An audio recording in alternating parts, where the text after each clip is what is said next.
OBC, and this is Thursday, the so-called Maandamano Thursday. So we are here to update you on whatever is happening, tukuzungusha the entire of the town so that we can know the current situation. And kukumbusha tena Gen Z walisema today they will be marching towards the parliament where they will be laying flowers for the foreign. So ni kuzunguka karibu sana. Yes, security kama kawaida huku tao iko chonjo. Kiangalia mapolisi wako hapa hivi wamejiseti. Yes, wametulia tu. So nikukumbusha again, this is a live coverage from Nairobi CBD, and this is on Thursday. Tena mapolisi tu wametulia tu hapo hivyo bila wasiwasi. Yes, so tunataka tukuzunguke the entire place so that we can know whatever is happening. Kiangalia shughuli zinaendelea kama kawaida, lakini ingawa watu bado si wengi. So tunataka tuwazungushe the entire town so that we can know whatever is happening. Today it's Maandamano Thursday, and this is a live coverage from Nairobi CBD. Yes, and kukumbusha today Gen Z wamesema they will be marching, watakuwa kimarch towards parliament, na wakasema kwamba they will be wataenda pale na flowers, so that waeke pale parliament for the fallen heroes as they call them. So tunawazungusha huku hivi ndio tujue mambo iko namna gani. Kama kawaida biashara leo watu si wengi hata kidogo. Ukiangalia huku hivi streets zinakaa ziko empty. Yes. So ni kuzunguka tunawazungusha huku hivi. This is a Maandamano Thursday live coverage. Yes, niambieni kama mnanisikia kwanza. Tell me kama mnanisikia. Yes, tukisonga tukiendelea.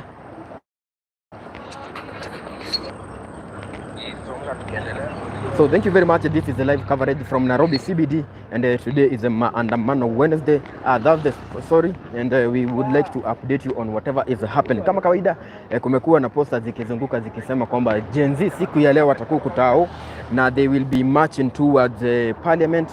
Mahali wataenda waekelee maua.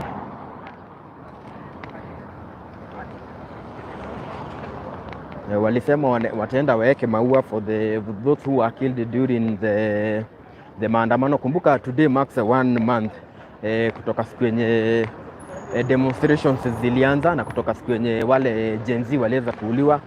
Yes, so tunazunguka hivi kuonesha tao current situation. Kama kawaida polisi ni wengi. Yes, wanashika doria huku tao, na ukiangalia area kama hii parking inakuaga hapa, hii parking haina watu kwa sasa. Gari sio mingi. So tunataka tuwazungushe kila kona today, ndio maana kama unataka kuja tao you know the current situation. Kukumbusha leo kumekuwa na posters zikizunguka zikisema kwamba Gen Z wanajipanga, they will be marching towards the town, na mahali wataenda kuwekelea maua. Watapeleka maua pale parliament. That's why we are here, so that we can update you. Kindly tell me where are you listening or watching me from. Niandikie pale kwa comment section. Nataka bado mnikonfirmie kama sauti iko sawa.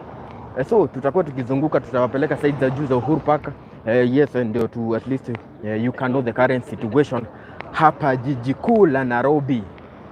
Yes, this is the capital city of Kenya. This is Nairobi city. So guys, venye unaona tunaendelea kuzunguka, hii ni live ama yes Margaret Waithera, this is live coverage. Today is Maandamano Thursday.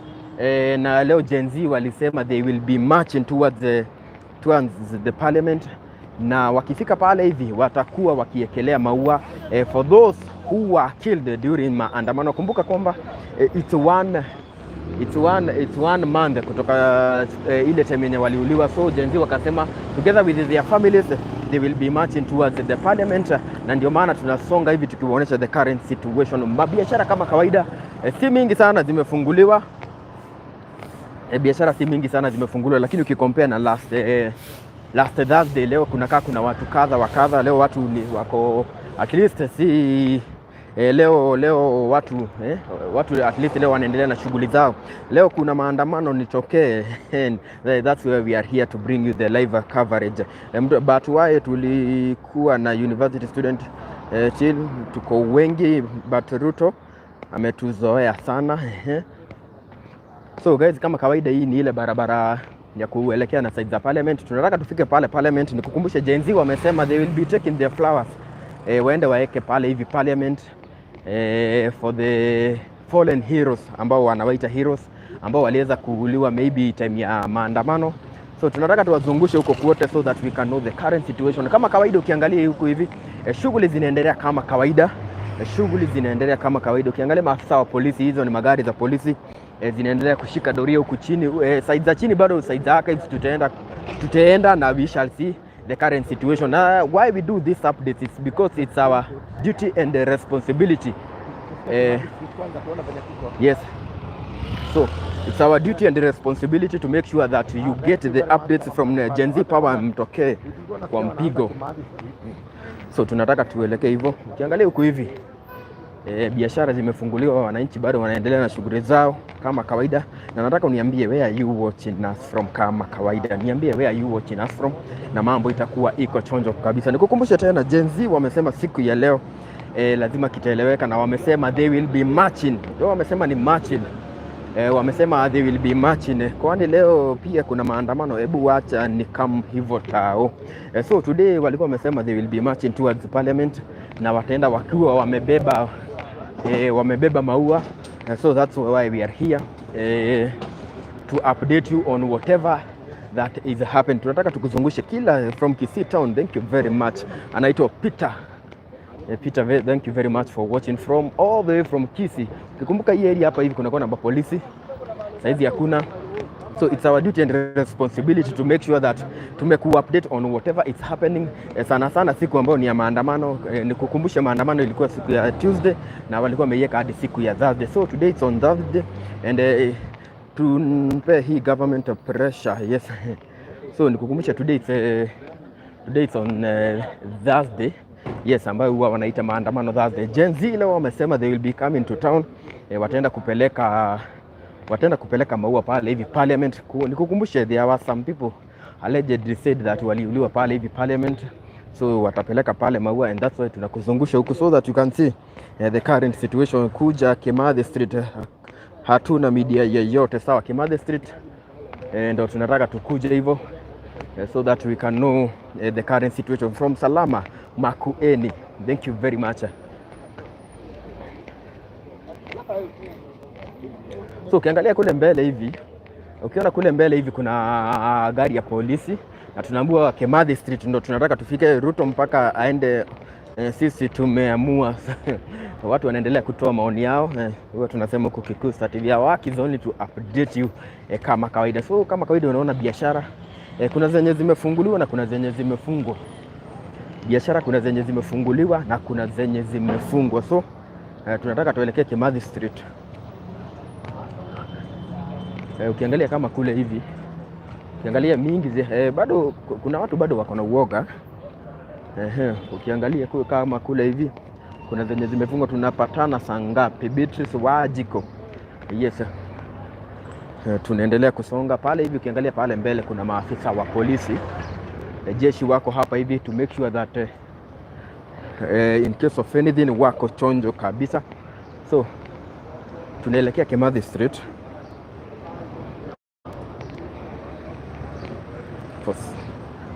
So this is a live updates from Nairobi CBD. Live updates from Nairobi CBD.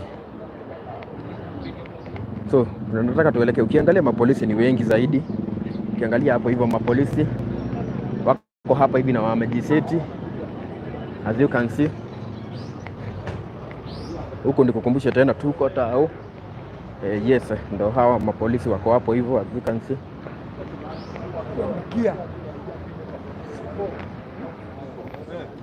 So nikukumbusha tena, we always say it's our duty and a responsibility to make sure ati wewe uko hapo kwa shughuli zako. Umeweza kujua siku ya maandamano kuko aje, umeweza kujua tao kuko aje, ndio at least unakuwa ukiwa mtu informed. Ukiangalia leo shughuli zinaendelea kama kawaida, lakini bado nikukumbushe Gen Z walisema siku ya leo wataweza kwenda hadi pale Parliament na watakuwa wakimarch pamoja na familia za ambao waliweza kuuliwa, na watamarch na kitu inafahamika kama maua. Wataenda na maua pale hivi na wataweka pale Parliament. So that's why we are here to make sure ati hizo updates zote umeweza kuzipata. So wacha tuende so that we can know what is happening. Kule mbele tunasikia filimbi. Yes, na kuna mtu nimeona akiuliza what's your number for support normal maandamano in Kenya, Dr. Ruto 5 tena. Nani alikuwa anauliza mambo na namba? Wacha ni yes, kuna watu wanatakaga kusupport. Wacha kuna mtu nimeona hapo hivyo ameuliza number, what's your number? So wacha ni wapatie hiyo number so that we can know what is happening. So this is a live update from Nairobi City. Na ukiangalia hapa hivi ni kama kuna mtu amegongwa na basi. Amegongwa na basi. So this is the live update.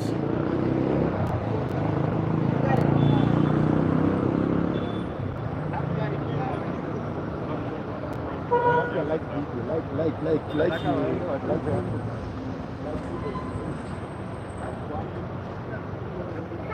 amegongwa na basi.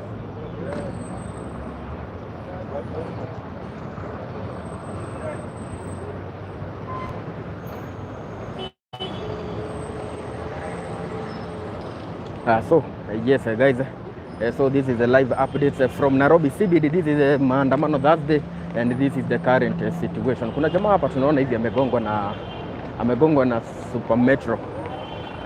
We want to know what is really happening. So wenye walikuwa nauliza mambo na namba nimeweka hapo hivyo ya 0708728770. That is the number that you can use always to get us. Ni Gen Z amegongwa ama amekufa. Wacha tufike hapo tujue what has really happening. What has really happened. So hapa tuko Tao. Maandamano Thursday. Hi wadau. Yes. Again. Sisi hatulali. We must update our viewers. Who's a hot guy? You need a hot guy. Yes. So guys, this is the live update. Na kuna jamaa amegongwa pale hivi. Alikuwa na bike, ameweza kugongwa na gari ya Super Metro. Yes. So wenye walikuwa kuna maandamano leo kweli. Leo the updates ambazo ziko huko Nairobi town, nikukumbusha kuna posters zimekuwa zikizunguka zinasema ya kwamba today Gen Z watakuwa huko Tao na watakuwa wakimarch pamoja na familia za ambao waliweza kuuliwa time ya maandamano. Nikukumbusha it has been 1 month since hii maneno yote ilianza, na so wamesema they will be marching towards Parliament na watakuwa na pia watapitia kwa ofisi ya rais ambapo wataweza kupeleka petition yao, and after there watakuwa wakimarch towards Parliament na wataenda waeke maua. So hapa hivi as you can see kuna mtu amegongwa. So tunataka tuwazungushe kila kona so that we can know where they are starting na the time that they will be marching. So haitafaa kuwa nikiona like kama hizo like 500. So lakini sasa naona tu like 50.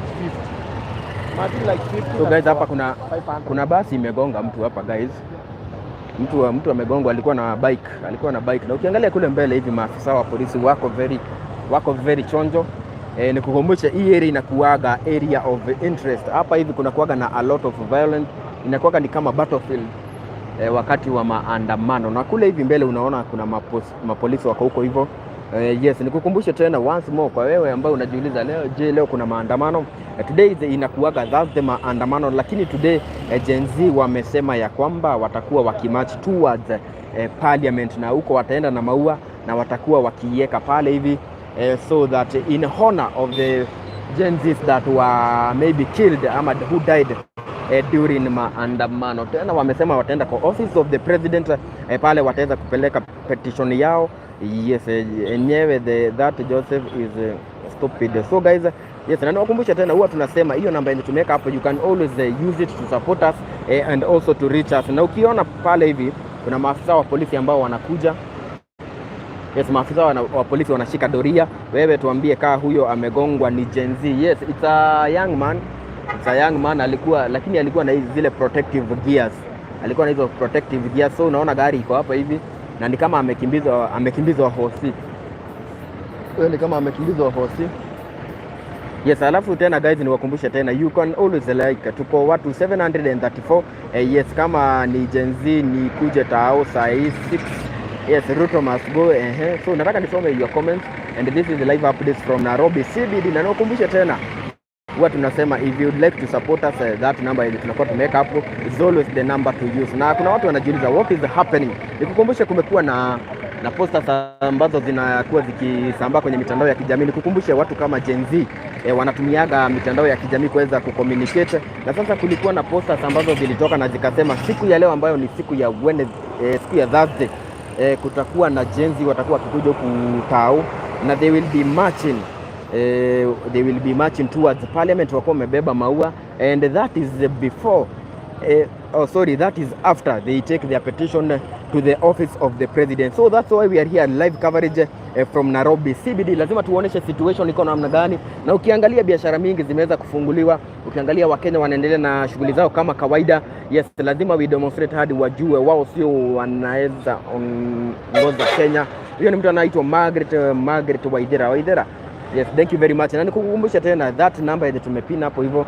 Kuna mtu niliona akiniuliza namba. Na kwani uliuliza namba ukafanya nini? Hiyo namba bado unaweza you can always text us on WhatsApp. Yes, that is our number. Accountability is a must time around. So bado tunataka tuoneshe the current situation.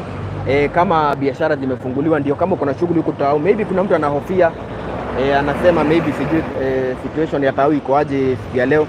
So we want to show you so that at least you can be confident ukikuja huku tao. So kama hiyo matching ya Gen Z itakuwa tuko hapa hivi ku make sure tumekuwa tukiwa update. Niwakumbusha tena that number ile tumeka hapa 0708 is always our number. You can do your enquiries na mambo kama hiyo. Niko na wenzangu hapa hivi. Yaje mzee? Uko chonjo? Kazi tu. Acha tu update wa Kenya bwana. Tuma. Twende hivi. Twende huko juu. Ndio. So guys, yes. Yes. Tunataka tuoneshe guys tao venye kuko mambo na biashara, lazima tuoneshe, tuendelee. I want to see Ruto crying. So hizo ni some of the comments, na ukiangalia biashara mingi sana zimefunguliwa siku ya leo. Wananchi leo siku ya leo ni kama leo unajua inakuwa siku ya maandamano. Nikukumbusha last Tuesday tulikuwa huko hivi na kulikuwa kunoma zaidi. Wanasema going forward Gen Z wamekuwa rock. So ukiangalia biashara zimefunguliwa. Yes, this is the current situation. Na nikukumbusha tena Kangemi is how. Kangemi hali iko shwari kabisa. So guys, tunaendelea kusonga na ni vizuri, nataka kila mtu aniambie where you watching us from. Na kama hii live una watch anywhere else apart from kwa Kikuyu Star TV, jua huko ni kwa wakora, kwa sababu mahali tunafaa kuwa kiwatch ni kwa Kikuyu Star TV. Tumechoka na hii maandamano. Judy Njoki, these are live updates. So hapo hivyo tumekuwa hapo hivyo, na mmeona kuna kijana mmoja amegongwa hapo na gari, amegongwa na basi. Ukiangalia maafisa wa polisi wako huko hivi.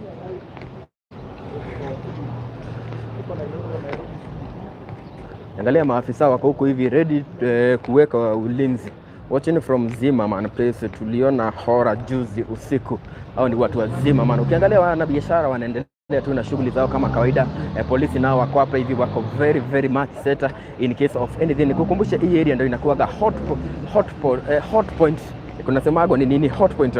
Thika Road kukoje? Thika Road kuko chonjo zaidi. Yes, na ndio maana tumeingia kwa mji mkubwa wa Nairobi. Na niwakumbushe tena that number yenye nimeweka hapo hivyo, that number you can always use it to reach us. Na hiyo number bado tunasemaga wakati tunawa update hivi huku tao, tunawaonesha area venye ziko, ni vizuri you can support. Na tunasemaga whatever small that you have, hiyo ndio inatusaidiaga tunanunua data. Kama ni 20 bob, kama ni 10 bob, tukizijoin tunaweza kununua data na mambo inakuwa iko chonjo. Kuna watu wanajiuliza what is really happening from Mombasa. Huyu anaitwa Moody. Thank you very much. So ukiangalia huku hivi huku ni mahali kulichomeka. Na hiyo namba msipige. Sasa shida hiyo namba tukipeana huwa mnapiga hiyo namba. So nikukumbushe hapa hivi ni mahali kulichomeka time ya maandamano. Unaona kwa hivi kuliweza kuchomeka inaitwa Uganda House. Huko ndo kulichomeka the last time ya maandamano, Uganda House, if you can all remember. So guys, the reason tunaletaga hizi updates it's because we must inform you, you are our bosses. Lazima tuwa inform the current situation ya Nairobi. Kama ulikuwa unataka kutembea huku, yes, at least you can know what to expect. Na ukiangalia biashara zimefunguliwa, yes, a lot of them, lakini unaangalia kama hapo pamefunguliwa, hapo pamefungwa. So kuna watu bado wako na uoga ya maandamano, serikali ya wakora na walafi. Naona hiyo, nimeona hiyo comment. So guys, na nikukumbushe tena, this is a live update from Nairobi CBD. Nikukumbushe today it's on Wednesday, today it's on Thursday, na huwa wanasema ni maandamano Thursday. So ikiwa maandamano Thursday, it's usually our duty and responsibility to make sure at wewe kuwa mahali popote upo, either uko kwa kazi, either uko kwa nyumba, you are updated. Ruto anacheza siasa aki Probert Kitamramba anacheza siasa kipro. So ukiangalia hapa hivi, hapa tuko Mwindi Bingu Street. Yes, for all those that know, huku kumetulia. Ukiangalia ile ni barabara ya kuelekea University of Nairobi, kumetulia tu hivyo. Na nikukumbusha tena, wananchi ama wanajenzi walisema siku ya leo they will be marching towards the parliament, na wakasema watakuwa wakipeleka maua for those fallen heroes. Tuma namba ni kusalimia na 500. Yes, that's thank you very much. Namba yangu kama kawaida inakuwa 0708, andika 0708 72 87 73 0708 72 87 73. Na hata wewe mwenye uko hapo hivyo, kumbuka hiyo namba yenye umesikia nikiitisha, hii inakuwa namba ya support. Unaweza tununulia data, unaweza tununulia credit, yes, whatever small, hata kama ni 20 bob tunasemaka inakuwa imetutosha, so that we can be able to update you. Nikukumbushe, ukiangalia huku hivi biashara mingi kama hii inaitwa textbook center, siku ya leo imefunguliwa. Nikukumbushe siku ya Tuesday ilikuwa imefungwa, hata Hot Point bado kumefunguliwa. Yes, ukiangalia zile biashara mingi wazo zimefunguliwa. Yes, leo hakuna maandamano tufanye. Yes, the reason is tuko live saizi nikukumbushe, kumekuwa na posters zimekuwa zikizunguka, na nikukumbushe Gen Z they speak in terms of online, wanatumiaga online ku communicate whatever they want, na hizo posters zilikuwa zinasema leo itakuwa siku ya ku respect the fallen heroes as they call them. Hao ni wenye waliweza kukufa during time ya maandamano, na wakasema first thing yenye watakuwa wakifanya, watakuwa wakipeleka petition yao, they will be marching towards the office of the president. Wakifika pale hivi, they will be giving their petition to the office of the president. Kutoka hapo wakasema watakuwa wakifuruliza moja kwa moja na familia zao za ambao waliweza kuaga wakati wa maandamano. Wakasema they will be marching with flowers na watakuwa wakizieka pale parliament. The reason wamesema ni kwamba it has been 1 month since they passed, ama kutoka waliweza kuaga, so wakasema since it's 1 month, wakasema they will be marching towards the parliament, and that's why we are here to update you on whatever is happening. Kukumbusha tena, nimeona wase wakiuliza namba kwani haionekani hapo. Hebu niambieni kama hiyo namba mnaiona hapo, hiyo namba ya 0708728773. hiyo namba utakitutext.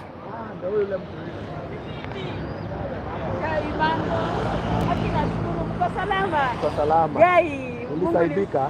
At least nimelipa kwa nyumba, nimelipa ka school fees. So najaribu kung'ang'ana bado. Kwa wale bado wangetaka kunitafuta, namba yangu bado ni 0790993181. Ndio hii. Evidence zangu ndio hizi. Wa Kenya bado naendelea kuuza. Nitakula wapi babangu? Tampiri ndio hii na inanitegemea. Lakini kwa wale wote ambao support, hata kama ulinitumia 10, hata kama ulinitumia 5 bob, mimi nashukuru. Na kwa wale wote bado wangeendelea kunisaidia, namba yangu ni 0790993181. Na Mungu akubariki mtu wa Mungu. Endelea kufanya kazi. Na ningependa kusema ya kwamba Mungu asimame na hii nchi. Kwa kusema ukweli, mimi kama Mkenya sitaki maandamano. Maandamano yanatuadhiri mahali pakubwa. Mimi nilikuwa naomba maandamano ishe kabisa, ishe. Angalau turudi kwa si kupenda kwetu. Unajua sisi ni maskini, hatujasoma. Hakuna mahali tuenda tutarajie tupate pale tunaweza pata kazi. Hakuna mahali tunaweza enda kubisha tupate kazi. Hii ndio asala yangu, mimi ndo nategemea nilishe watoto wangu, nilishe familia yangu. So Mungu asaidie maandamano ishe kabisa. Mimi hiyo ndio ombi langu. Mungu aingilie kati, asaidie maandamano ishe. Sipigi kelele, lakini Mungu najua siku moja atasikia maombi yangu. Ndia, nashukuru sana. Sasa leo umeuza? Leo sijauza. Kwa kusema ukweli sijauza kabisa, sijauza. Ndo najaribu kuzunguka, sijauza. Manake mimi nategemeanga jam. Lakini sijauza leo, niwe mkweli kabisa, sijauza. Hakuna jam ama ni vipi? Hakuna jam, watu hawapo, pia ni msoto kidogo, tuseme kazi imekuwa chini sana, by the way, imekuwa chini sana sana. Kwa wale watu ambao ungefaa kunisupport ama kunitafuta kwa WhatsApp, my number is 0790993181. And please continue to support Chuma Moto, is doing good work, and may God protect you, son of God. May God protect you, may God heal you, may God be with you every time. Amen. Mungu akulinde kabisa. Amen. Yeah. Wapatie namba yako tena na waambie itatoa jina gani? Namba yangu ni 0790993181 na italeta Margaret Atieno. Sijawazoea, ni si kupenda kwangu pia. Sijawazoea kabisa, sijazoea. Yaani nashukuru kabisa kwa tinyi tu mtanisaidia kwa leo, nitashukuru. Mnaona 0790993181. Ndio. Natafuta school fees ya term 3, niko na mtoto wa form 4. Niko na mtoto wa class anaenda form 3. Niko na mtoto wa class 6 na niko na mtoto wa chekeche. Anaitwa Emmanuel Jede, ndo mdogo kwangu, mtoto wangu mdogo. Ndio. Mungu asaidie, na ningependa kuomba Wakenya wote, tafadhali majenzi, rudini chini. Mturumie sisi wa mama. Hakuna mali tunaweza survive. Mturumie tu. Kitu kama punde imekataa kurudi chini, mnaacha tu. Mnaacha tu. Juu kura inakaribia kupigwa. So tutulie tu, chill down ili tuache kazi iendelee mbele. Tunateseka, kwa kusema ukweli, tunateseka kabisa. We are really suffering. Tunaomba tu mrudi chini, mchill na Mungu awabariki. Sipendi kulia, manake siwezi lia, manake nikisema nilie nitaharibu siku. Na si vizuri nikiwa kwa mtandao nijikute nikilia. Si kupenda kwangu. Tuseme for example, mtu anategemea biashara, atalipaje ile nyumba kama maandamano iko, atalipaje? Atalipaje kama maandamano iko? Hakuna. Ndio tunadaiwa kodi, tunatajua kila kitu. Na Mungu atusaidie. Mungu, simama na Kenya. Simama na ile taifa la Kenya baba. Simama na ile taifa la Kenya. Sisi ni wanadamu tu, hatuwezi, na tunakubali sisi ni watenda dhambi. Tunaomba Mungu ingilie tu kati. Ingilia kati, saidia Kenya. Tetea Kenya Mungu wangu, na kuomba kwa huruma Jehova. Sikia kilio changu Jehova. Hata kama mimi ni mtenda dhambi, hata kama nimekutenda mengi aje baba, usiangalie makosa yangu. Bari neema zako tu zisimame na sisi katika ile taifa la Kenya. Linda wakubwa wote baba. Leta umoja katika ile taifa la Kenya baba. Tunaumia, tunaugua baba. Wengine wanalala njaa, hawana mali pa kukula Jehova. Tutaenda wapi Mungu? Tutaenda wapi Jehova? Linda wale ambao nasol kama mimi Jehova. Watetee baba na wapigania. Mimi najua ni mangapi napitia katika hii dunia. Baba, ninajua wale wengine pia wanapitia magumu Jehova. Simama nao. Na hii message naomba ifike dunia nzima. Ombeeni Kenya. Hata ukienda wapi, ombea Kenya. Ombea tu Kenya. Please pray for Kenya. Kenya, we need God. Mungu ametuweka Kenya. Tuombe tu Kenya. Ukweli, ombeni tu Kenya. Namba ya kwanza, naomba karamisha tuende. My number is 0790993181. Yeah, even you are 5, I will appreciate you. It is your help. Yeah. Thank you very much. So guys, that is one of the hawkers. Na tulikuwa tunaendelea huyo tulipatana na yeye alikuwa analia last time. So guys, tunaendelea yes. Watu nyinyi mnasema nini? What are you saying guys? Watasikia please. Hata niwabariki na moja. Unataka haya, ameamua kutubariki. Thank you very much. Thank you very much. Unaona ametubariki. Naomba na moyo ya heshima. Thank you very much. Moyo wa ukunjufu. Thank you very much. Asante. Mungu mwenyewe anajua venye nitasurvive kwa hii dunia. Yeye ndiye anajua venye tutasurvive. Sawa. Thank you very much. Nashukuru. Hata sisi tunashukuru sana. Yes. Yes, hata mimi nimepoa socks, hata tuoneshe watu. So guys, mumeona nimepoa socks. Huyu ni Isahoka. Alichukua namba na mnaongea. Tuliongea naye siku moja, nadhani sijui hapo wapi. Jana kuna mwingine alinipigia simu, nilipata namba yako, akaniambia nitakutumia. Unajua pia kutoa ni roho ya mtu. Na by the way, kama mtu anataka kunitembelea, you are welcome. You are welcome. You are welcome to come. Nyinyi ndio mtanitoa kwenye shida, nyinyi ndio mtaniokoa. You are welcome, you come. Hata wewe mtu wa journalist, na kuomba uje unitembelee. Naomba ukuje unitembelee. Niko pale. Siwezi tangaza niko wapi juu. Unajua wanadamu wafanani. Si watu wana roho nzuri, na si wewe usidhani ni kila mtu anakutakia. Kuna yule anakutakia mabaya na kuna if you want to come and visit me, please, you are most welcome, please. Na wapenda sana Wakenya, mlinisaidia. Kuraise 10K kulipa shule si kazi rahisi. Wow, thank you very much. Mungu alinisaidia nikapata 10K, nikalipa nyumba, nikalipa school fees kidogo. Wow, thank you. Ndio. Hata leo najua atakusupport. Yes. Sawa. Thank you very much. Wapatie tu namba tutumalizia tu. In case mtu ameingia site na hajasikia. My number is 0790993181. 0790993181. And may God bless you. May God be with this country of Kenya. Fight for us, Lord. We can't make it without you, really. We just need you. Yeah. Thank you very much. Na barikiwa sana. Amina. So guys, huyo madam tuliweza kupatana naye sometimes back.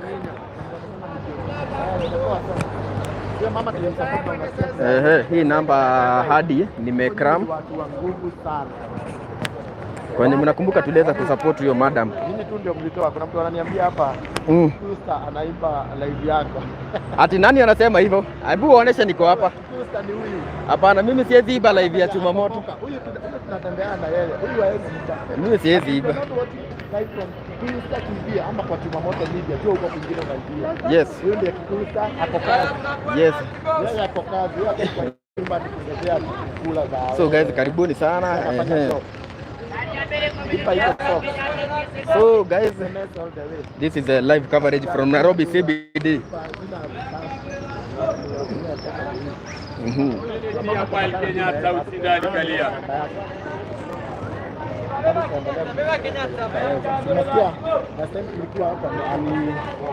Support na over 10,000. Hii ni live kwa Francis Wambete. Very live. Hapa ni live CBD.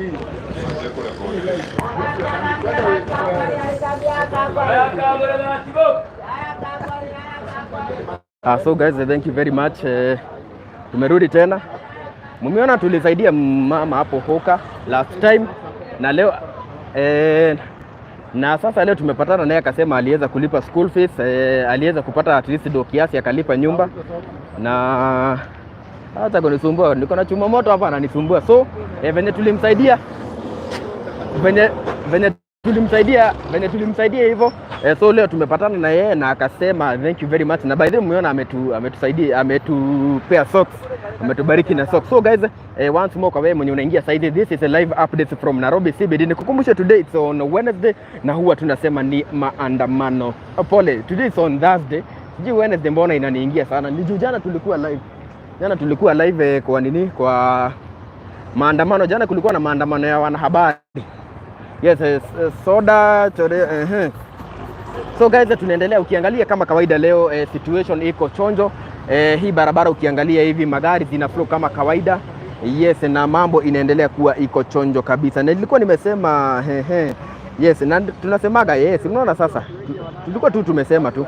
So hiyo namba yenye nimeweka hapo hivyo, nimeona watu whatever small mnakuaga nayo ndio mnatusaidiaga, alafu tunaweza kununua data. Kuna mtu alikuwa amesema ati namba yangu haionekani. I don't know why. Na venye mmeitisha hiyo namba ijapiniwa hapo juu. Hebu niangalieni tafadhali, kwa sababu from my side naona ni kama iko sawa. So guys, tunataka tuzunguke hapa hivi. Ukiangalia hivi we should continue pushing until life becomes some more conducive. So ukiangalia hapa hivi, hapa tuko hapa hivi kwa hii ni expressway, hii ni Uhuru Highway. Uhuru Highway ni kukumbusha kama kawaida, hii area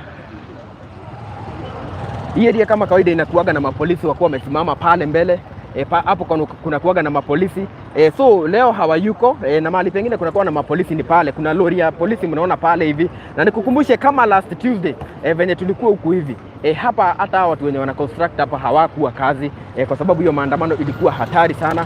Biashara mingi zilikuwa zimefungwa, na tunasikia Kimathi Street ndo Gen Z wanapatana leo rada safi. So kwa wenye mnajiuliza what is happening today, now I want to update you on what has been going on online kutoka jana Kenya imekuwa ikizunguka. Now wana Gen Z walisema kitu ya kwanza, it has been 1 month kutoka ile time yenye waliweza kudua time ya maandamano ama wenye walikufia kwa maandamano, and they said wakasema they want to march towards the parliament, waweze kuweka hapo maua, alafu wakasema they will be having their petition that they will be taken to the office of the president today on Thursday, and that's why we are bringing new live coverage from here Nairobi CBD. Na kwa sababu so far hatujaona wakuwa wametokea, tutakuwa tukiwa update until ile wakati wenye watakuwa wakijitokeza. So nikukumbushe tena, this is a live update from Kikuyu Star TV following from USA. Thank you very much. Na niwakumbushe tena, tunasemaga the best thing you can never do to us as our viewers ni kutusupport tu na data. Mkitusupport na data, sisi hiyo mambo ingine huwa tunashughulikia vizuri. We show you the live pictures. Kama sasa hivi ukiangalia hapa hivi, hapa naona kama kuna lori inataka kutoka. So ukiangalia kama leo kwa hii highway leo kuna flow vizuri. Yes, na ni vizuri mniandikie bado where are you watching us from. We are headed kwa ile side nyingine ya parliament. Kumbuka ati hii march ya leo wataweza kumarch hadi parliament. So tunataka tuelekee hiyo side. Kindly like this video. Aona watu 1091 people, lakini hamja like hii video vizuri. Tafadhali like this video. Mambo iko chonjo zaidi. Sijui amuko niambia where are you watching us from. Ukikumbuka hapa hivi bado kuna kuaga kumefungwa. This area inakuwa imefungwa. Ni connect very peaceful Queen. Yes. Thank you very much. So guys, tunaelekea hiyo side ya parliament kwa sababu tumesikia huko ndo Gen Z wanapeleka maua, wataenda kupeleka maua ya wenye waliweza kuaga during the time ya maandamano. Yes, na wamesema they will be marching together with their family, na wakasema bado pia wakasema watakuwa wakipeleka petition. Wacha tuende hivi. Watakuwa wakipeleka their petition to the office of the president. That is why we are bringing you the live updates. Na tunasemaga hii update tunailetaga so that wewe ukiwa hapo nyumbani, maybe unahofia maandamano, maybe haujui hali ya tao ikoaje, it's usually our duty and a responsibility to make sure ati wewe ukiwa nyumbani umejua what is happening in our country, na sana jiji kuu la Nairobi, kwa sababu huku ndo maandamano inakuwaga imeshika moto. So leo kama kawaida, as you know, inakuwaga siku ya maandamano no? Na ukiangalia pale mbele maafisa wa polisi wako pale hivi wako very set in case of anything. Nikukumbusha last Tuesday tulikuwa huku masaa ya asubuhi kulikuwa kumetulia, lakini baadaye hali ikakuwa ni mbaya zaidi. Kukakuwa na kurusha tear gas, kukakuwa na wale ambao walikuwa wanaitwa goons. Yes, so today is on Thursday na wanasema ni maandamano Thursday. So kindly guys are watching from London. Thank you very much Edwin. Yes, Mungu aendelee kuwabariki. So guys, so the other side nimesahau kuonesha ni side ya Uhuru Park. As you can see, this is side ya Uhuru Park. Uhuru Park kuko hivi, Uhuru Park kumetulia. Kumbuka kuna time kulikuwa kumesemekana occupy Uhuru Park, kumetulia. Elizabeth, these deaths are the most painful thing. Yes, so na ndio maana walisema it has been 1 month kutoka hao vijana waliweza kukufa wakati wa maandamano, and so wakasema they want to march with flowers, waziekelee pale kwa parliament. So tunataka tuwazungushe hivyo na tuwafikishe ile gate ya kule mbele, alafu tuoneshe mambo iko namna gani. Maua basi tupatane huko. Na mua lunch. Yeye anasemaje, ni kukula anakula lunch ama ni vipi? So this is a live update. Ukiangalia hapa hivi tuko Uhuru Highway. This is Uhuru Highway kama kawaida. Ukiangalia the situation is good. Bado kuna kusonga. Yes, and bado kuna songa. Na bado kumbuka nimewaambia the best thing unaweza tunasemaga it's good. Mtu kama nataka nisome watu ambao wameweza kutuwekea data, tunasemaga data it's very important. Wacha nione. Mtu kama anaitwa Khalif. Acha nione kwanza. Yes sir. Mtu kama anaitwa Ahmed Shaibu ametuwekea data at least. Yes, tunasemaga whatever small that you might be having, hiyo ndio huwa tunaomba so that we can get your data. Anything small, hata kama ni 20 bob, hiyo inatusaidiaga kununua data. Meanwhile tukizunguka huko hivi, ukiangalia traffic na flow kama kawaida, ile ni side nyingine ya Uhuru Park, na mambo iko chonjo zaidi. Sijaona any cause of alarm, mambo imetulia kutulia huku kama kawaida.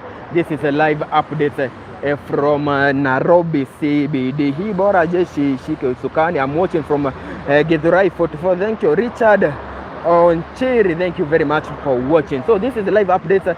This is Kikuyu Star TV. Na ni vizuri mtuambie watching from London, you have support from the diaspora. Thank you very much. Mtu anaitwa Edwin Edwin anasema Edwin Nakati anasema I have the support from London. Thank you very much. Nikukumbushe pia wewe uko hapo, hiyo namba yetu ya 0708728773. That is the number you can always use to reach us. Hata kitu text pale kwa WhatsApp, mambo inakuwa iko chonjo. Na bado kama if you have whatever small that you have, hiyo inatusaidia tunanunua data na mambo inakuwa iko chonjo zaidi, kwa sababu kuna watu wanaulizaga how can we support Kikuyu Star TV. Hiyo namba ndio tunakuaga ya kutusupport. Meanwhile watching from Kangemi anaitwa nani Mureke. Yes, alafu mtu mwingine anaitwa Wafula Ken anasema watching from Saudi Arabia. Jina ya M-Pesa ni nani? Jina ya M-Pesa inakuwa Martin Kimani. Martin Kimani, hiyo ndio inakuwa jina ya M-Pesa. Kwa mtu yote ambaye angeweza kutusupport na data, hiyo tunaomba sana, kwa sababu data sisi ndio inatuletea shida most of the time. Unapata mnazunguka huko hivi because tunazunguka hata for 3 hours. So data ndio inatuleteaga shida. Ukiangalia hii ni ukuta ya Parliament, kukumbusha huko ndio kuliweza kuungua, vijana waliweza kuingia wakavunja hiyo ukuta. So ukiangalia imewekwa neti, iko under construction. Yes, so this is the current situation. DPP sasa Sheikh Justin, naona Sheikh Justin, thank you very much. Nimesikia ulikuwa kwa Chumamoto watching from Sugoi. Huyu anaitwa Joseph. Joseph anasema watching from Sugoi. So this is a live update from Nairobi CBD, na hapa kama kawaida tuko mahali panaitwa Haile Selassie. Ile ni exit ya Haile Selassie. Kwa watu wangu wa majuu, hii ni expressway yetu. Ukiangalia tuko hapa kwa expressway, na ukiangalia kama kawaida, kama ni jam ina flow vilivyo, kama ni gari zina flow vilivyo. Mambo imetulia. Today ni maandamano za Kangemi kwa makarau bana. Yes, mahali kwingi kumeko makarau, hata huku Tao by the way tutawazungusha huko side za aka, hizo makarau ni wengi zaidi. Nikukumbusha Gen Z leo wamesema ya kwamba they will be marching towards the parliament, na ndio maana ukiangalia hapa nyuma yangu niko karibu na parliament building. Ukiangalia niko karibu na parliament building. Yes, and we are very much ready to make sure tutaku update whatever might be happening. Whatever that might be happening. Chuma. Niko na mwenzangu.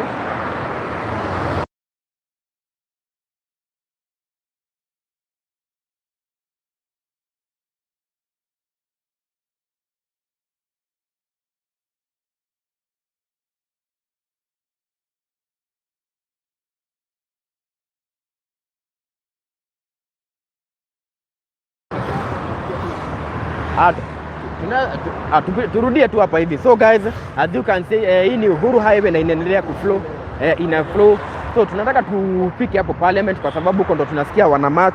Tufike hapo tusikie mambo iko namna gani. Na kuna watu wanauliza jina ya M-Pesa. Nataka niwakonfirmie. Kuna watu nimeona wakiuliza jina ya M-Pesa ni gani. Jina ya M-Pesa kama kawaida huwa inaleta Martin Kimani. Martin Kimani, ukileta hiyo ndio inakuwa namba ya M-Pesa. Na of course hiyo namba tunakoga tumeweka hapo hivyo, ni inquiry security text kwa WhatsApp, tutarudisha. Na bado if you have your data ya 20 bob unaweza tuwekea, ukiwa na your 20 bob, ya 10 bob, ya 50 bob, hiyo ndio inatusaidiaga tunanunua data, kwa sababu shida yetu kubwa inakuaga ni data. So tukishapata data sisi kazi yetu inakuaga kuwazungusha huku na tunawa update on the current situation. So tunaendelea kuzunguka. We don't need politicians in cabinet. The job description doesn't require any politician whatsoever. The job of profession, so called So huyu anaitwa Nick Nash, thank you very much. Naendelea kunikomentia what is your view on the current situation ya Kenya about this demonstration. So tunataka tupitie hivi tuone kama tutaweza kuingia town ndani. We show you the current situation. Kimathi Street ndo tunaelekea huko, ndo tunasikia wanataka kuwatanzia huko hivyo.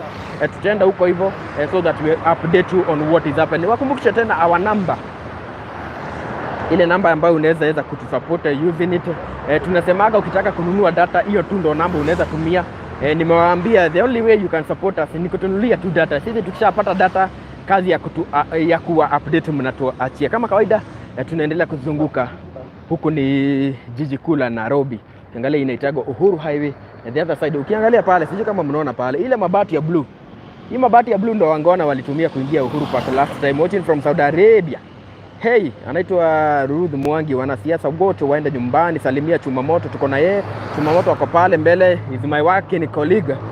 So guys, ukiangalia kule mbele hivi pale ndo vijana walitumiaga wakaingia kwa hapo mahali kuna mabati. Hiyo mabati ya blue yenye mnaona hapo hivyo. Hapo ndo vijana walitumia na wakaingia Uhuru Park na wakachoma ile ndege yetu. Hiyo ndege ilichomewaga hapo. Ukukumbusha hii ukuta yote ukiangalia imefanywa repair. Hii ni ukuta ya kuingia parliament. Hii ukuta ilikuwa imewekwa chini yote na vijana wakaweza kuingia. So tunaendelea kuzunguka huko hivi we see watching from Nakuru. Thank you very Innocent Otondi na mtu anaitwa Elias Elijah. Pia yeye ako chonjo zaidi. So tunaendelea kusonga. Tunataka tuendelee so tunaenda tukiwa update on the current situation. Saudi Arabia watching from Mombasa, Steven Mguti.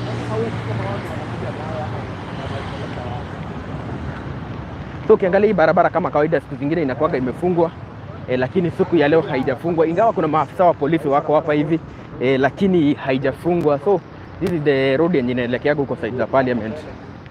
So kama kawaida wacha niangalie confirm do you have received Pacifica Mose.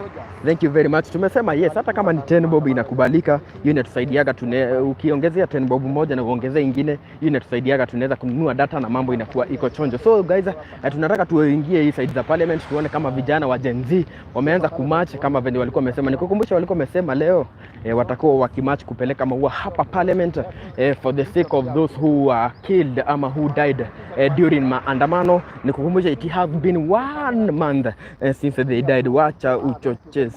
Huyu anaitwa David Mutai. Subscribe guys, he's working hard. Huyu anaitwa nani? Anaitwa Kimberly. Thank you very much. Yes, thank you very much guys. Mimi nawaambiaga mimi the only support you can support me ni kusubscribe Kikusta TV, na wakati tuko live kama hivi mkitusupport na data mambo inakuwa iko chonjo. Kiangalia kajua kamewaka zaidi. Watching from heaven. Watu washafika mbinguni na sisi tuko duniani. Wewe anasema ati yako heaven. Endelea ku like this video guys. We are 934 people. You can always like this video. So guys, tunafika hapa hivi kwa nini? So huko hivi tuko hapa hivi kwa parliament, na ukiangalia vizuri, yani hapa hivi parliament pale kuna mapolisi wamekuja kwa wingi guys. Hii ni ami. Sasa Kenya Army is here. Kumbuka wamesema Gen Z wanaleta maua hii side. Kenya Army wameweza kudropiwa kwa wingi zaidi. Guys, Kenya Army wako huko. Kumbuka Gen Z wamesema they will be marching. So unaangalia kule hivi Kenya Army ndio hiyo. Kenya Army. Wow, wamekuja na lori hadi. So guys, ndio maana nasema hivi I support maandamano. What I don't support is a loading. Yes, so guys, so mumeona Kenya Army imeweza kufika hii side ya huku nini? Huku hivi side the parliament. Subscribe guys. Yes, thank you very much. Yes, na wenye wanaweza Ruto is scared of its youth. Na guys, niwakumbushe tena hii ni barabara yake, yani so sisi kazi yetu ni kuzunguka kuonesha the current situation, na hapa tunaelekea KICC. Army anguka na guns. Yes, Army wako hapo parliament venye mumeona. Army ni wengi zaidi, wamekuja na lori. Nikukumbusha Gen Z wamesema siku ya leo they will be marching towards the parliament. They will be marching where the kuweka maua hapo hivyo for the respect of the fallen soldiers ama heroes as they call them. Anguka nayo endelee msalimie Army, wacha uoga. Wewe Army si wa kusalimiwa hivi hivi my friend. Army si wa kusalimiwa hivi hivi. Yes, nataka kuna mtu anaitwa nani? Yes. Pacifica, yes, Pacifica, thank you very much. Yes, ndio maana tunasemaga whatever small that you have ndio tunatumiaga, and then tunaweza kununua data. Ndio maana hiyo namba yangu ya 0708 728773, hiyo namba you can always use it na ukitumia tunapata data, alafu mambo inakuwa iko chonjo. Tunaendelea kuteremka size za tao, tukuonesha the current situation. Unasoma ukitembea na una shoot. Yes, unasoma ukitembea na una shoot. So yes, huyu amestuka. Yes, this is our work. Nasoma na waonesha na bado nasoma messages zenyu kwa sababu you are my bosses. Nasikia diko imeanza kukauka.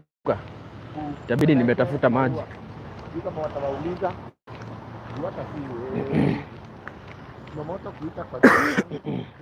Okay, indeed you are doing a great job. Huyu anaitwa Windrose Chepkemboi. Thank you very much. Hudason Jogu, barikiwa sana. So thank you very much guys. Nakumbuka tunasema the best thing you can ever chai moto anaji feature tu. Chuma moto ndo huyu chuma moto. Ndo huyu chuma moto bwana. Chuma moto wako hapa. Chuma moto wako hapo hivyo. Ndizo ni my working colleague. Nasikia natumia kizungu. So guys niwakumbushe tena acha nikununulie maji. Thank you very much. Anaitwa Chronicles of Mumbi. Yes, number ni 0708728773. Yes. Nasikia venye ninakohoa huko hivi kama. So guys tunaendelea kuupdate na pale mbele by the guys. Mahali tunaelekea kuna a track ya mapolisi. Kuna ile track yenye iko pale ni ya mapolisi, nataka tufike hapo. Nimeonyesha parliament venye kuko. Wenye wanasema wanapeleka maua parliament, sijui kama mtaweza kumanage. Hapa tuko KICC. Wenye mnasema ati mnapeleka maua nini? Wenye mnasema mnapeleka maua parliament, sijui kama mtatoboa. Kwa sababu venye nimeona huko hivyo, huko ni kuhatari. So guys nataka nipitie hii side nyingine ndio niweze kuamulikia gari ya polisi vizuri.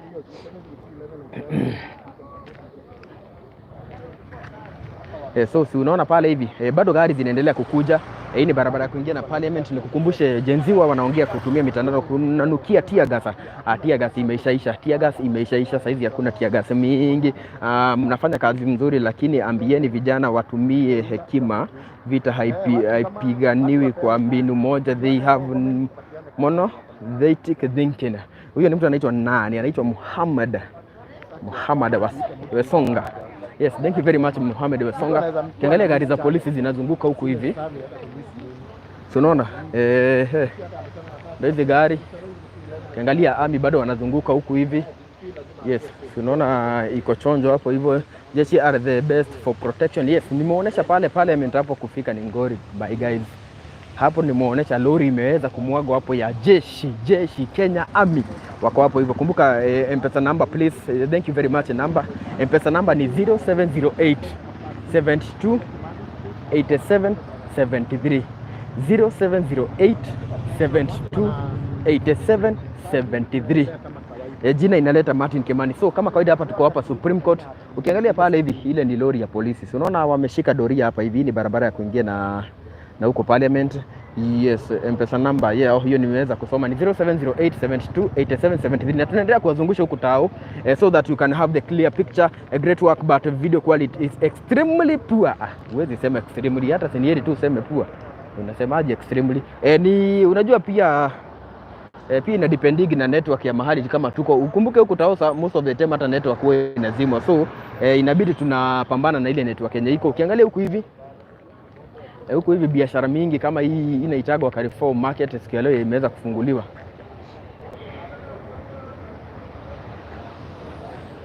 Yes. So ukiangalia biashara mingi by the way zimefunguliwa, ukiona kama hapa hivi.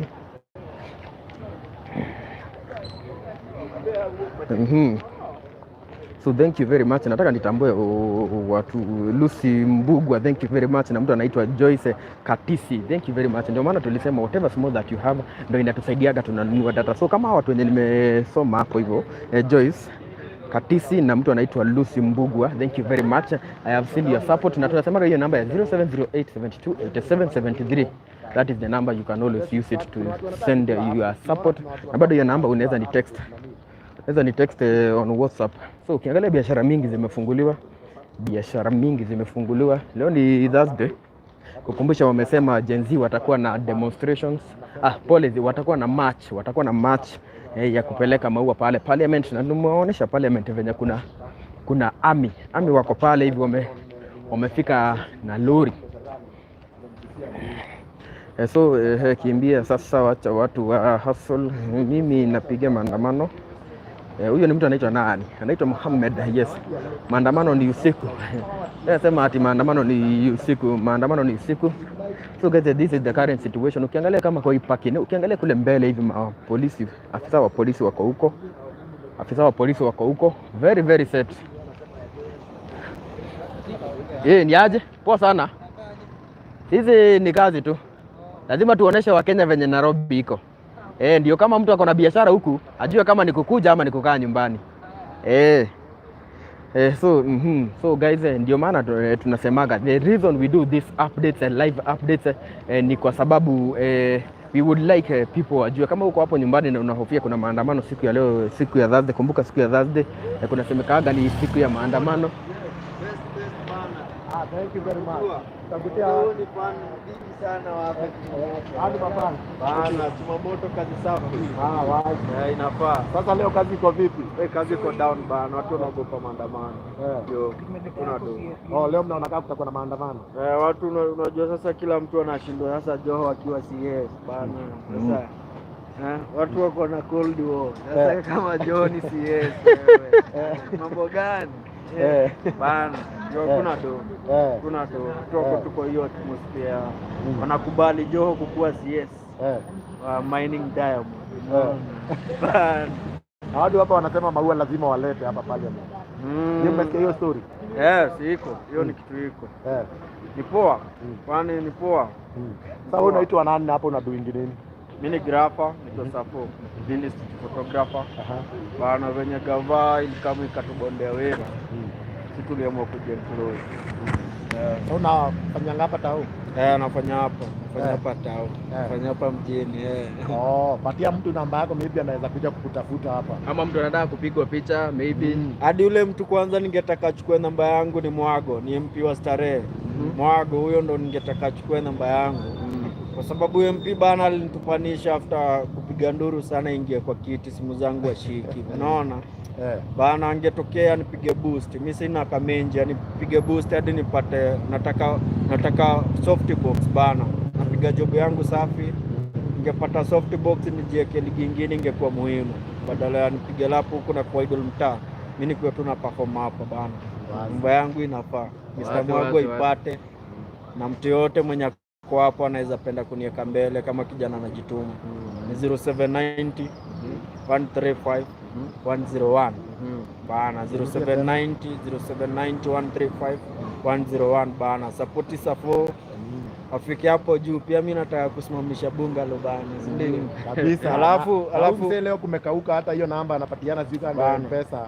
Leo hata hawajafanya kazi, wamekaa tu hapa tuone. Hata na idling hakuna watu wanapigwa picha. So hao ni watu wa kupiga picha na wanasema hakuna biashara. Hata arudie namba. Hata kama ni kalanti mnaweza mtumia hapo. Kuna mtu anasema Chuma ni mlevi bana. Chuma ajai. Chuma by the way tunakurank sana. Namba yangu ni 0790 135 101 9135 101. Mimi nilikuwa bigi sana wa UDA na mimi ni first vote, nimevote sahi. Kama kuna kitu moja na regret bana ni kupiga kura yangu kwa hiyo UDA bana walitumess. Kwa sababu sasa Mr. Ruto kama unaweka Joho kwa CS wa mining bana, mimi na si yangu minus inaweza kuwa bana hadi speaker wa parliament wala inaweza kama Joho anakuwa CS, mimi naweza perform sana kwanza kwa parliament kama speaker ama kwa youth affairs. Sasa Ruto tena kitu kingine prezo kama Murkomen akiwapo kwa roads anashaina amekupigia saa ya 900 dem. Sasa hii kwa sports wewe si labda ushtukie hapo amekupigia shit zingine kwanza hizo Olympics. Kuna vitu bana Ruto anafanya vitu hadi tu ku expect bana. Kwanza mimi siku expect kama Ruto bana ni muoga. Unajua hiyo ni uoga kama amepata. Unahitaji hadi gengeng ili kuongea na kufight. Unahitaji watu wenye walikuwa na kufight kwa kambi yako. Unaacha mamori wenye walidedi na wewe wakati wenye ulikuwa unaambiwa uingie kwa vichochoro. Ruto amebo sana kwanza huyo mtu. Walaya ametubo. Haizi shuka, unajua labda hiyo mti ikato huku chini ndo ashuke Ruto siri yake. Lakini amebo. Wewe prezo bana umetuangusha madai hadi wako. Sijui. kupiga kura UDA, hiyo ndo mess big yenye nilifanya qualify mimi. Lakini next round kuna Ghetto People's Party. Next round tunakamna Ghetto People's Party. Hiyo Mike Sonko akitokea tu amue kuishika inapenya. Tumeona series status tunaweza ingia. Na ni kuingia na kutulia, si kuingia kukula mchere na kutoka. Ni kuingia kuingia kutulia na kurule bana. Na kuzaania huko. Kwani iko nini? Ama wape namba tena. Bana, shukrani. Ndio chukua namba yangu weka ukijana mbele ni 0790 135 101. 0790 135 bana. Kabisa. Hadi mimi nikatinge. Moral bana. Kabisa, shukrani sana mzee. Shukrani bana. Acha sisi tuoneshe Wakenya venye kuko. Acha sisi tuwazungushe. Yes. Nyinyi mkiwa hapa muoje venye tauku tunaendelea. Acha tuende hapo kuko. Acha tuende hapo Kimathi Street wenye walikuwa wanasema wanaanzia. So kiongozi, uko chonjo? Kabisa. So guys, hao ni wasee wenye huwa wanapiga picha huku tao na wanasema biashara imekuwa mbaya sana. Yes, na kuna mtu mmoja lazima nitambue kwanza before niendelee. Kuna mtu anaendelea kutusupport hapa hivi. Mtu anaitwa nani? Wacha nisome. Kuna mtu nimeona ametusupport. Mtu anaitwa Mary Mumbi Gashukia. Yes, via Sendwave. Thank you very much. Huyo ni mtu wako US and thank you very much. Anaitwa Mary Mumbi Gashukia. Thank you very much from the US. Yes, na nikukumbushe tena if you ametuma their support na tunasema hii namba ya 0708, that is the number you can always use it to send you a support. So tunataka tu so tunaendelea kuzunguka huku hivi guys. Tunataka tuoneshe the current situation hapa ni CBDS. Kikusta TV must go. Wewe Joseph Kariuki, wewe ni hata nisikuite venye nilikuwa nataka.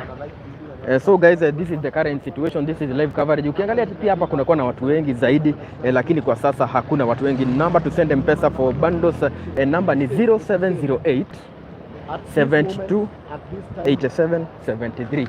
0708 72 87 73. Nirudie tena mara ya mwisho 0708 72 87 73. Jina kama kawaida huendeleta Martin Kimani. So tunaendelea kuwazungusha huku Nairobi City so that we can see the current situation. Nikukumbushe tena Gen Z walisema siku ya leo ni siku ambayo wataweza kukuja huku tao, watakuwa na wakipresent their petition to the office of the president. Alafu kutoka hapo watakuwa wana march na their flowers na wataenda wazieke pale hivi kwa parliament. Tumepitia pale kwa parliament na tumeona by the way army iko hapo hivi imemwagwa na malori, jeshi iko hapo hivyo. So tunataka tuelekee hapa hivi archives, tuoneshe mambo venye inakuaga hapa side za archives. Ukiangalia biashara zinaenda kama kawaida. Tunataka tuoneshe kuna mahali kuna security. Twenda hivi chuma.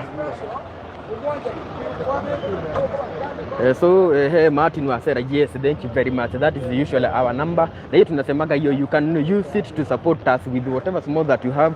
Hiyo ndio inatusaidiaga kununua data. Meanwhile sisi tunaendelea kuwa inform na kuwajulisha whatever is happening in our country. So watu watafute kazi ya kufanya kuliko biashara za watu. Yes, huyo mtu anaitwa nani? Mercy, thank you very much. Na nikukumbusha hiyo namba yetu ya 0708728773. That number you can always send us a message pale WhatsApp na mambo inakuwa iko chonjo. So hapa hivi ukiangalia makarao wametulia hapa hivi. Yes, so watching live from Felix Bartonjo CBD. Ukiangalia so hapa hivi tuko National Archives. Na archives kama kawaida ukiangalia shughuli zinaendelea kama kawaida. Gachagua must go. Yeye mtu anaitwa nani? Yegon anasema Gachagua must go. Na ukiangalia hii area base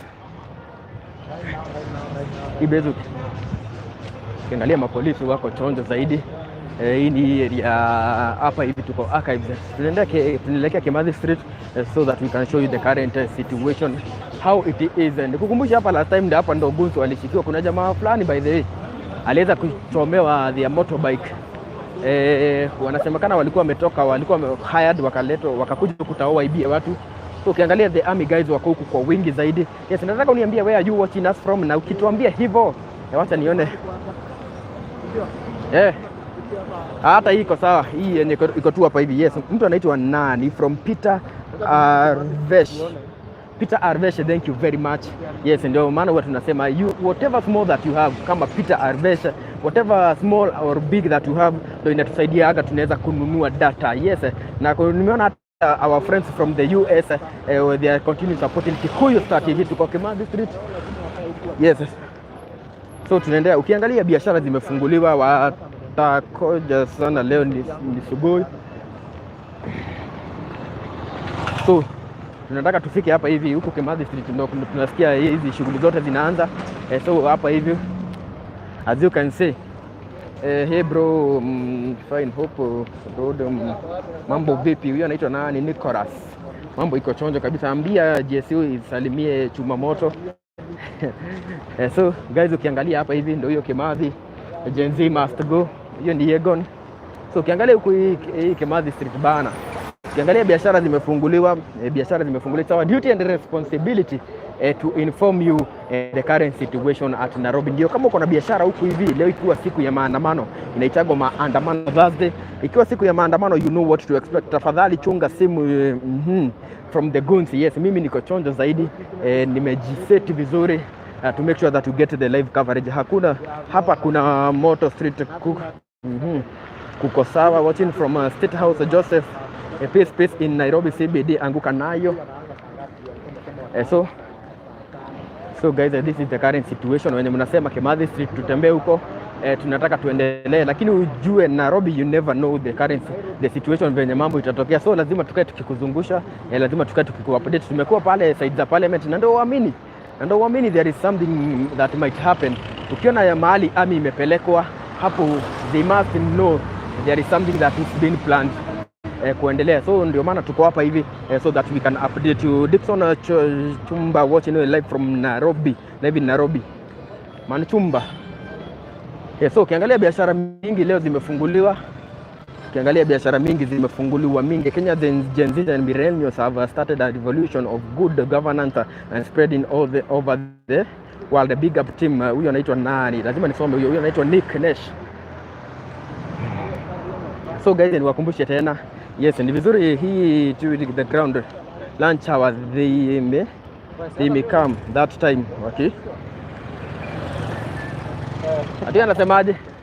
Anataka kuonekana kwa TV leo. Anataka kuonekana kwa TV. So guys, this is the live update from Nairobi CBD, na niwakumbushe kama kawaida, kuna watu wanauliza my number. Sijui hiyo namba ni kuonekana ionekani ama vipi. Hii namba nimepina hapo juu. Lakini for the sake ya wenye nisome pia. Huyu anaitwa nani? Tabs Chosen, nimekusoma. Na mtu mwingine anaitwa Winderos, na mtu anaitwa Todi, yes. Tabs Chosen, nimekusoma. Kufika Jivanji. Wacha hata nikusome kwa mara ya pili. Ukiangalia wanahabari wako huku kwa wingi, they are ready to inform the audience of whatever that might be happening. Ukiangalia wote ni wanahabari and they are very set. Sasa salimia hao wakubwa. Tuko na wanahabari, unajua lazima usalimie watu mara mingi. Huyu anaitwa Janja la mjini kama kawaida. Huyu anaitwa Trudy na BTG. Queen of content ako hapa hivi. Hizi bado tunazunguka huko hivi. Huko area iko aje? Bado mnangoja. Rudi Kitui ndio huyo. Kuna watu wamekuulizia sana, wanasema ati wewe ni mrembo. Niko hapa. Ndio. Watu wangu wanasemaga wanataka turudi. Hadi wewe ndio hiyo turudi. Ndio hiyo turudi hapo. Yes. Sasa watu waone dakika mbili waanze kuitisha namba. Wapatie namba before waitishe. Hawatumagi, kama watumagi siwapei namba. Wapatie namba. Give them your number. You never know. Lakini kuna mwenye alinitumia ndo. Unaona ile siku tulikuwa na wewe pale? Mwenye alinitumia punch. It's Trudy Kitui in the building. Namba yangu ni ile 0706 615 913. 07 06 615 913. Last one 0706 615 913. Intrude. Kama ni M-Pesa, intrude. Nawapenda, by the muendelee kumsupport. Thank you very much. Na by the way guys, ukienda pale YouTube anaitwa Trudy Kitui, and then hapo msubscribe. And then msubscribe kwa wingi. Huko nimewatuma. So ukiangalia hata international journalists wako pale. Chuma. Twende nini? Twende Jivanji. Hii nini yangu inanibo. So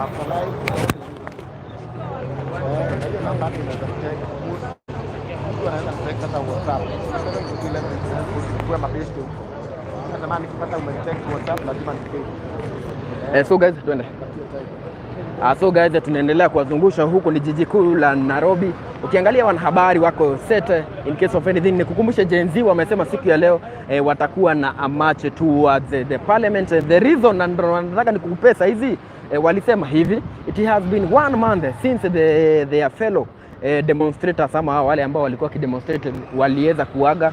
Wengine kunasemekana walikufia kwa maandamano, wengine walipigwa risasi as they say. So they said today is the day ya kwenda kupeleka maua pale kwa parliament, yes, so that they can show the honor for the fallen soldiers. So today is the day. Na tumezunguka pale hivi kwa parliament na tumeona lori ya army imeweza kudropiwa pale hivi, yes, which means it's a serious business. Nikukumbusha tena hawataachia hapo hivyo, kwa sababu wamesema watakuwa na a march ya kuelekea kwa the office of the president where they will present their petition. So all that will be happening today on Thursday. Wanasemaga ni Thursday, it's on Thursday. Alleged inaitagwa maandamano Thursday. So guys, thank you very much kwa kuendelea kuniwatch. Thank you very much for keeping it Kikuyu Star TV. Nikukumbusha tena, if you are not watching this video from Kikuyu Star TV official channel pale huku side za YouTube, jua huko ni kwa mikora, na tafadhali unafaa kuwa umetoka mbio, kwa sababu kama uwatch kwa Kikuyu Star TV, tafadhali toka mbio. Haufai kuwa huko, unafaa uende usearch Kikuyu Star TV na ukitupata huko hivyo mambo inakuwa iko chonjo zaidi. So hapa tuko kwa Nation, hapa hivi ni Nation Center, na ukiangalia hapa hivi bado kuna time hata huku walirushwa tear gas, huku mambo yao inakuaga imechacha zaidi. So tunaendelea kuwazungusha, tunataka tuwafikishe hadi Jivanji so that we can know the current situation. Ukiangalia kutao magari mingi zimepakiwa, watu si wengi zaidi venye siku za kawaida kuna kuaga. Yes, uliza huyo demka anataka bibi ya tatu. DJ Kikuyu Star TV nicheze lelo ni lelo. Wacha huu ni nani? Wewe mtu unaitisha wimbo ya siasa bwana. Joseph wewe unasumbua sasa. Joseph unasumbua. Joseph Korir. Yes, hiyo Uber ni common sana hii Kanairo. So guys, niwakumbushe tena our number tunasemaga it's always 0708 728773. Na hiyo number bado you can always use it, na unani text pale WhatsApp. Yes, na ukini text pale WhatsApp tutakuwa tukicommunicate. So these are live updates from Nairobi CBD. Live updates from Nairobi CBD. Yes, naona watu wanani text.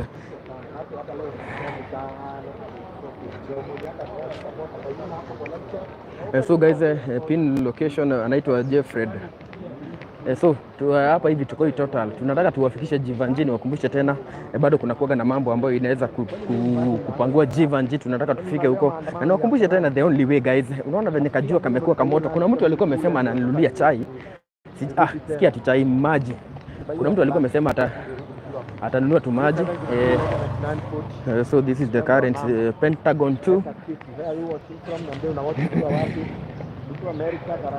So this is the live coverage from Nairobi CBD. Maandamano lazima kama ibada. So sisi tutakuwa huku kutoka saizi hadi jioni, just to make sure you have umepata ile ambayo tunaitaga update, ndio usiweze kupitwa na kitu yoyote. Niwakumbushe tena the only way tunasemaga you can support us kama Kikuyu Star TV ni kutu support na data, na mambo inakuwa iko chonjo zaidi. Ukiangalia wase hapa tuko Kimathi Lane. Ukiangalia biashara zimefunguliwa, hii side bado biashara zimefunguliwa, bado mkipata wezi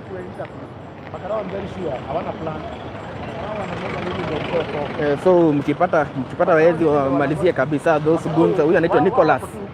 Yes, Nicholas, thank you very much. Nataka kila mtu aniambie where are you watching from? It's Judas around. Huyu anauliza kama Judas akawa around. So guys, tunaendelea kuwazungusha huku in the capital city of Nairobi, na niwakumbushe tena these are live updates from Nairobi CBD, so that you can know the current situation. Huko nyumbani tunasemaga you are always our boss, na wewe ndio umetuandika kazi, ndio maana it's our duty and responsibility kama Kikuyu Star TV to make sure ati whatever is happening here in Nairobi siku ya leo kama hii ya maandamano na siku ya Tuesday na siku yote ile ambayo kuna kitu ambayo si ya kawaida inaendelea, wewe unakuwa among the first people to know what is happening. Naendelea kusoma message zenu. Mtu anaitwa Kilo 10 Kenya anasema Zakayo anasema nini? Zakayo ashuke, mpigwe risasi tupumue. Huyu anaitwa Langat. Na mtu mwingine anaitwa Princess Mudhoni anasema here I'm watching from California City Coast California City Coast. Thank you very much. So guys, niwakumbushe tena utajua tofauti wa Guns na Gen Z, yani na text hata kunisoma from Nyeri. Huyu anaitwa nani? Juliana Mwesh. Nimesoma sasa Juliana Mwesh nimesoma. So niwakumbushe tena, this is live updates from Nairobi CBD na tunataka tuoneshe what is the current situation. Yes, mimi namekiki sure nimesoma nini, nimesoma message za kila mtu. Kama mtu anaitwa Joseph Kamande, huyu anasema nini? Joseph anasema ODM iko ndani. Alafu Shangwe Milele anasema watching from Koja live kujia chai. Yes, niweke tu tafadhali, niweke tu chai hapa kwa 0708 72 87 73. That is the number you unaweza always tumia kutuwekea chai. So this is the huku tumefika Jivanji, bring back Uhuru to State House bana. Huyu anaitwa nani? Anaitwa yes. So huko hivi tuko huku Jivanji. Ukiangalia venye kumetulia huku, basi hata tupitia hapa hivi.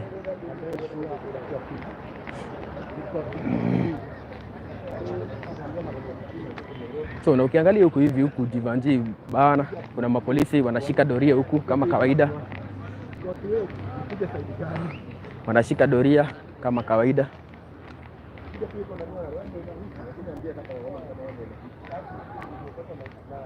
So ukiangalia hapa hivi tuko Jivanji, Garden. Tuko Jivanji Garden guys, na tumeingia huku hivi. Na ukiangalia hali ya huku hivi, nikukumbushe pia huku kuna mambo zinakuwa zikipangwa, lakini siku ya leo tunaona kumetulia. Hakuna mambo mingi zinaendelea. Yes, so niambie where you watching us from? Yes, na kuna mtu alikuwa amesema ananunua chai. Huyo mtu akoja bwana. Mtu akoja kachai umesemaje? Sasa niangalie kama nyinyi guys mko na mbaya. Mtu anasema ananunua chai alafu anapotea. Alafu hiyo namba yenye nimepeana hapo, usipige saizi. Hiyo namba usipige saizi. Yes, nikukumbushe mtu kama wa Kinyameri Mombi from USA aliweza kutuma kitu. Mtu anaitwa Windrose, Lucy Mbogua, Joyce. Yes, wote wanaendelea kutusupport. Watching live from Kaloleni. Huyu anaitwa nani?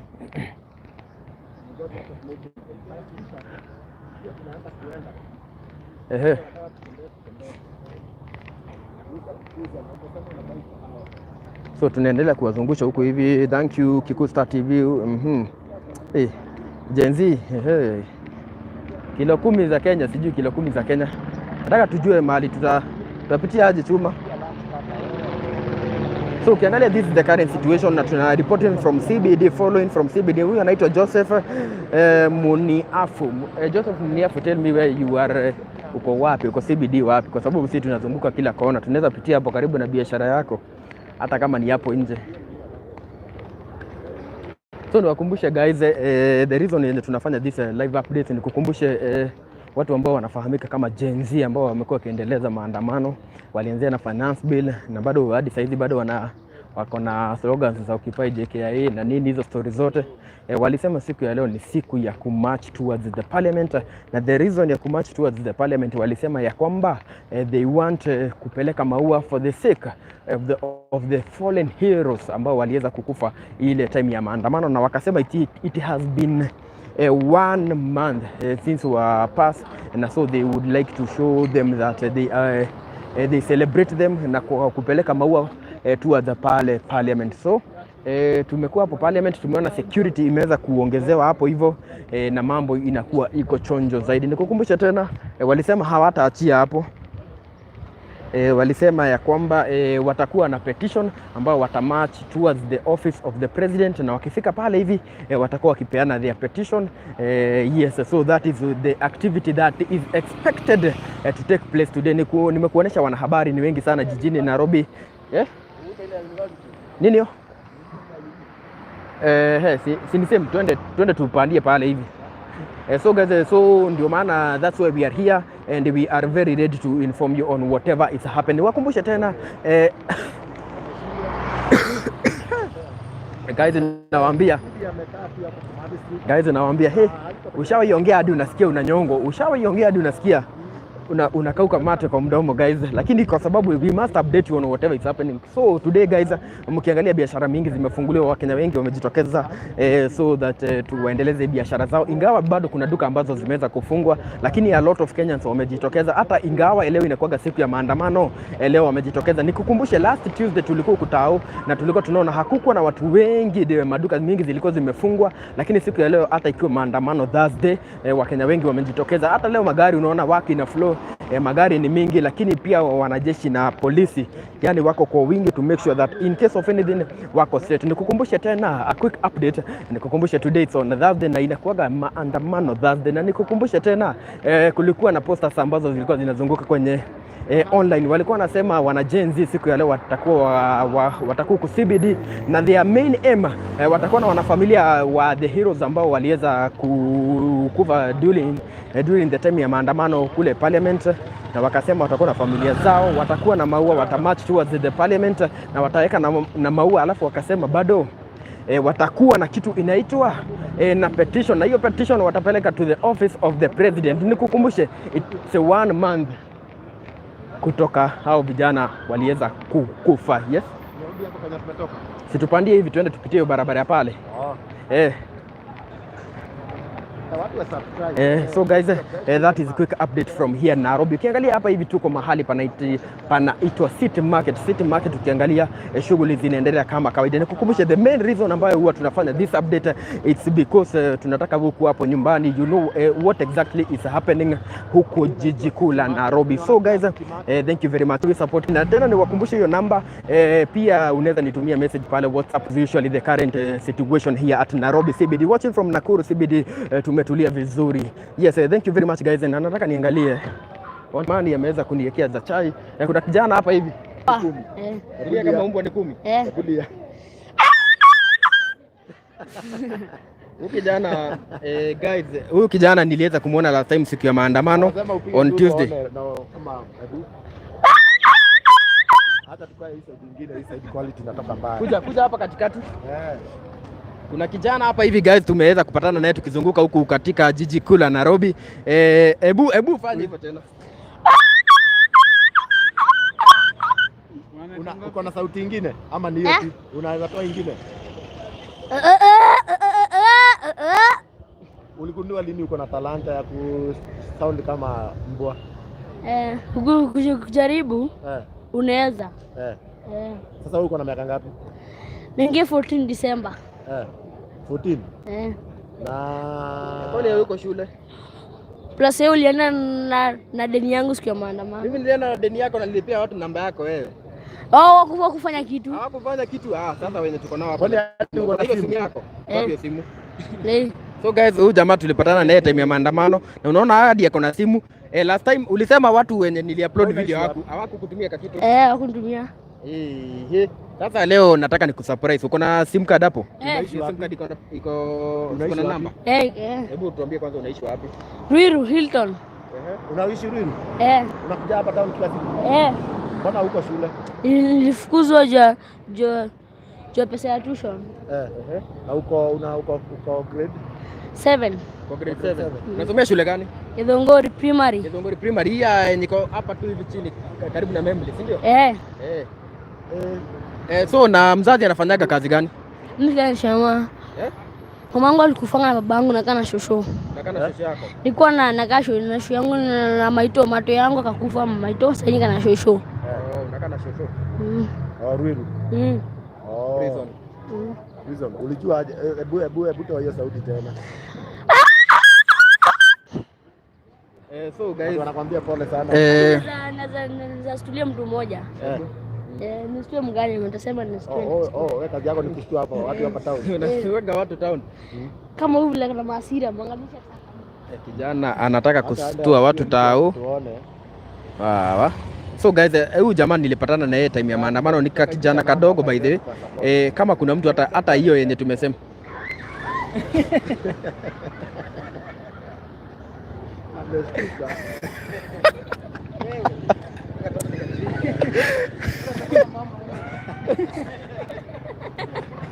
Sasa kazi yako hapa town ni kustua. Kazi yako ni kustua watu tao. Hakuna mmoja anayetaka kukupiga. Hakuna. Guys, tuko na watu wetu hapa hivi. Ngoja kidogo chuma moto. Tuko na watu wetu hapa hivi na guys, kama venye mnaona huyu jamaa, kitu ya kwanza ni in fact ni small boy na amesema ako 14 years. Anasoma umesema uko grade 7. Ako grade 7 na ako home kwa sababu ana school fees. Mama yake alipass, baba yake alipass, so unaishi na shosho, si ndio? Na huyo jamaa unaona ako na talent. So guys, tunataka tukitoka hapa chuma moto. Kuna ule madam fulani tuliweza kusaidia na aliweza kulipa nyumba na akalipia mtoto school fees. Na kwa sababu tuko na watu hapa hivi wenye wanaweza kusupport. Tuko na namba hapa hivi. Ndio hiyo simu yako. Na uko sure wewe utaenda shule ama ni venye unataka kusoma? Nitaenda. Na simu ulitoa wapi? Ilikuwa mama yangu. Ilikuwa mama yangu. Ilikuwa mama yako. Mama yako alipass.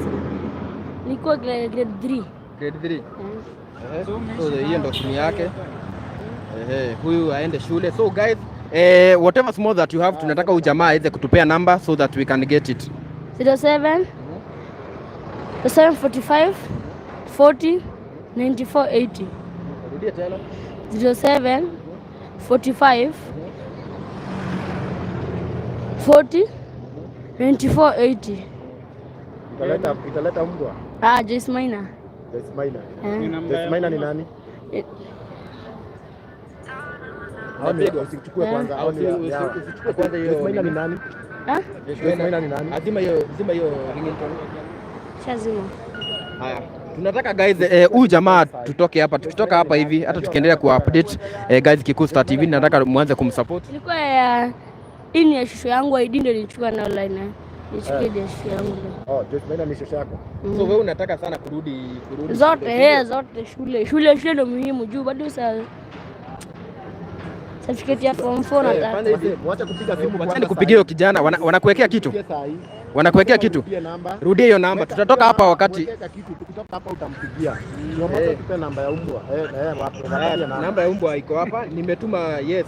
Kwanza watoe sauti uwapatie namba.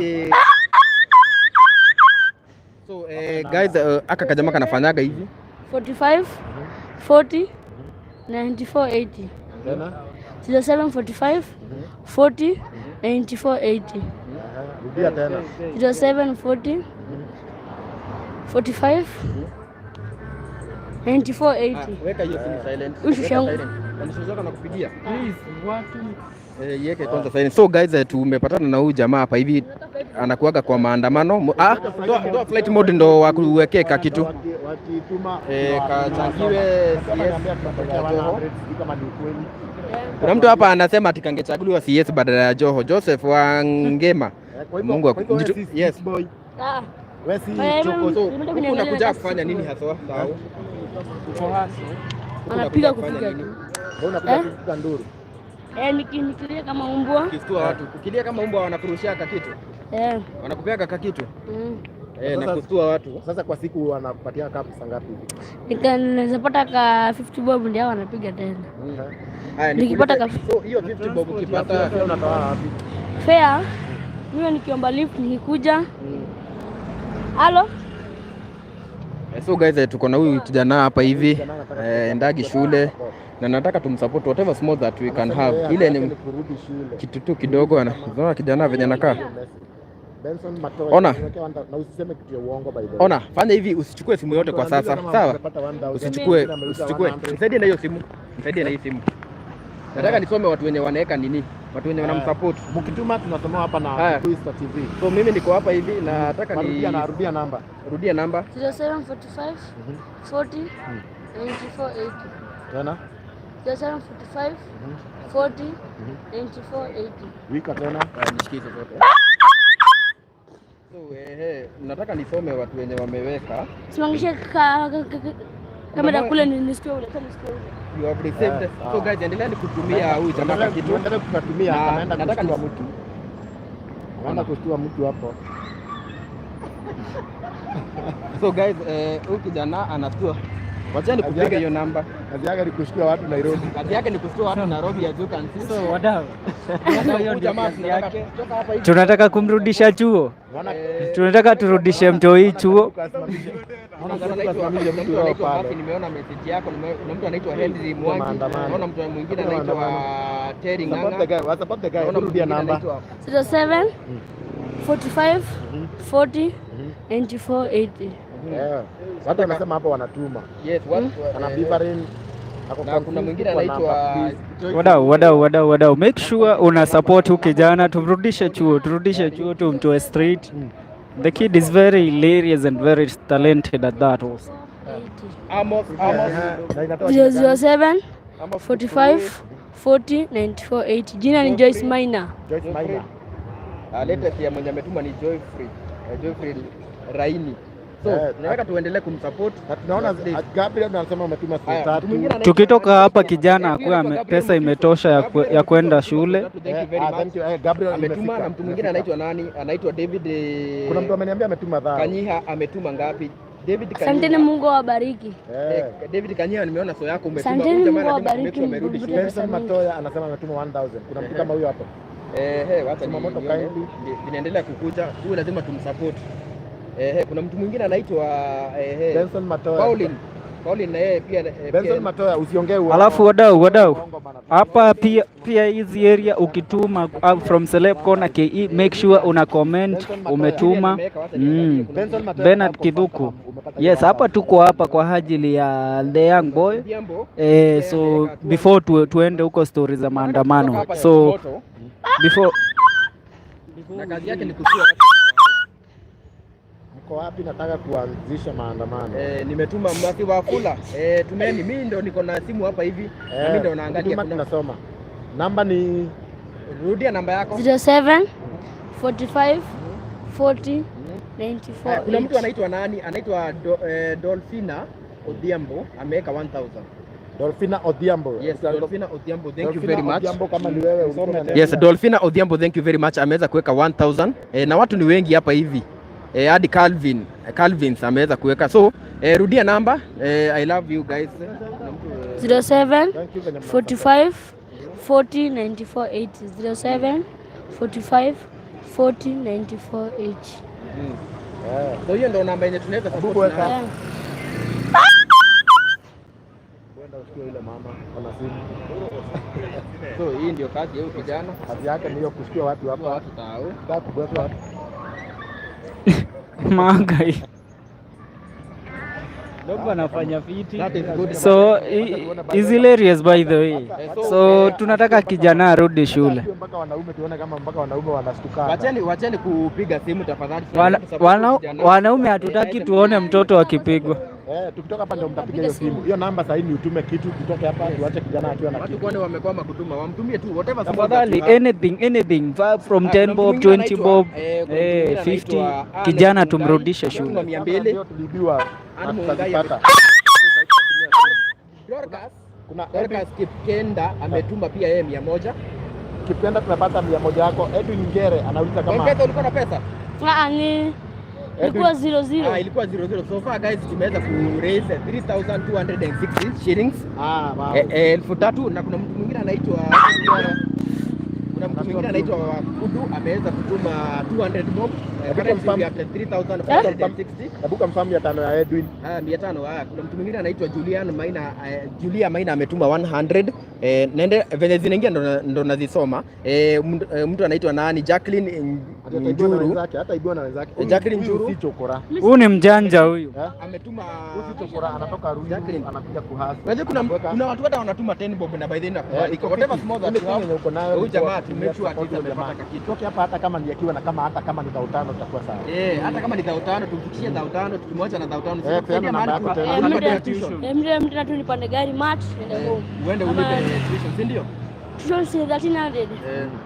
Ningie super quick mat na besho yangu ka shopping nipelekee. Wow. Nasikia venye anasema Unapata 50 bob ya leave. Hata tunaendelea tukiangalia. M-Pesa namba tusema. Rudio namba 07 45 40 94 80. Weka. Nime namba nimesave sikosa kuchukua. Hiyo namba usipige saa hii. Msupport kitoke hapa atakiwa hata kama ni 5k na itakuwa fit. Hebu apatie namba tena. 07 45 40 94 80. Na tukitoka hapa uende ukiendanga. Hawa watu wenye wako hii area don't interact with. Wenye wanashtukanga si wanamlipanga, ni wewe ukitaka abote kama mbwa. Nakwambia ni tunasikianga unasikia yeye Kenya anapatanga ni kama hata uone hao kazi wanafanya. Ndio kazi anafanyaga hii town. Hiyo ndio kazi anafanyaga huku ndio. Sio wanamlipanga, wenye wanamlipanga ni sasa kama huko hapa town unataka abote kama kwani wamekuwa makutuma. Tumeni please. Anapata kama anapatanga tu kama nini peke yake. Unaona you have so kuna mtu mwingine anaitwa Aisha Sila ametuma 100. Thank you very much. Please. Wadau tuweke dogo tumrudishe chuo. Kuna mtu anauliza kama kufanyia shopping. Tutaenda lakini wacha tumpatie benefit of doubt tutua. Unajua tutafuatilia hapa. Tukimpata hapa tena. Simu. Wewe usijali iko 32% iko sawa. Namba ni naendelea kusoma 45 40 94 80. Hassan Ali 200. 07 45 40 94 80. Na kazi yako hapa taoni gani? Nikilia kama umbwa. Ukiniambia nilia kama umbwa ni 10. Niko nimeasa mbao. Nakula nao mandazi. So guys, tunataka kwa siku na mingi na kama pesa ngapi? Napata 300 200 hivyo. 300? 200. Tunafikisha 200. Sasa kuna mtu anauliza hapa. Sasa wenye unashtua ni wao wanakulipanga? Sasa for example ameniita. Kuna mtu anaitwa Monica Wambui ametuma 500. So currently tuko 4260. Kisha 800 tufike. Rudia namba tena. 07 45 40 94 80. Naleta? Joyce Maina. Kuna watu wanauliza hapa kama ushaipigwa na mtu kujua kulipua. Sijawahi. Ndio anakuelewa. Wanachekanga ukiniambia ni talent bro. Ndio nafanya sana. Talent. Unashtuanga wanaume ama ni wanawake tu? Wote. Na wanaume wanashtuanga? Hebu shtua hao ni wako hapo watoke. Kazi yake na tunaendelea kumsupport guys. So far tumefika 4,000 4,340 kwa sababu kuna mtu anaitwa Maureen Wekesa ameweka 30 bob. Thank you very much Maureen. Tunataka huyu kijana arudi shule. Nataka ukijana arudi shule so that aweze kupata do ya kulipa tuition fee. Na amesema mamake alipass, babake alipass, anakaa na shule. Ametuambia shule ametuambia unasema wapi? Kidongori Primary Ranching. Kuna mtu anaitwa nani? Uko ni Ruiru tutatembea hadi hiyo shule. Ukitembea huko utakupata mande. Kando ya mali naishi. Hata mimi nakaa uje mimi. Huyu boy anakaa bro wa branch. Ukija hiyo shule uko shule wewe bro. Unasema hapa unakaa bro ya branchira. Mimi si branchira. So anasomea Githunguri. Tunasema unasomea moto. Tunasema whatever small that you have. Kuna watu wanatuma 10 bob. Githunguri Primary Ranching. 300 Githunguri Primary Ranching. Ranching. Haya. Kuna mtu mwingine anaitwa Silas Maina.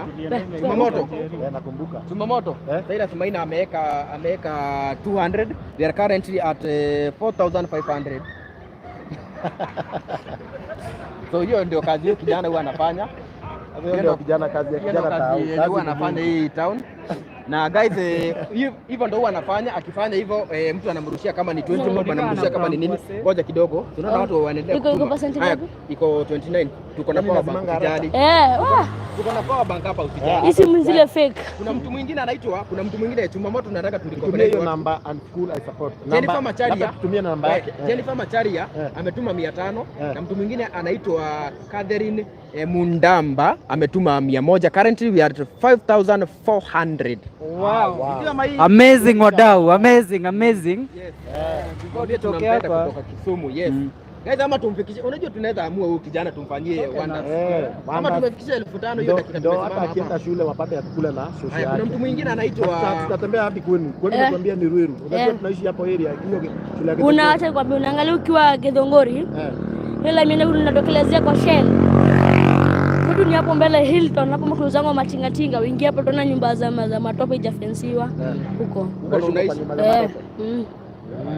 Tutembea huko. Namba ni kuna mtu 07 45 40 94 80. Tena 07 45 40 94 80. kabisa. Along bypass ni hapo Githongori ranching, Githongori primary school ranching.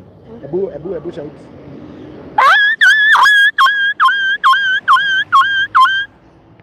So guys, huyu boy ako na talent na unaona watu wanapambika sana huku hivi. Watu wanakuja huku tao. So sasa hivi tuko aje? So hapa tuko chonjo, bado tunaendelea kupea watu updates. Watu wasisahau washangae kwani kumeenda aje. Kijana anafanyaga hiyo kazi huku town. Unaona hivyo ndio wanafurahisha wananchi, anaenda anakumwekea hivyo kama umbwa, unafikiria unaumwa na umbwa na unampea ka 10 bob, unampea ka 20 bob. So tumepatana na yeye Tumamoto na we have decided to support this guy. Amesema yeye kwamba nipeni hizo mic. Nataka tuelezee watu story kidogo. So huyu jamaa tumepatana naye hapa hivi na tumeona ile kazi yenye anafanya, naenda na stua watu analia kama umbwa, si ndio? Na akilia hivyo watu wanastuka, wengine wanacheka na hapo ndo anachua 10 bob, anachua niti. So tumetaka kujua what is happening na ametuambia by the way yeye ni orphan, tunaweza sema hivyo kwa sababu mamake alipass, babake alipass na anakaa na shosha yake. So alifukuzwa tuition fee na ndio maana ako huku tao ku hustle 50 bob nini aweze kulipa tuition fee. Sisi tukaamua hatutamwacha hivyo. Anafanyaga kazi kama hiyo, aona anafanyaga hiyo, ndo kazi anafanyaga hapa hivi, ndo anapata kakika hadi wanaume. Hebu niachie hiyo simu yako bro. Imewaka, iko sawa. So tunataka whatever small, hata iko sawa.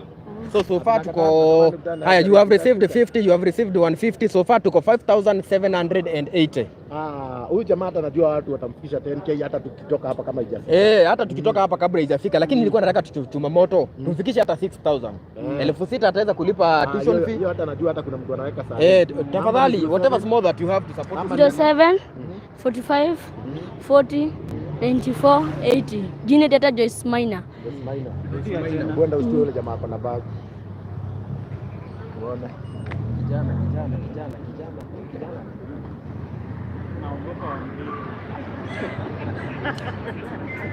So hiyo ndo kazi kijana huwa anafanya hii town na that is his way to get in. Kile naogopa ni hawa wanaume wageuke wapige mtoto. So far Tumamoto. Tena mali msave. Huku town unapitia zote hujasave. Hizi zote zenye tuna nini? Yenye imesaidiwa mimi. Na tafadhali hapana piga simu wewe tuma kitu utapiga tukitoka hapa. Utapiga tukitoka hapa, wacha tuache kijana akiwa fiti. So you have received 200 from mtu anaitwa from Cooperative Bank. So we are currently at 5,980. Makofi kidogo. So tunamwachia 6,000, si ndio Tumamoto? Tumwachia 6,000. Fikisheni wadau, fikisheni. Yes, fikisheni hiyo. Nataka mtu tu atuongezee. Tumebakisha pesa ngapi? Tumebakisha 20 bob. Namba 07 45 40 94 80. Kuna mtu anauliza unapitia challenges gani sasa ukifanya hii job yako? Challenges zenye unapitia? Mimi kaza niita uniambie nilie hivyo tena, nakwambia kulia tu ni 10. Ukinipea 10 na kulia na kusoma. Challenges ni kama mashida zenye unapata. Changamoto ni mingi. Kama kitu ya shule naendanga hizi. Sisi pesa zangu zimeanguka huku chini. Sasa zivanikiwa dungo. Sasa niende na sport. Uniform zangu si mbaya sana. Kuna place nyingine unafanya hii kazi ama ni hapa tu Tao peke yake? Oh, tumesahau tunatoka hapa na nini? Tunatoka hapa hivi ndio tumeona tusaidie huyu jamaa.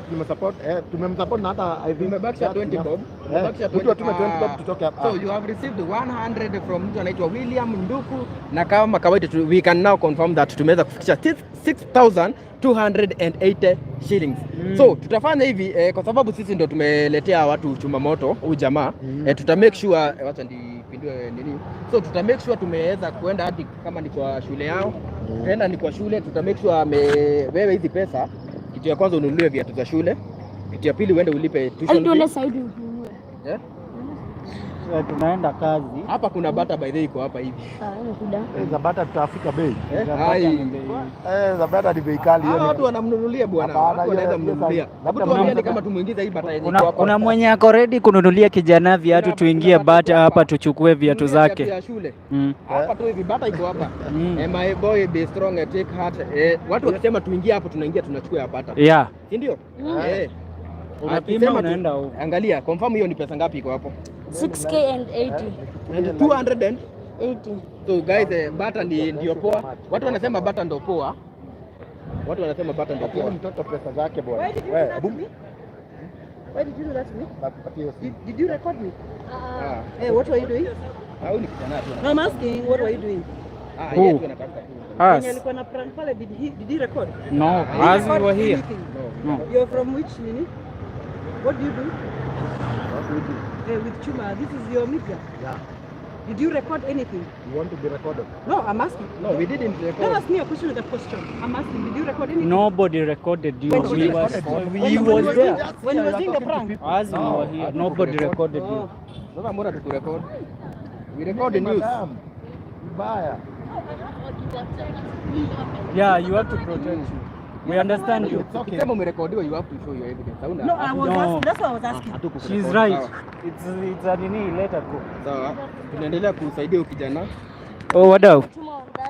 Yes, 130. So Wadau.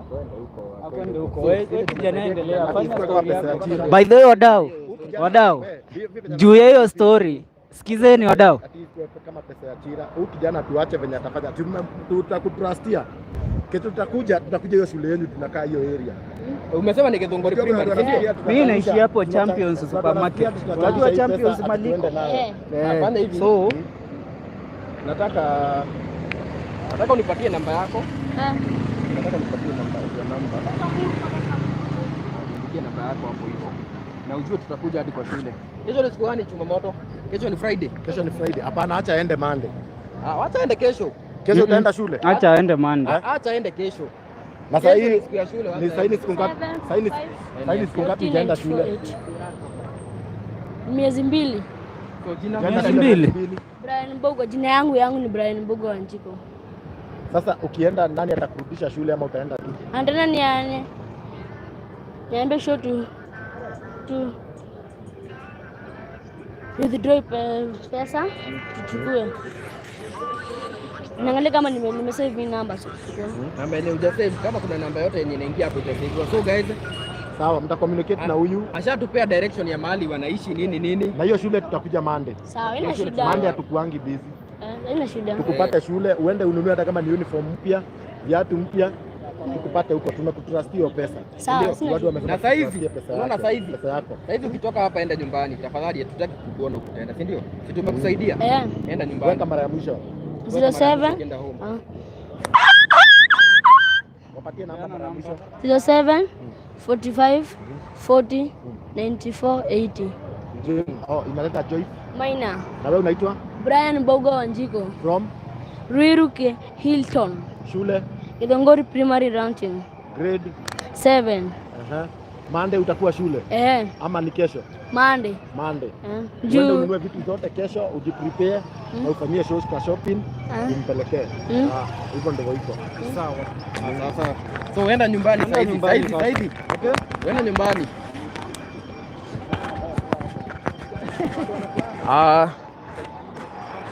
So guys, sisi tumemaliza hizo do mweke mshwari kwa wengine watarefund. Mtu mwenye atataka kurefund acha refund. Unajua kusaidia mtu huwezi saidia mtu na roho mbili. Kama utaweka alafu refund ni sawa tu. So guys, tumeweza kusaidia huyo jamaa na tumemchangishia pesa ile itamwezesha kwenda aende shule na all those stuff. So tunaendelea na kuzunguka huku hivi.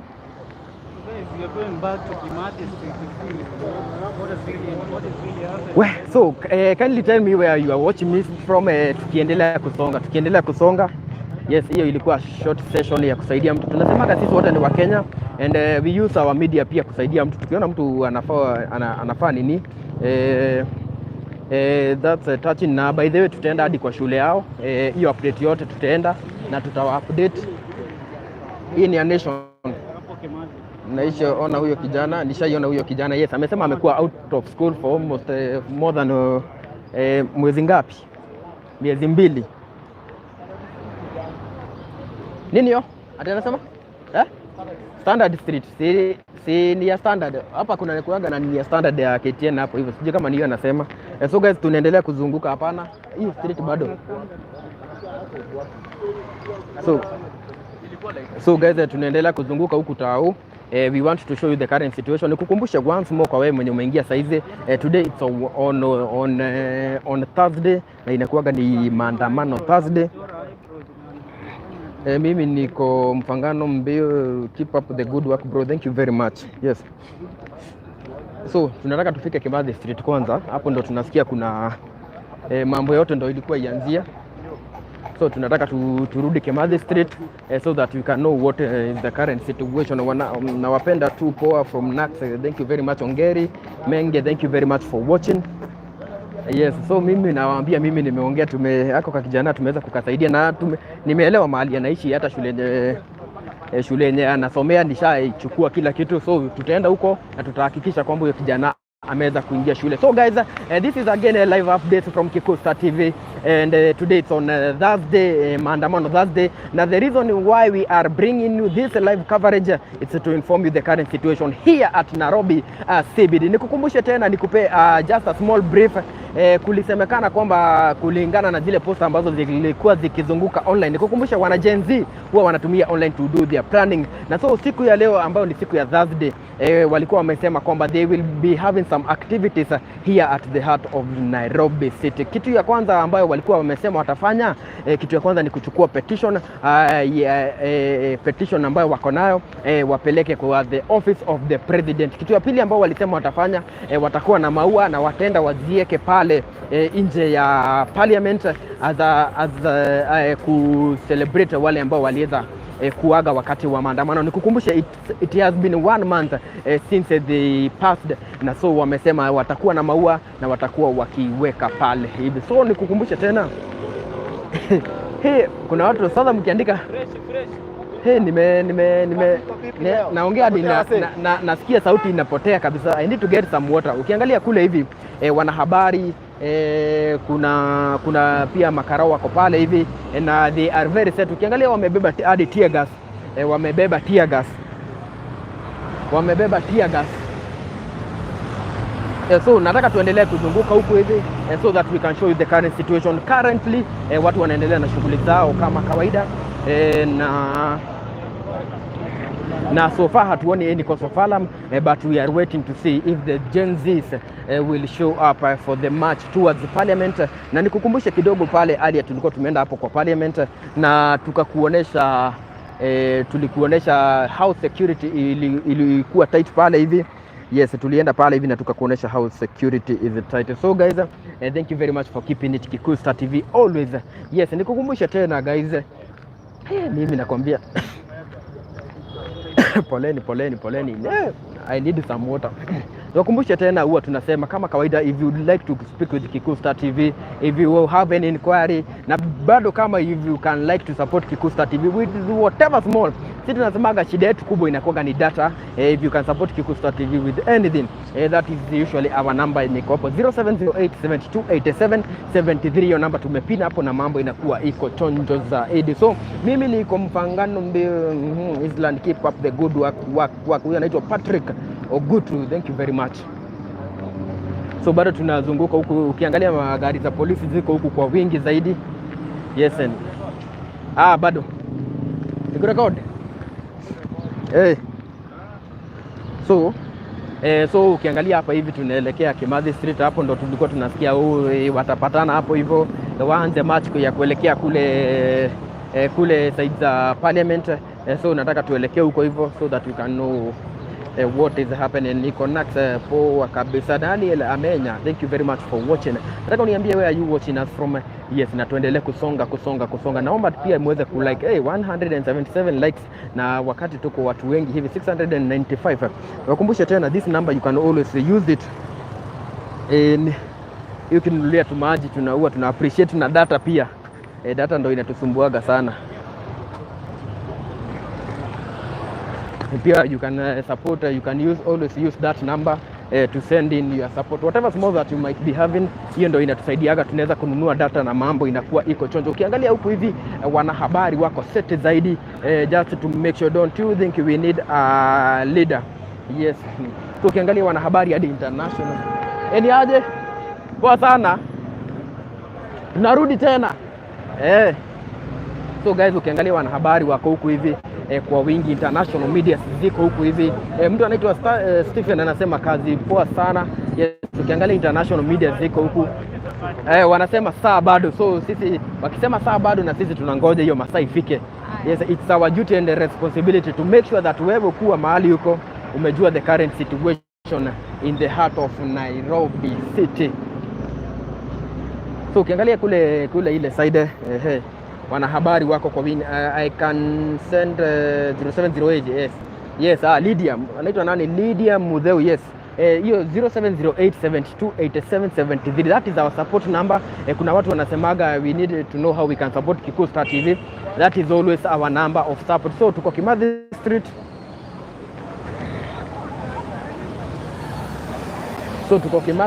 Guys, na ukiangalia kule mbele hivi, so watu hatuendi leo ama hiyo ni kama anauliza kama watu hawaandamani.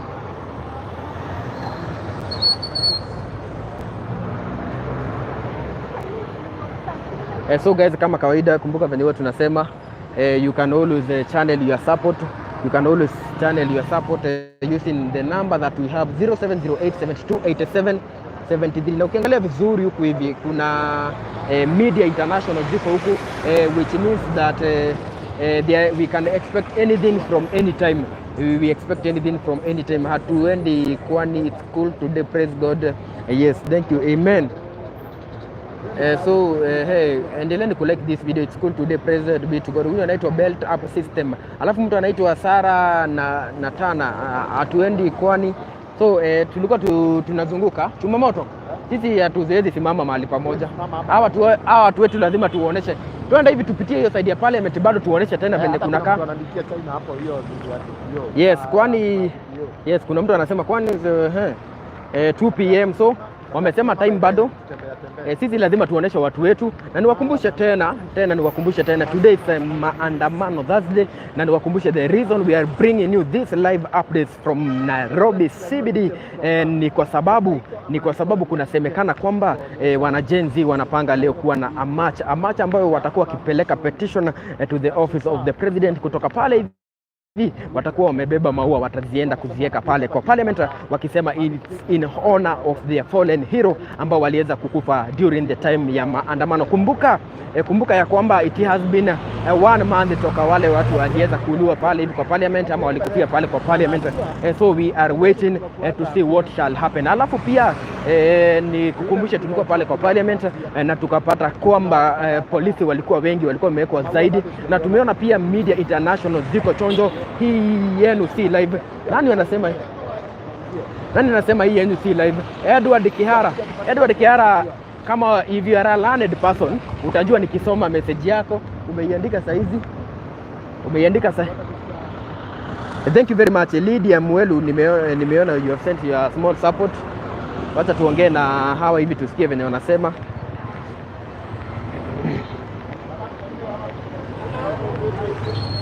Tunaona watu wa media na tukaona pia watu wajue pia watujue.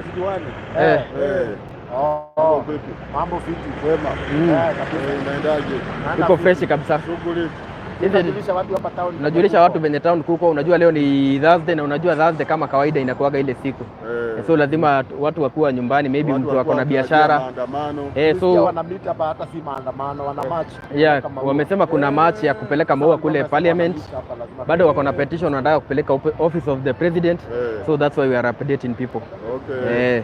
That's good. We appreciate for your care. Yeah.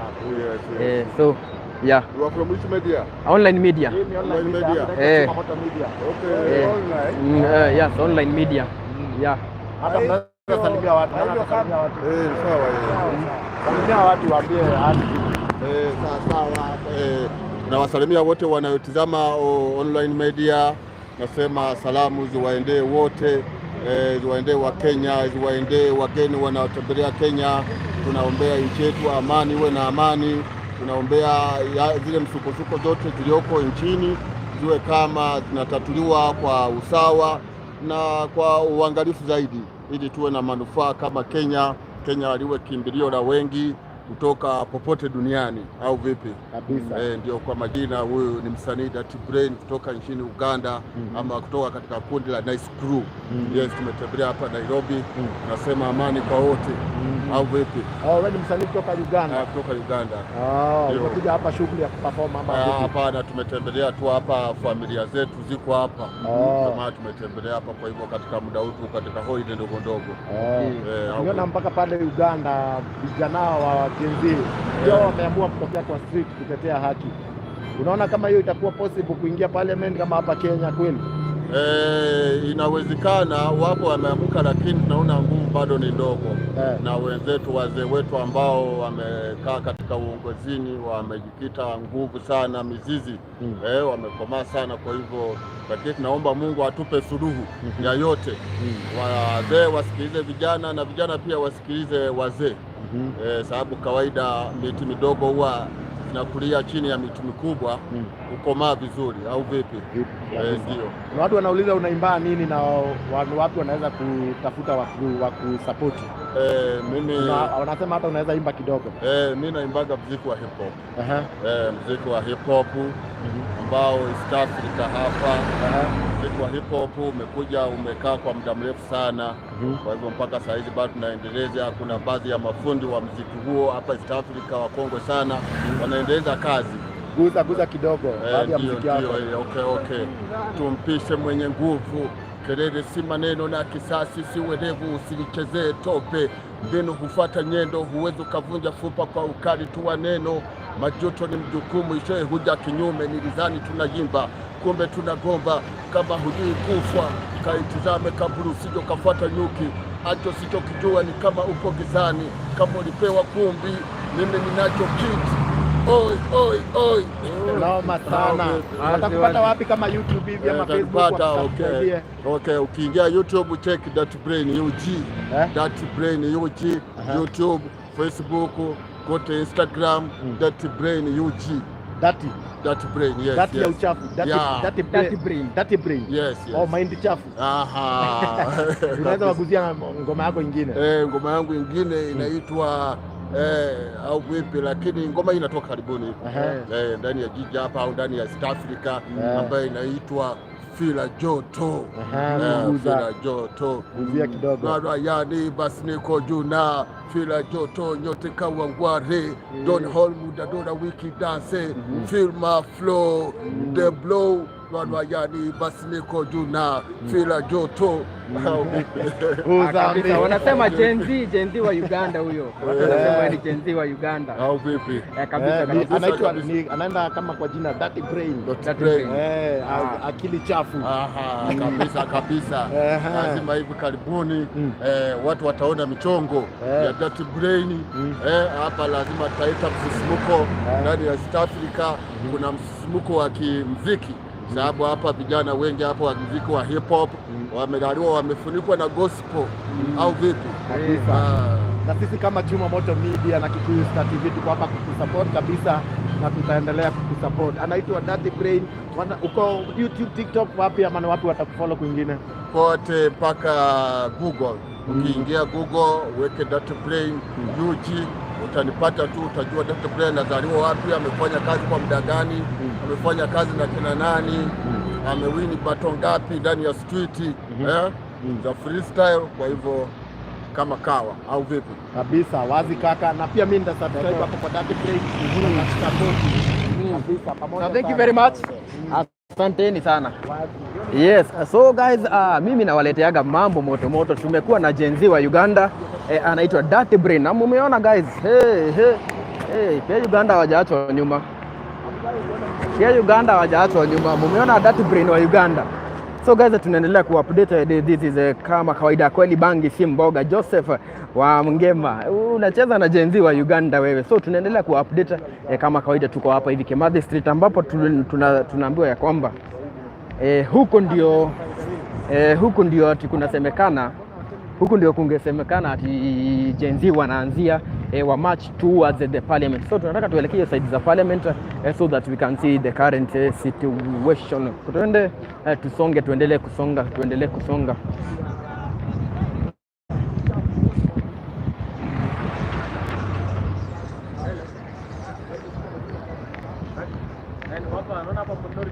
So guys, once more niwakumbushe tena we are live and this is a live update from Nairobi CBD.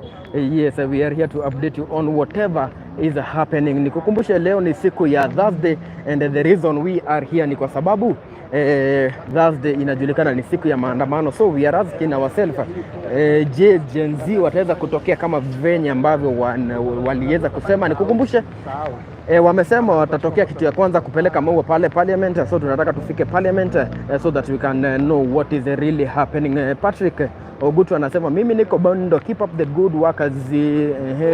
Zilizala mimi niko Bondo, keep up the good work. Okay, sawa. Nimeona hiyo message. So ukiangalia huku hivi biashara mingi zimefunguliwa. Watu wengi, Wakenya wengi wako kwenye shughuli zao za kila siku. Yes, na tunaendelea kusonga. So nataka uniambie, where are you watching us from? Na nakukumbusha tena, mlisahau bwana ile namba yangu yenye tunasemaga you can always use it kutunulia data. Kuna hiyo namba yenye tunakuaga nayo hapo hivyo. Hiyo ndio namba yenye tunasemaga you can always use it to send your little support.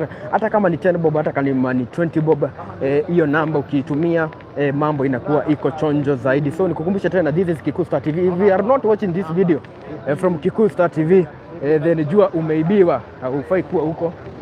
Kimbia na uelekee kwa Kikuyu Star TV. Kama we watch kwa Kikuyu Star TV, toroka mbio huko, haufai kuwa huko. Enda usearch Kikuyu Star TV, that is where original video comes from. Kama una watch from anywhere else, usikubali kuiwatchia huko kwa sababu hao ni wezi, wanakuibia bwana. Unafaa kuwa kwa Kikuyu Star TV. So tunaendelea kusonga.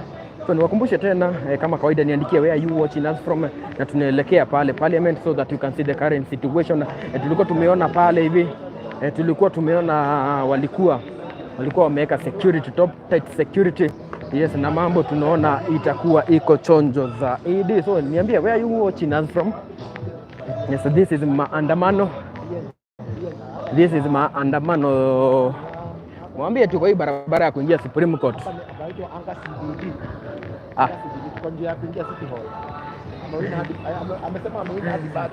So guys, tunaendelea kuzunguka huku tao so that we can know what is really happening.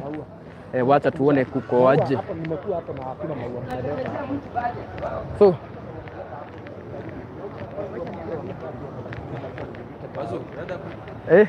nazunguka tu tao. So ukiangalia hapa hivi, nataka tupitie pale hivi kwa parliament tena Chuma Moto. Tunataka tuwapitishe kwa parliament tena so that you can see the current situation. Huku ndo kunasemekana ya kwamba huku ndo wanapeleka maua. So tunataka tuone kama kumefungwa ama kuko namna gani. Cheki nitoe na wakilisha taoni ni Gibson. Gibson, nimeona message yako, thank you very much. So guys, watching from Moi Avenue, Washwal Nelly. Moi Avenue wanasemaje? Moi Avenue kuko aje? how is Moi Avenue. So nataka tupandie pale hivi so that we know what is really happening. So guys, nakukumbusha tena guys, mnasikia sauti yangu hata imepotea, nipata tu mtu atanibaia tumaji tumaji peke yake na data. Nakukumbusha hiyo ndio inakuaga ukitubaia data na maji mambo inakuwa iko fresh zaidi, na tunaendelea na update. Oya nikishiko mtaniokolea Gibson. Shikwa tu, tuwezi shindwa kukuokolea. Archives kukoaje? Archives kumetulia, huko ni mapolisi tu wako hivyo wanashika doria. Hata ukiangalia ni barabara kuingia na KICC. Ukiangalia pale hivi lori za polisi zimekaa hapo hivyo hazina kazi, yani zimetulia tu hivyo. Watching from Mamlaka Road, Grey Studios. Thank you very much Grey Studios. Watu watembee pale hivi, watembee pale Grey Studios. Wasema wametumwa na Kikusta TV. Leo tao iko aje Laurine Samuels. Tao kuko chonjo, ukiangalia vizuri huku hivi mambo imetulia. Hii barabara ya kuelekea na KICC kwenda hivyo hadi Parliament bado kuko chonjo zaidi. So tunataka tuone mahali maua zilikuwa zipeleko, tuone kama kuko chonjo. Fatuma anasema hi everyone, hi. So tunaelekea side ya Parliament so that we can see the current situation. This is Kikusta TV. If you are not watching this video from Kikusta TV official channel, then wewe jua unaibiwa. Toka huko mbio kuja kwa Kikusta TV channel, enda usearch Kikusta TV na utaweza kuona hiyo video. Kama if you are not watching it from Kikusta TV, wewe jua huko unaibiwa na huko ni kwa mikora. Toka huko mbio, enda kwa Kikusta TV channel, that is where we are all of us. Mtu anaitwa Grey Studios. Yes. Grey Studio nimeambia watu ukitaka kupigwa picha, ukitaka video, enda huko hivyo. Kwani mnatembea na chuma moto? Chuma moto. Sisi tunafanyaga kazi tukiwa wawili hivyo. That is how we work. Mimi niko huyo nilikuwa nishasoma. Kuna message nyingine. Suleiman Dauda anasema Montana hapa na cheki kutoka Mombasa. Good job guys. Thank you very much. Mimi nakupata nikiwa Lamu. Nakupata nikiwa Lamu. Alafu mtu mwingine anaitwa nani? Yes, watching from Ruiru anaitwa James Koge. Alafu kuna mtu mwingine ambia chuma moto hiyo kamera yake hapana. Hiyo kamera yake hapana. He should stop. He should shop. No, actually the interesting part ni ati simu zetu tunatumia ni same. So unapataga network kama kwa mahali hakuna network unapata kidogo imepotea. Hata yangu kuna time inafikaga na inapotea. So guys, thank you very much. Na niwakumbushe tena kama you would like to support us kama Kikusta TV, nataka niangalie nani wameweza kutusupport tuweze kununua hata kama nikachai ama hata tumaji. Wacha nione. Hi guys, kwani mumesahau? Hebu mulika chuma moto. Isaac, watching from 44. Good job. Yes, Alice wangu. Alice wangu. Alice wangu. Yaje Alice wangu. Jina yako ni poa sana. So tunaelekea pale hivi kwa Parliament so that we can see the current situation. Tunaenda kuzungusha. Nikukumbusha siku ya leo Gen-Z walisema wana march na flowers wakielekea huko kwa Parliament. Ndio maana tunaelekea pale kwa Parliament. We see what is really happening, kama wamefika ama hawajafika. Tulikuwa Kimathi Street mahali ambapo walisema wanaanzia, na hapo hatujaona kitu. So tunaendelea kuzunguka. Mwambie Nimewaacha Murori leo. Murori siji mahali yako, lakini mahali yako wako chonjo. Ni kazi tu. So guys, ni mbali sana ama panda nduthi. John nilisindo hapa nini? Ndio hapa tushafika. Tunaona hapa hivi tuko hapa kwa Parliament. Kama ni ndio iko maandamano dada ni gani? So si tushafika hapa kwa Parliament. So this is Parliament. Ukiangalia vizuri sana pale hivi, ukiangalia kuna lori ya jeshi.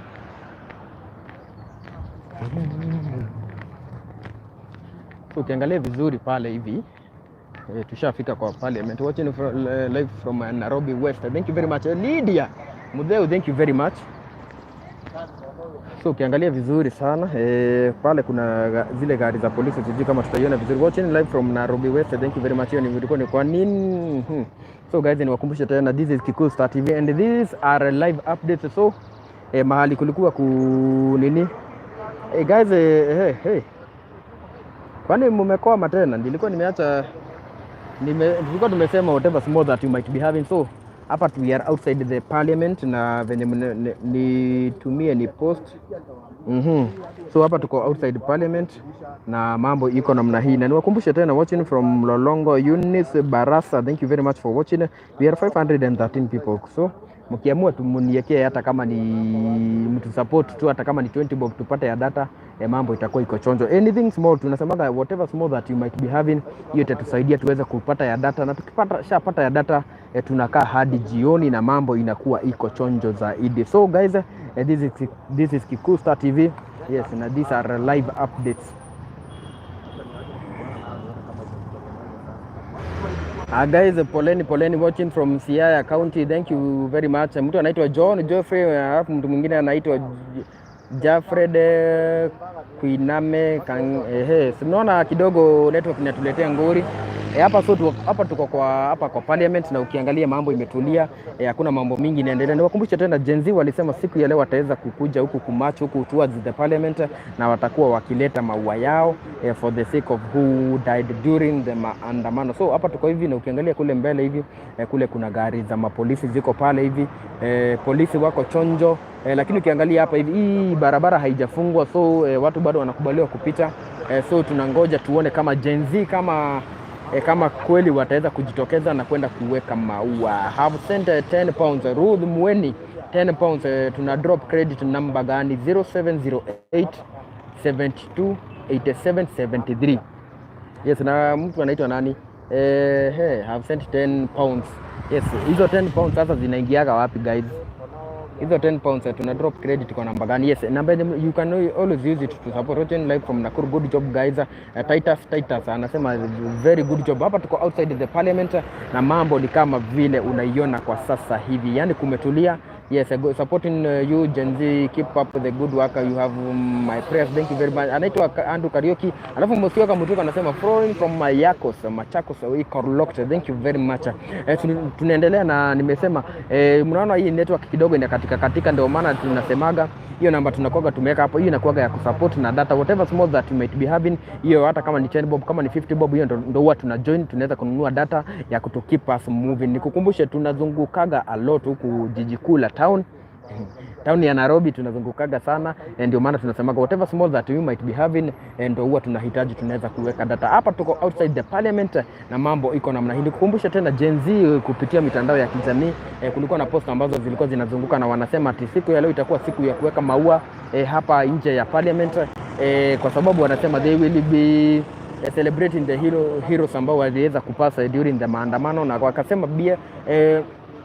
wakasema bado wataweza kuwa na march wakielekea office of the president where they will be presenting their petition. So tunaendelea na kazi, tunaendelea kuwazungusha huku Nairobi so that we can know the current situation. Watching from Syokimau anaitwa Helen Achenga. Yes, thank you very much. Alafu niwakumbushe tena wenye wanauliza the number that they can use to support, it's always 0708 72 87 73.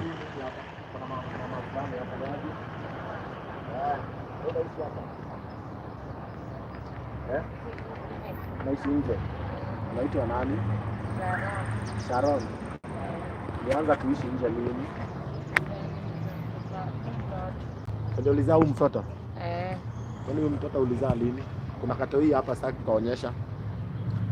Nilimzaa Disemba tarehe 2.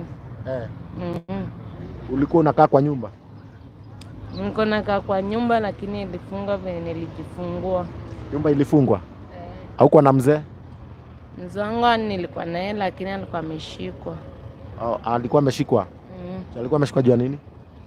Alikuwa ameshikwa juu ya kuzungusha nini? Melo. Alikuwa anazungusha melo. Sasa unaishi wapi specific? Unaishi hapa ama? Naenda kulala kwa mama Mdhuro. Anda kumudhuro. Jina lako ni gani? Sharon. Na wewe ni mrembo, uko na simu? Sasa mtu akataka kukusaidia anaweza kusaidia aje? Kunitumia pesa. Labda nikupe namba ya wazazi wangu. Ni wazazi wangu. Wazazi wako wako wapi? Ushago itaifika lini? Ushago pesa utapata lini? Uko na namba ya wazazi? Na mbona usiende kukaa ushago? Ushago bado kuna mashida mingi. Ushago ni wapi? Kisumu. Sasa tutasaidia aje huyu DPP? Tunaweza msaidia kwa sasa. Tuko na cash.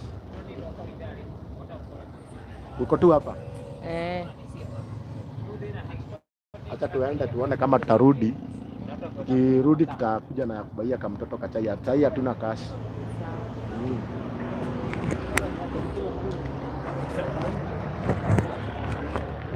So guys, kuna mtu anaitwa Geoffrey. Yes, John Geoffrey, thank you very much. Tumeweza nimeona your support. Yes, ndio maana tunasemaga whatever small that you have, hata kama ni 50 bob, tukiweza kujoin tunaweza kuweza kununua data. So guys, this is live coverage. Ukiangalia pale mbele hivi kuna mapolisi wameweza kufunga barabara. Tunataka tufike pale hivi tuone what is really happening. Tuone iko aje. Na guys, niwakumbushe tena guys, kama this video how watch it from Kikuyu Star TV, tafadhali hiyo toka huko mbio, huko ni kuibiwa, unaibiwa. So guys, kama yes, na niwakumbushe tena, yes, kuna mtu amesema ametuma 10 pounds, kwani hazijafika ama zinekagwa wapi? Kwa Nairobi.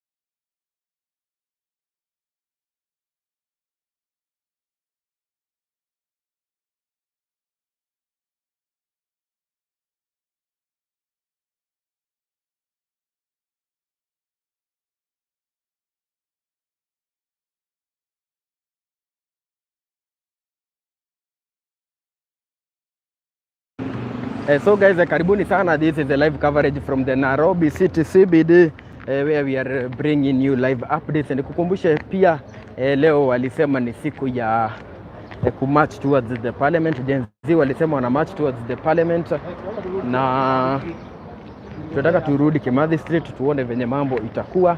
That's where we will update you on everything that is happening. Tumeonyesha parliament na mumeona kumetulia, so kuna mahali wanahabari wengine wako, twende hapo ndio in case of anything yenye itakuwa ikianza, mambo itakuwa iko chonjo zaidi. Na niwakumbushe tena, this number yenye napeana hapa hivi, you can always to use it to send your support. Tunasemaga 10 bob 20 bob, tupitie hapa hivi, unasema hai na 10 bob 20 bob inakuwaga imekubalika, ndio tunaweza kuongezea pesa ya kununua data. So guys, this is a live coverage from Kikuyu Star TV, na kama you watch from Kikuyu Star TV, jua wewe ni kuibiwa unaibiwa, jua wewe ni kuibiwa unaibiwa. So tunarudi pale hivi Kimathi Street, hapo ndo tumeona wananchi na wanahabari wako na mapolisi wako hapo hivyo. Yes, nimekutumia 200 ya Joseph Kariuki.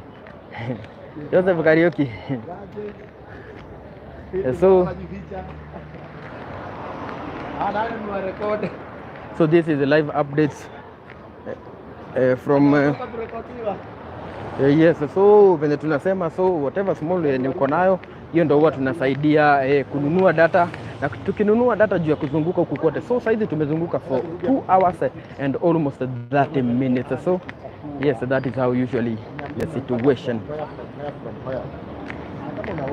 Yes, so this is the current situation. Kama una watch live from anywhere else apart from Kikuyu Star TV, tafadhali we urge you na tutoke huko mbio kuja kwa Kikuyu Star TV official channel.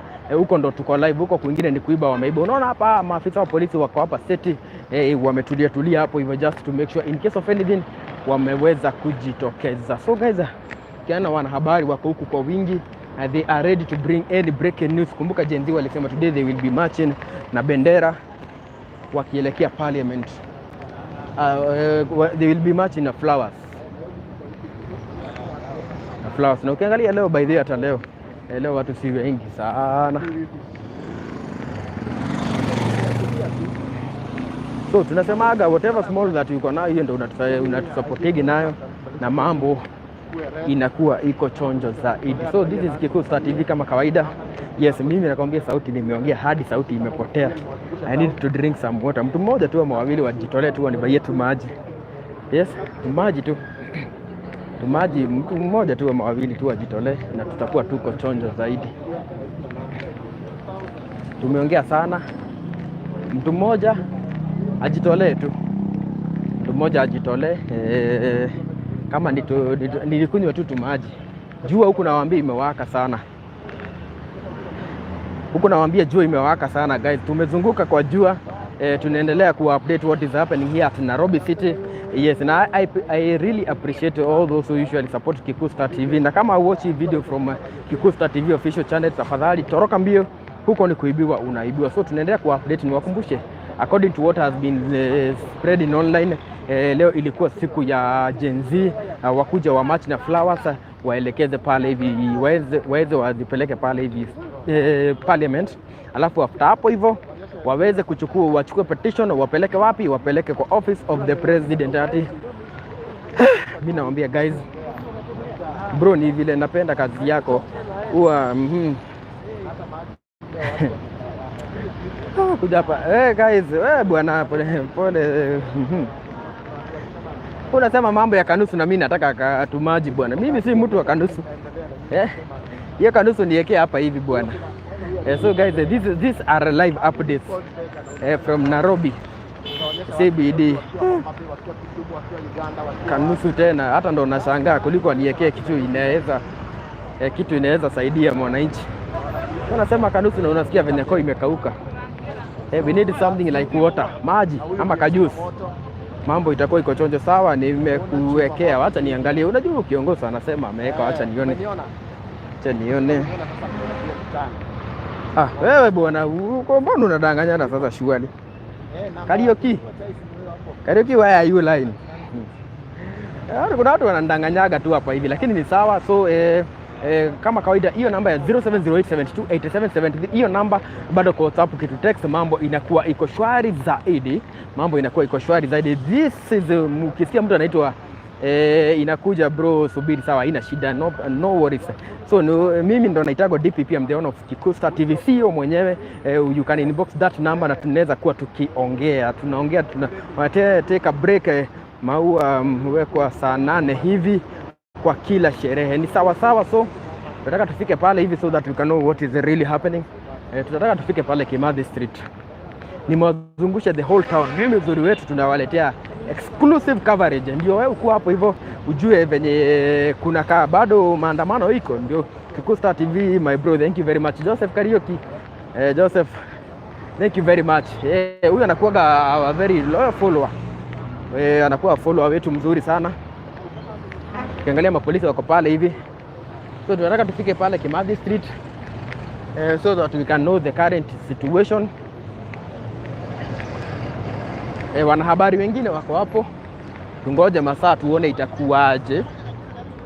Mtu anasema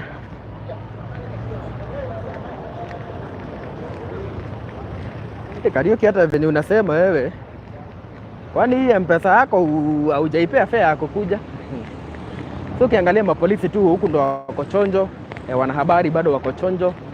Yes, na tunaendelea kutulia. Nataka nitafute tu mahali kwanza nitulie. Kuna maandamano, hii ni live ama? Yes, mtu anaitwa Teresia Makini. This is live. Sisi huwa tuleti vitu zenye si live. Hatuwezi kuletea vitu zenye si live. This is a live coverage. Yes, na umejua venye nimesoma hiyo message yako hivyo, najua umejua sasa ni live.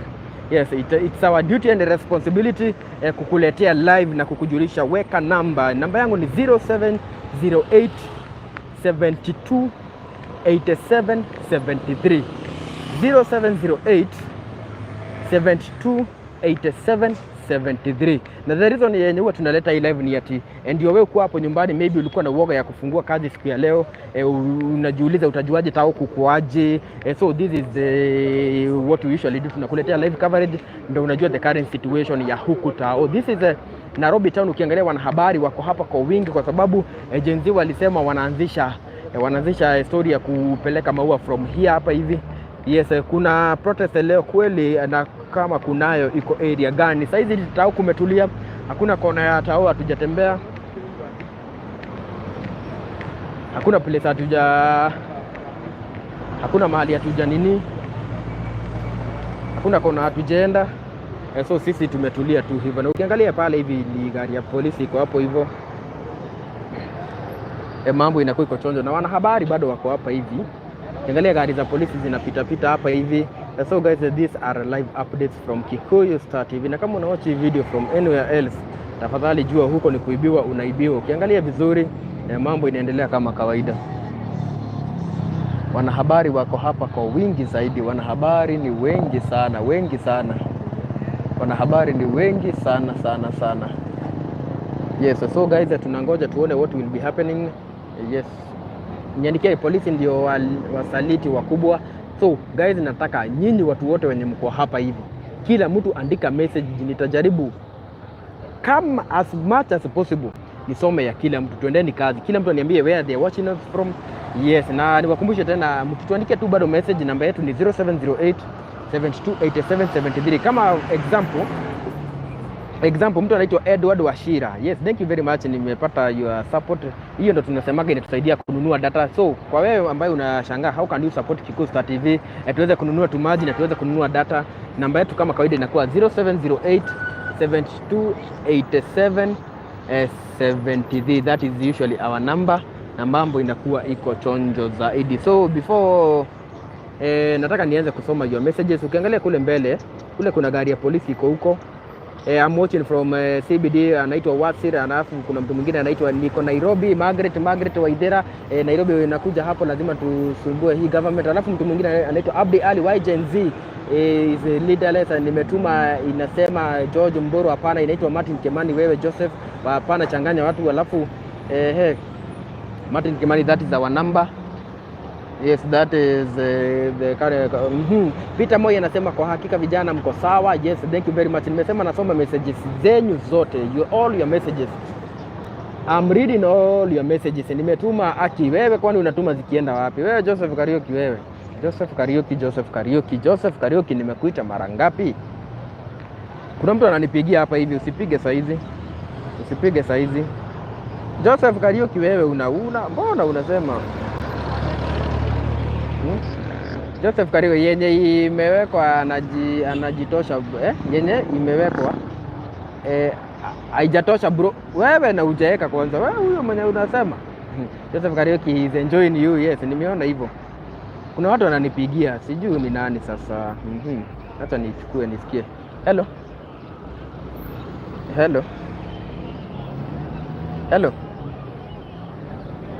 Wewe kuna mtu sasa ako live, alafu sasa anapiga, alafu asikie. So sasa umesikia nikisema ni Kimani watching from Mombasa. Steven Kimani, thank you very much. Yes, thank you very much for watching. Sasa huyu ana Dennis Rotich ndo ananipigia.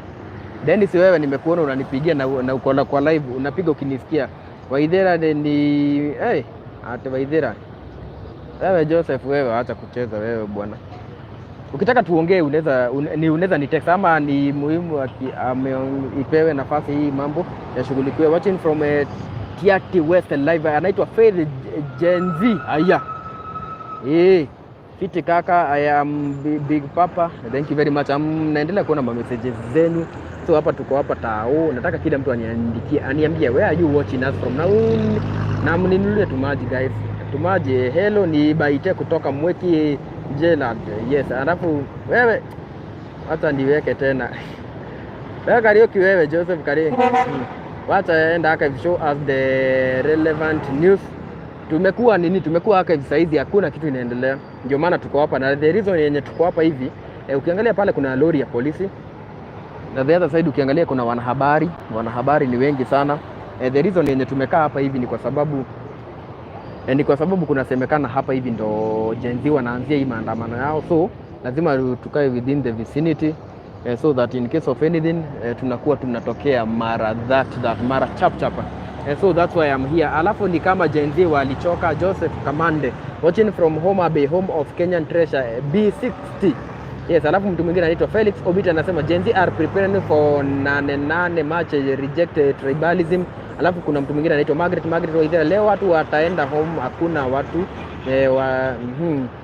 Linus Omondi anasema hello, I'm watching from Meru, let's keep the fighter. Alafu Emase William anasema hello, I'm watching from Sukuta Valley. Alafu mtu mwingine anaitwa Silas Musungu anasema tao kukoaje along Pioneer na Railways huko kumetulia. Alafu Joseph, wewe wacha nikuje tu nikupe hapo niko watching from Pipeline anaitwa Domi mtoto wa mama. Alafu mtu mwingine anaitwa Gerard Mamzee, kwani siku hizi Gen Z walikoma. Alafu mtu mwingine anaitwa Abdiaziz Mohamed, wacha watu wafanye biashara.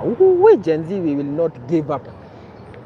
So naendelea kusoma messages zenyu. Ukiangalia kule mbele guys, by the way pale hivi unaona kuna gari ya polisi iko hapo hivyo. Hele, let's go hustle, ile do tulilipwa imeisha. Guys, na niwakumbushe tena, nataka mtu mnisupport hata kama ni data peke yake. Na the reason yenye tumekaa hapa hivi ni kwa sababu kunasemekana ati Gen Z kama wanaanzia hiyo match yao wataianzia hapa hivi Dedan Kimathi ama hapa Kimathi Street. So that's why we are here. Na ukiangalia huko hivi biashara kidogo zinaendelea kama kawaida, lakini bado kumekwama. Yes, this is the current situation. This is the live reporting from Nairobi CBD. Ni wakumbushe, ni wa update what is set to happen today according to what Gen Zs have ama posters ambazo zimekuwa zikizunguka online. Zilikuwa zikisema kwamba leo itakuwa siku ya kumarch kuelekea kwa office of the president, wapatiane petition yao kutoka hapo wa march na families of those who died during demonstration, wa march hadi parliament, wako wamebeba maua, waeke hizo maua hapo hivyo as a way of celebrating the heroes who died during the anti-financial bill 2024 maandamano. Yes, so that is the current situation. Tuko hapa hivi jijini. Yes, and we would like to keep on updating you. Tuanze hasa wasi stop ujinga parliament gani? Juma Mbuyu parliament ile moja tu. Si ujinga. Mimi I'm giving information according to what is spreading online. Ndio maana nimwambia according to kenye inazunguka online. Yes, mtu anaitwa Joyce Kameri, thank you very much. Yes, mtu anaitwa, unaona Joyce anaongea kweli. Thank you very much Joyce for your support. Yes, thank you very much. So nataka niwazungushe hapa hivi. Yes, nikiwazungusha hivi nikiwaonesha wanahabari ambao wamefika hapa hivi. It's good muendelee kutuma your support na mambo itakuwa iko chonjo zaidi. So niwakumbushe tena, this is the live updates from Nairobi CBD. From Nairobi CBD, these are live updates. So endeleeni kusupport Kikuyu Star TV ndo tupate kitu ya kununua data so that tukiangalia wanahabari wako huku kwa wingi zaidi, ready for anything. Ukiangalia this is the current situation na this is Kimathi Street bana. Yaani kumekaa tu hivi. Ukiangalia wanahabari tu wako hivi. Yes, ukiangalia huku hivi kumetulia hivi. Yes, nataka mniendelee kuniandikia messages zenyu, niambieni where you watching us from, na kama uko na your support. Tulisema hata kama 515 people tuacha, tunaweza kuwa na challenge ya 20 bob tupate za kununua data 20 bob peke yake, ama hata kama ni 50 whatever small that you have. Tunaendelea kuenda mbele pamoja na mambo inakuwa iko fresh kabisa. So guys, this is the current situation. We are live at Nairobi CBD. Tunasikia kuna watu wanapiga filimbi hapa hivi. Mafilimbi tunasikia filimbi zimeanza. We need to know what is really happening. Watching from State House, Ruto amezimia huko Tharaka Nithi. Alafu huyo Joseph Gen Z lazima pia waingie kwa serikali, walikika mambo iwe fresh. Yes. Alafu guys, hiyo namba yenye nimeweka hapo, msikuwe mtu kama Joseph. Mtu kama Joseph ni mtu anasema nimekusupport na nini, sijui nimefanya nini, na in real sense amefanya absolutely nothing. Joseph huyo ni mtu amefanya absolutely nothing. Joseph, Mungu anakuona. Na mtu anapiga filimbi hapa, huyu sijui atawekwa ndani ama atafanywa nini. Nakuja bro. Kwani unasema unakuja na haufiki? Mtumishi Dalmas, hakuna maandamano. Mabelka, huyu anaitwa nani? Mabel Kagika. Thank you very much Mabel Kagika. Yes. Alafu mtu mwingine, wanangu niambieni where you watching us from? Tell us. Nimekuona bro. Wewe tu shinda hapo ukinidanganya. Joseph Kariuki. Hii ni live ama yes, Mercy Jaden. Masi Jaden, this is a live coverage from Nairobi CBD. Hatuwezi kudanganya. Aki bro, Malindi uko live. Yes, Katana Charo Mole. Yes, niko live, niko Machakos Waraha. Huyu anaitwa Waraha Mwambasani. Anasema ako Machakos. Thank you very much for watching. Nataka mniandikie, mniambie where you watching us from, na niwakumbushe tena that number you can always use it na unatusupport nayo. Joseph apigwe viboko. Yes, pin number anaitwa Justice Maroko. Justin, wacha ni kusomea namba ni 0708 72 87 73, na hiyo namba you can always use it to send your support, na bado unaweza tu text pale WhatsApp. Namba ni 0708 72 87 73. Nataka nisome message zenu. Kuna mtu anaitwa Nicolamo County. Yes, huyo ni Yasmin Moha. Alafu mtu mwingine anaitwa John Muirigi, anaitwa watching from Malindi. Alafu mtu mwingine anaitwa Samuel Kivuvi, anasema mimi kama Gen Z niko njaa leo, duka zimefunguliwa. Yes, duka mingi zimefunguliwa. Mtu anaitwa Masi Jaden. Alafu mtu mwingine anaitwa Masi Sheba, anasema watching from Arusha, Tanzania. Thank you very much. Alafu mtu mwingine ana Waraha. Waraha, hizi message zimekuwa mingi. Waraha Mwambasani anasema nasikia filimbi. Nebat Nyanzo Nakuru. Nebat Mayunzo Nakuru. Yes, thank you very much Nebat. Alafu mtu mwingine anaitwa Francis Karanja watching live from Kampala, Uganda. Alafu wa Gen Z simu organize a big mgomo wa kila mtu kama ya wiki moja, na umuwe mstari wa mbele kuongoza mpaka serikali itoke. Huyo anaitwa Peter Mwai. Alafu mtu mwingine anaitwa Windrose Kemoi, anasema I'm back with the full force watching you live from Eva Park Mombasa Road. Thank you very much. Alafu Abdi Rizak anasema Tao kuna maandamano leo, ndio tunangoja wanahabari wako huku, polisi wako pale hivi the other side as you can see. Alafu nataka nasoma message zenu. Olomo anasema kama tuko na treasury tuko sawa. Victor the Whisper anasema niko Juja hakuna maandamano. Justus Wesonga anasema watching from Syokimau. Alafu mtu mwingine anaitwa Philip Musimi, tuambie ukweli, hii ni live digital electronic muongo market, hii ni live. Jina Heho anasema hakuna maandamano. Alafu Omolo anasema nini? Anasema kama tuko na treasury tuko sawa. Thank you very much guys. Mimi message nasomaga zote because we appreciate everybody. Kila mtu is important kwa hii channel yetu ya Kikuyu Star TV, na kama una watch from anywhere else, tafadhali jua huko naibiwa na mambo si mzuri. Kuna kijana hapa anasema Ruto must go. Yes, guys, unakwani ya nini? Kuna mtu anaitwa Frank Lawrence. Thank you very much. I've seen your support. Whatever small that you have. Maandamano ni lini? Frank Dangote. I want to update you on what is happening today, what was supposed to happen today, ama what will happen today, ama what was supposed to happen today. No, so guys, as you all know, Gen Z wamekuwa wakispread the information through the social media, through posters. Kukumbusha walikuwa na ile ya Occupy JKIA na mliona what happened. So this time walikuwa wamesema they want to march towards the parliament. Waende waeke maua for the sake ama for the honor of the fallen heroes ambao waliweza kuaga during maandamano. Alafu kutoka hapo hivyo walikuwa wamesema wako na petition wanataka wapeleke the office of the president. Office of the president, that is why we are here. Media zote ziko hapa hivi, polisi wako pale hivi. Yes, na mambo iko chonjo. Hapa tuko mahali panaitwa Kimathi Street. As you can see, this is Kimathi Street. Sasa nataka nisome your messages because you are my bosses. So your messages. Tulikuwa tumefika wapi?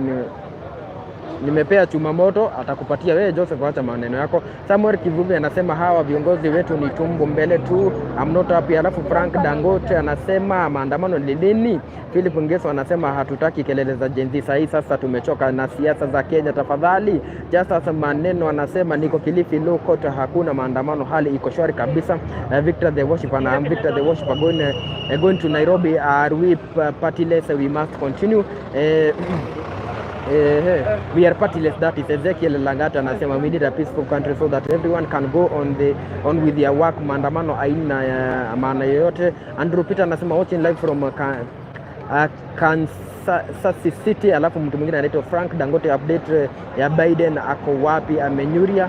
Kindly soma hii comment yangu tafadhali, waambie ani subscribe. Anaitwa Victor the Worship, endeni mtafute Victor the Worship after live, mwende mumtafute. Kilifi loko hakuna maandamano. Joseph Wangema anasema ndio huyo Joseph Karoke na Ngunia. Chuma amekupea, hajanipea wewe, wacha. Wewe unasumbua bwana, unasumbua wananchi bwana. Sami Maundu anasema, Sami Maundu Mombasa, keep informing us. Thank you very much. Na wakumbusha tena whatever small support that you might be having, tuweza kununua tumaji. Mnasikia sauti yangu kidogo inaenda kidinimia, na bado tuweza kupata ya kununua data. Unaweka kwa namba ya 0708728773. Ukiweka kwa hiyo namba mambo inakuwa iko chonjo. Na thank you very much kwa wenye mnaendeleaga kutusupport. Kuna mtu anasemaga kunywa tumaji, nunua data. Tunasemaga whatever you have, whatever small that you might be having, it's enough to buy data. Tukiunganisha 10 bob, 1 bob, 5 bob inatuwezesha kununua data. Sendwave, Andrew Peter, yes. Sendwave, bado Sendwave kwa hiyo namba ukituma itafika, and I will appreciate. So right now tuko hapa hivi Kimathi Street, ukiangalia hivi wana polisi wako hapo hivyo, wanahabari wako hapo hivi kwa wingi, ready to inform us whatever it's happened. Ile wimbo ya lelo ni lelo, Joseph Kariuki, wewe ni Joseph, wewe zile mara nimejizuia kukutusi wewe Joseph, wewe zile mara nimejizuia kukutusi wewe. Zile mara nimetuma mara nimepea chuma moto. Kwani unafikiria chuma moto wako wapi? Ndio huyu chuma moto hapa. Unaona chuma moto wako hapo. So Biden is normal. Someone confirm to us kama Biden ni breaking news. Someone confirm to us kama ni breaking news. Wewe tulikuwa na wewe jana. Unakumbuka pale hivi? Unaona ukacheza kimama. Good. Kabisa. Naona unanikumbuka. Wewe ni mzee wangu wewe. Ushacheza kama wewe unaweza kuwa hapo na hapo. Wazi. Kabisa. So hiyo ni mzee wangu, nilipatana na yeye jana, nilimnunulia nini by the way? Nilimpea chwani, akasema nataka chwani ya kwenda kukula. Nikampatia chwani, so unaona hadi sasa bado ananikumbuka. So watching from Arusha, Tanzania, Masi Sheba, thank you very much. Biden is normal. Someone confirm to us. Stories za Biden, someone confirm to us. So ukiangalia kule hivi bado mapolisi wako hivi leo. Real secretary they can't announce now, ndio huyo mimi. Leo ni siku gani? Nataka kujua kama hii ni live. Yes, iko live. Ati leo ni siku gani? Si leo ni Thursday. My friend, mtu anaitwa nani? Waraha Mombasani. Ukitaka kujua kama ni live, hebu kwanza tuwekea data. Weka ya data hapo hivi uone nikisoma nini yako. Uone nikisoma your message. Uone nikisoma your message. Tuko kimoja mzee. Watching from Naivasha. Good job bro. Jimmy James, thank you very much. Fake still, it's fake. He is still alive. Yes. Biden ako uhai. Thank you very much. Kuna watu wana spread false rumors. So guys, these are live updates from Nairobi City. Yes, Biden. Anaendelea kusoma your messages. Wacha nione kama mnaweka ya data guys. Tulisema kama tuko watu 500 hapa hivi. Tukiwa watu 500 we can do anything. Tukiwa watu 500 we can do anything. 500 watu 500, so leo kumetulia agents of transformation MC Kajoni, Joe Biden is okay. Alafu Peter Kamanu anasema namba ni 0708 72 8773 0708728773. That is our number. You can use it anytime, hata kututext pale WhatsApp. Hiyo namba ukitutext tutaweza kureply. Yes, so guys, the number mwenye anauliza ni 0708728773 0708728773.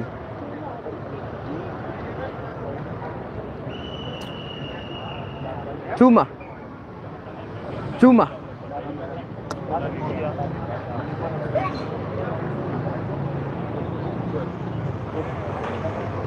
Yaka ni kagopo.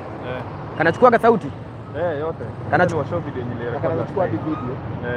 Kanachukua video na kanyangia live. Kanatumia kuna hotspot. Hii inaenda live? Sinataka kwenda live sasa. Wacha nikuonyeshe nilikuwa live. Good job bro. Kipe Davis Ndio hapa. ai. Kwa na 42k views. Ndio nikuonyesha. Ndio hapa. 5 CBD Nairobi. Na video kanachukua. Si ndio hii? Sikia ndio hapo kanachukua video. Sasa video kanachukua. Kurecord. Na kurecord. Hii ni live. Na kurecord kenye. Kurecord pia si ndio iko na meme hapa. Walai. Si ndio hapa meme. Hey guys, niwaache niuoneshe kakitu kako hapa hivi, ndio kama kuna mtu anaweza ni surprise nayo. Kanaitwa aje? GoPro 12. GoPro 12. Inafikisha how much? 60k. 60k. Guys, you guys are my guys. 60k. Mafans wangu wa huko Kenya na majuu tafadhali. Nikawaambia afike GoPro nini Prudence showroom waone. Prudence hizi. Siuzi lakini tunaona content yenye natoa. Bana. Hey guys. Hello, mtu anaitwa hakuna maandamano tena. Yes, I'm Ken. Fred, so guys, nilikuwa bazari kuuza magari. Let me show you a video. This was live, recorded live. Hiyo haitupi quality. Haitupi. Kama hii nilikuwa live. Unaona? Guys, I think aka ni kazuri sana. Unaona? Hata nataka kwenda live sasa hivi uone. Hebu ingia live tuone. Sasa niingie live. Chumamoto hii tutatafuta. Showroom though mimi sifanyagi content ya nini, nafanya kati ya magari. But once in a while nafanyaga hii. So acha ni washow quality. So ina record hadi 5k. Hadi 5k. 5.3. Yeah. Namba ya M-Pesa inaleta Martin Kimani. Namba ya M-Pesa inaleta Martin Kimani. 5.3k. Alafu narudi sasa. Mpaka hotspot. Tunaona. So naweza pia jiona hapa. Aya, so hata when una record bado wanaona. Wow. So nataka kwenda live. So kwenda live you want to see what yes, sorry, Ruto must go. So ina lock. So ukifanya hata hivi ime lock bado horizontal. Unacheki. So yes, ina lock iko na stabilization. Na akatupi quality. Akatupi. Maandamano ikiwa kila siku ndio Ruto achoke. Lakini iko sawa. Yako kako sawa. Kanaitwa GoPro 12.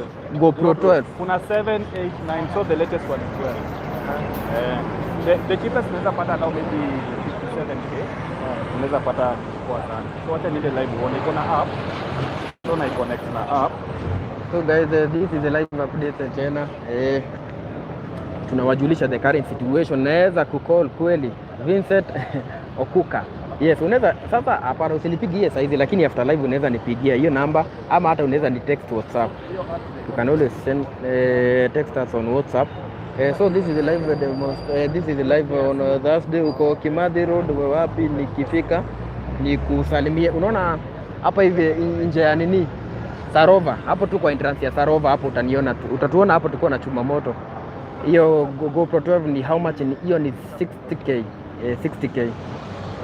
Ojem from Naivasha, good job bro. Yes, thank you very much. Na wenye wanauliza namba yangu ni 0708 728773. Hiyo namba bado unaweza tu text on WhatsApp na mambo itakuwa iko chonjo zaidi. Ukiona kule mapolisi wako chonjo zaidi, ready for anything, alafu wanahabari wako huku hivi, wanahabari wako huku hivi na macho na mambo inakuwa iko chonjo zaidi. Hadi unakaongelesha juu. Hadi kanaongelesha. Start recording.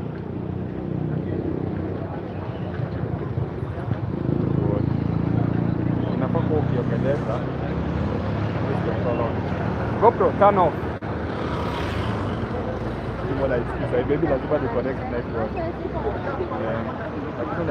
Kama hakuna maandamano what's next? Walisema serikali haijui chenye inafanya, acha tuone sasa. Wako na treasury, wako na SME, wako na mining na vile madini iko mingi. Sasa acha tuone. Hiyo ni mtu anaitwa G&G. Alafu mtu anaitwa Spice anasema kama hakuna maandamano what next? Jeffrey Aricha. Pale yako inaitwa tuone quality pia sisi. So what I do is go here and then live stream and then YouTube. Iko na app, so ndio inaenda YouTube. Then ita choose Wi-Fi. M ni TV, so you should choose. Then you write the title of the live. Sasa the title unaweza weka gani? Live maandamano Thursday.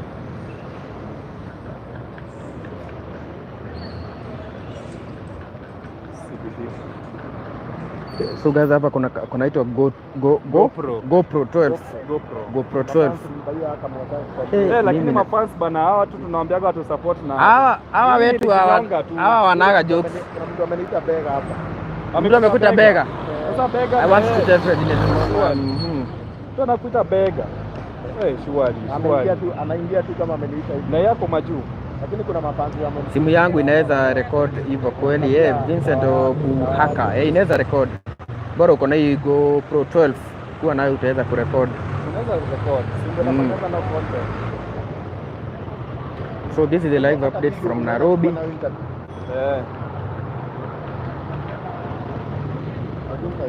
So today we were marching to Parliament. Unaanza saa ngapi bwana? Hata ndo tunashangaa what time is it starting? Saizi ni 13 saa 7. GoPro 12 unaiweka wapi na simu? Una connect na Bluetooth. Ako kitu nikatoe. Ati yako kitu nikatoe. Joseph. Ni kamera ama ni nini? Hiyo ni kamera unaenda nayo live uko na simu. So wanahabari unaona venye ni wengi by the way guys. Unaona? Wanahabari huko ni wengi. Tunangoja huyo jamaa connect hiyo live yake tuone itakuaje. Ndio hiyo sasa. So ikisha nini hivyo go live. Kama tutaka live, go live. Haya. So ukienda Prudence showroom sasa ni go live. Sasa unauza magari.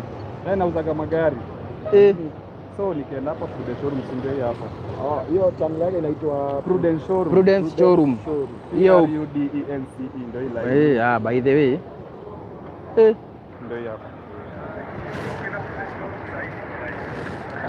Na record sauti So mtu anaweza weka mic. Si ndio? Si unasikia sauti tunaongea. Na hii ni iko na wireless. Naweza weka kwa masikio.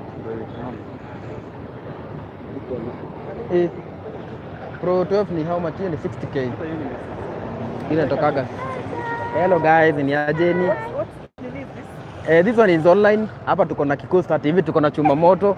Yani Prudence showroom, yani tuko wengi. We are very many. So what's happening? Today tunangoja tuone what is happening. Initially kulikuwa na match. So because of the people who interview us, want to interview people. Interview us. We are ready. So what do you think about yesterday's announcement? With cabinet secretaries, what's your take? Do you think that's a solution? Unajua kitu. Wewe tuongee ukweli. Watu wa solution but ni tactic. Unajua? According to me, unajua according to on my personal mimi naona hiyo ni kusatisfy the opposition peke yake. Hata si opposition, both parties. Kama hawakuje walisikia venye tulisema. Hao ni kaza. President alisema he heard us. Is that what we said? Ama kama bana lazima angetumia hizo tactics. Najua haja yake ni kuelektiwa tu. Sasa wewe unaona ni vizuri ama si vizuri? Mimi hapa ikiwa najua wacha kukuwa neutral. Sema ni vizuri ama si vizuri? Si vizuri. Sasa tufanye aje? So tufanye aje? Sasa hii maandamano tunaona aje? Kuna match. Acha nikwambie kuna match. Sasa hizi watu ni wajanja. Wacha polisi wakuja wakule tu njaro hapa. Alafu siku yenye sasa hawajui ndio takuja. So leo naweza waambia kuna match. Sasa tuko na stress by the way. Takuja time hawajui. Tukiwaambia tunaenda JKA tunakuja CBD. So nyinyi mko ready kumatch? Sasa tunangoja nini? Sisi tukue mafilimbi. Watu wako. Si sahi. Sasa hivi watu wako na makasoro. Tumeretract sasa tunataka kuregroup. We actually the research. We are sad. But yenyewe mna plan vitu Twitter then nini na happen? Watu wamechoka hii Kenya. Kwa tayari. Let us just go. We are also tired. Anyway, bye guys. Na umefurahisha our viewers. Umefurahisha watu. Very beautiful. Kujeni. Guys, ningependa sana mupate namba lakini sasa guys. Kuna habari hapa nataka.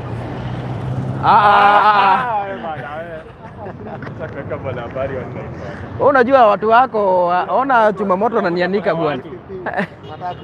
Nimewaambia ni warembo. Kama ni warembo ni warembo. My number is 0708728773. Kujeni inbox. By the way, my number ni 0708728773. Hiyo ni M-Pesa ama? Hiyo ni M-Pesa na bado ukinikatia unaweza tumia hiyo. Sasa wewe ndio unakatiana mambo. Tumechoka kukatiana. Ndio Kikuista. Ananiambia umeiba live yangu. Uko naye hapa kwa live. Sisi watu hivi, tunaona tutakuwa na choma moto hapa hivi. Amtununulie staff kama hivi. Yakopi vano. Hii watununulie kama hii. Kama hutaki lunch, achieni warembo waende na sisi tubaki na pesa yetu. Hapa wewe. Sasa si lunch, si ndio hiyo lunch si nimepeana. Namba ni 0708 72 87 73. Mtu anaitwa Frank au Winifred Macharia. Hello. Winifred Macharia. Tunasemaga anything small is appreciated. Winifred Macharia, I was tempted to say what you have sent, lakini thank you very much. Tume appreciate. Yes, so this is the current situation. Sisi tutakaa huku hivi hadi to make sure ati kumetulia, tume make sure nothing has happened. Yes, it's our duty and responsibility. Ni kubambe na ngapi chuma moto Vincent Okubo hata. Anything small will be appreciated. Na hii hewa inakuja na tear gas bwana. Tear gas ya juzi bwana iko hapa bado.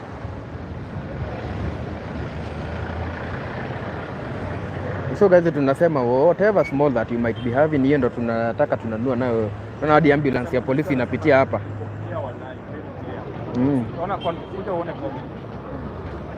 Yako tunakatafuta. Iko clear wa live, very clear. Na hiyo hata sijeka 1080 ni 720p. Hiyo ni 720. Na naweza iseti 1080. Ni tu sasa itakuwa na nyonya data kunyonya.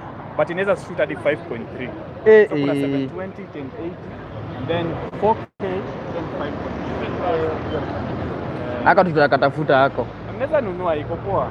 Haka tutakatafuta guys. Haka kanaitwa Go 12 Pro. I'm coming today like yesterday. Vincent the Worshipper. Channel ni mmekata kutupea namba ya warembo na tunge buy lunch. Waraha. Iko na nini? Inaitwa noise control. Inaweza record magari na pia ijue sauti yako ni gani.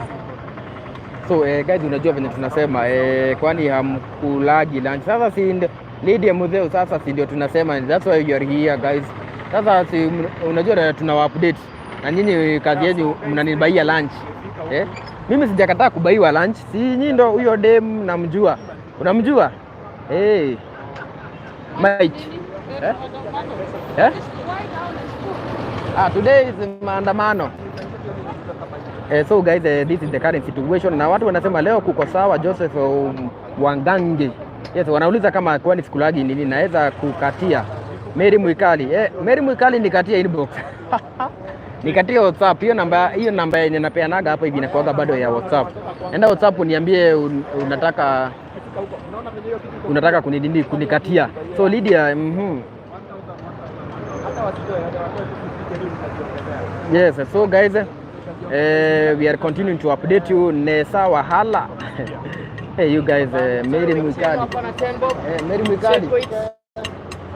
Watu wa kucheck weight. Watu waenda wanikatia inbox. Si saizi hapa online. Hiyo jina ya chuma moto analilipata kwa sababu gani? Masisheba. Chuma moto umetoka live. Umetoka live chuma. Wanataka ni kuna mtu anaitwa hapa Masisheba, nataka nimtume kwako. Masisheba, nataka nimtume kwako.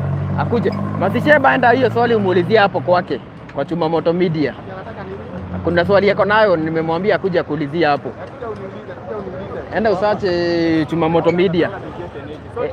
Nataka kuwaita kukatiwa pia Lydia. Huyu naye anachukua nini yangu. Why are you want to take my nini? You want to take my mukatiwo. Watu wa maandamano wako wapi? Nani? I'll have to toke kwanza live guys and then so guys na ninasema guys whatever small that you might be having guys tunatakaga ndo mambo inakuwa iko chonjo. Hata nione kama mna guys surely guys. Usiende bana. Surely guys, watu huku nje wako single. Grey Studios. Yaje? So guys, tunasema you can support us bana, tulikunywa kachai sana. hata wako single huku nje. So wacha ninge na 1080 but itabidi nimetoka live. Wacha nitoke live then ninge na 1080. So tunaendelea kujulisha what is happening. Ukiangalia wanahabari wako huku kwa wingi. Guys, natoka live then tuko na Mururi Wahara, come baby come. Lydia Mutheu. Sasa Lydia Mutheu tena mambo imebadilika.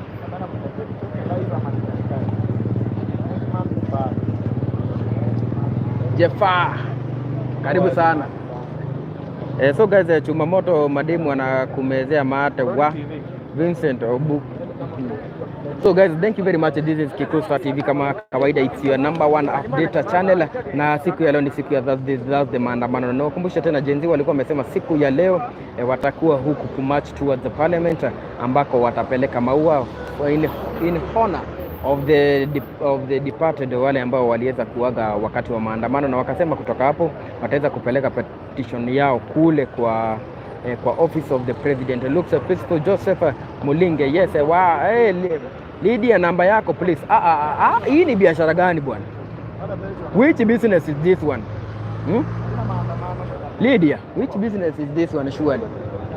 Which business is this one? I wonder. Ama wanadhimira, yes, ni kama wanapimia, wacha tuone, and that's why tuko na nyinyi hapa hivi, mambo iko chonjo. Watu huku Mary Mwikali, kuna wanahabari wako pale hivi wanaendelea kuupdate watu wao on the current situation. Wale ni watu wa K24 wako pale. Ukiangalia wanahabari wengine bado wako hapa hivi. Yes, wanahabari wengine wako hapa hivi. So guys, nitumieni 20 bob. Nataka kujaza ya lunch. Nataka nijaze ya lunch guys. 20 bob peke yake imenitosha mimi. Lydia come come. So guys, niko live na 1080. Guys, tumeni ya lunch bwana tukisonga. Guys, hapa hivi waambie hao wanaojiita Gen Z waende watafute wafanye. Nataka aje watu lazima wapumzike, mnaona ni joke. Hata watu wapate wapoa. Tunakuja huko saa hii. Samuel Mpayai, thank you very much. So na guys, ninasema kule mapolisi unaona pale ni wengi zaidi. Mapolisi wako hapo, wametulia, gari yao imetulia hapo hivyo. Mambo iko chonjo. Tuko Hilton Garden tukiwa na Lydia kuja huku. Haya wait tunaleta. Guys, na nimesema hiyo namba ya 0708 728773. That is the number you can always use, na uweze kututumia your support. Huyo kijana nimeongea for a very long time. Guys, so niko live na 1080. Tumeingia hapa hivi. Niambieni where you are watching us from. Where are you watching us from? Where are you watching us from guys? Niambieni, mtakufa mapema mshangae. Masisheba wakufa kwa nini? Wewe Lydia mumeanza kuongea lugha gani hiyo? Guys, niko 1080 lakini sitaki nitakaa hapo for long. Hiyo ni lugha gani? Guys, namnunulia lunch. Unaona venye nimekaa huko hivi. You can see how I have become dry.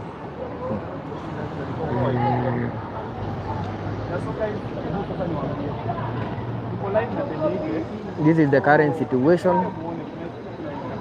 Kujia tukule jameni, kujeni tukule. Tunakulia wapi? Hawa ni Wakamba. Azi nzuri anaitwa Kigali Isabel.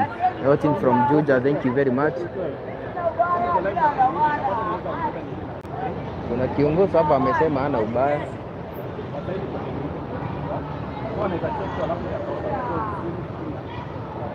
Guys, tumeanza kuwaka huku. Kuna kijana pale anasema anaandamana yeye haogopi.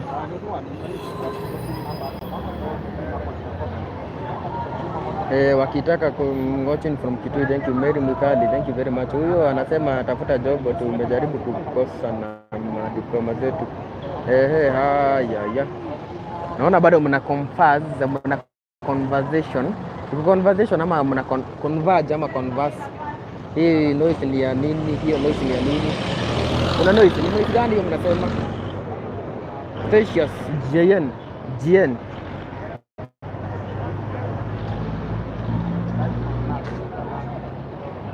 Kuna kijana pale hivi sijui rada yake ni gani. Tafuta content leo ni ile siku. Sasa shida hii ni zooming. Unajua uzuri wetu ni ati tukua hapa hivi.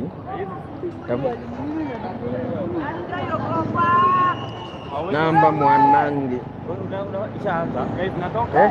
Unajua uko juu naanza. Wapi iko? Boniface hapo juu Mwangi na Anika. Unajua nini? Boniface Mwangi. Imeanza iko huko juu, imeanza huko juu. Hadi wako na matisho panda juu. Walai wewe. Wewe huko juu. Nasikia imeanza huko juu. Shaanza huko juu. Barabara gani? Unajua tunaitwa aje? Hii barabara ya Pension House. Pension. Hii imeshaanza huko Pension House. Sawa. Nasikia wako na sanduku. Moto. Nasikia fununu ati washaanza huko juu. Twendeni hivi. Ati ni kama washaanza. So guys, this is we are starting. Wacha tuende tuone kama ni ukweli mambo imeanza. This is Kikuyu Star TV kama kawaida. And these are live updates. Good job wameanza. Yes, wacha tuende tuoneshe what is the current situation. Guys, niwakumbushe tena, tafadhali naomba tu mtu anitumie tu 100 kwanza nikunywe maji. I need to buy some water. Yes, whatever small that you may be having. Unaona hata mapolisi wameanza kutokea. Good job. Yes, thank you very much. So mapolisi hata wameanza kutoka kwa gari. Wacha tufike na huko hivyo tuone what is the current situation. Nasikia wanapeleka petition. Yes, wacha tuende tuone kuko namna gani. Hiyo namba tumeweka hapo hivyo ndo our number of support. That is our number of support 0708728773. Hiyo number you can send your support anytime, any place, anywhere, whatever small that you have, itakuwa iko chonjo zaidi.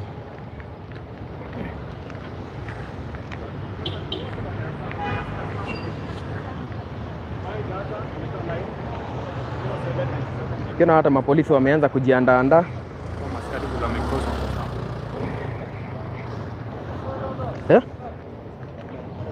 Achana nao. Hakuna Kenya wanaweza nini. Wanaaga shida. Huko sisi tumezoea. Yeah, thanks God Power TV. Tunaona wameanza kuweka nini matia gas. Mbona wachaanza kuload matia gas? So tunasikia ni kama wameanza.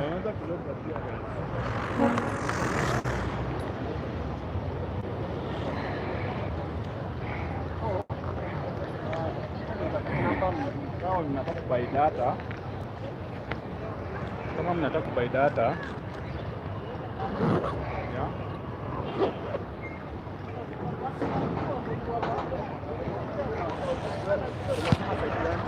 Ati una huko hivi ati sijui Pension House. Kuja bwana. Kuja twende. Who are you?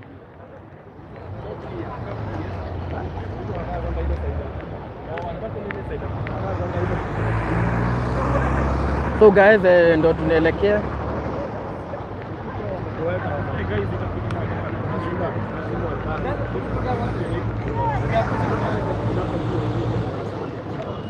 So guys, tunaelekea, tumesikia kuna mahali Boniface Mwangi wameanza. Wacha tuone ni aje. Wacha tufike hiyo side so that we can see.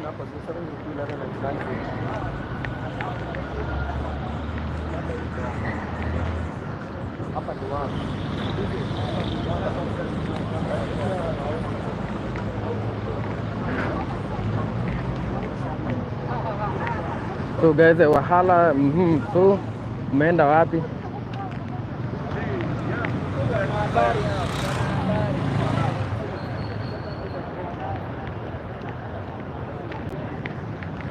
So tunasikia huko kwa Pension House ndo tunataka niwapeleke guys, na tukiendelea mimi guys tunasema whatever small that you might be having, tafadhali tunaomba may you support Kikuyu Star TV. Unaweza tusaidia tununue data. Niko hapa Twitter. Hizi message za wapenzi mumeanza. You people guys, nasoma nafikiria ni watu wana comment ati niko hapa wapenzi. We chuma ndo wale huko.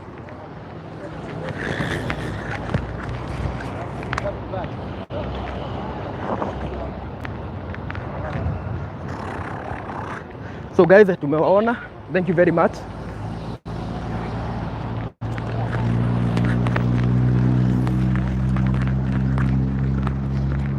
So guys, imeanza. Chuma, ndio tupitia hapa hivi. Ndio tupitia hapa.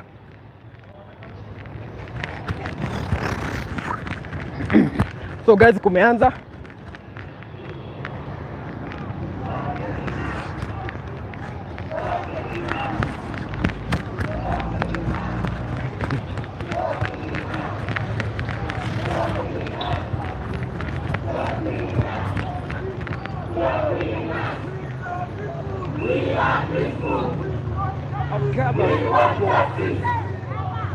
We want justice.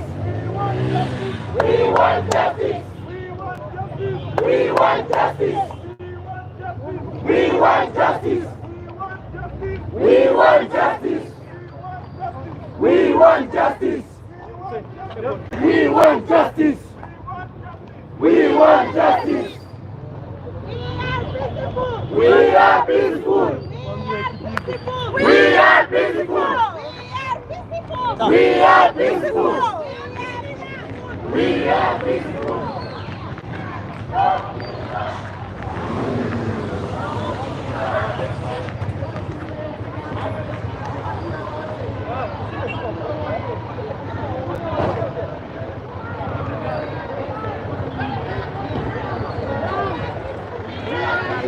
So guys, I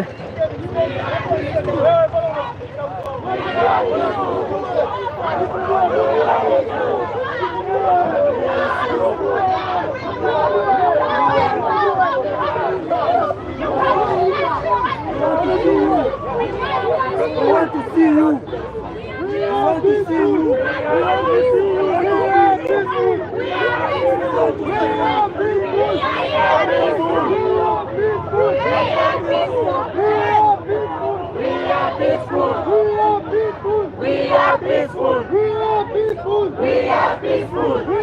so guys, this is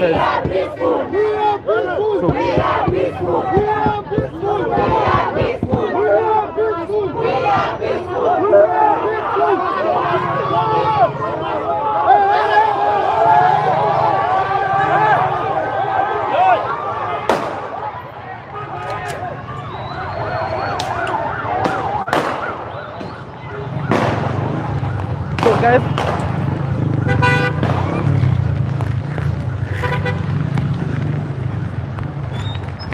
So guys, tumeanza kuharibika. So that is the current situation.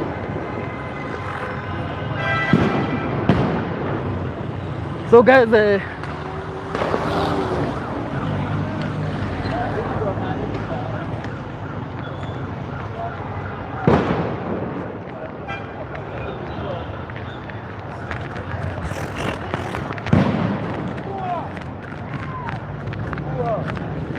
so guys, kumeanza kuwaka. So guys, kumeanza kuharibika. And this is the current situation.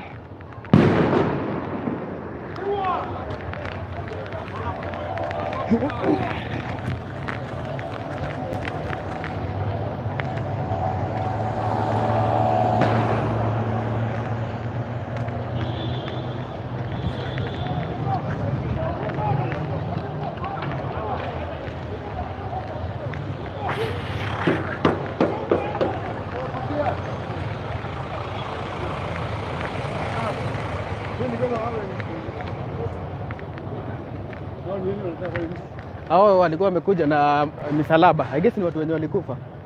Msalaba? Na box fulani iko hapo. Sijui wameweka nini ndani.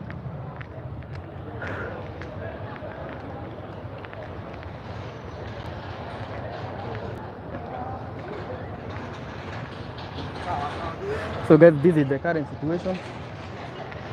A tear gas, guys.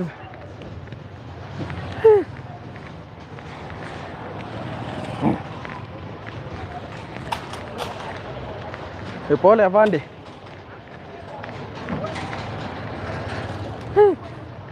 So guys, watu walikuwa wamekuja.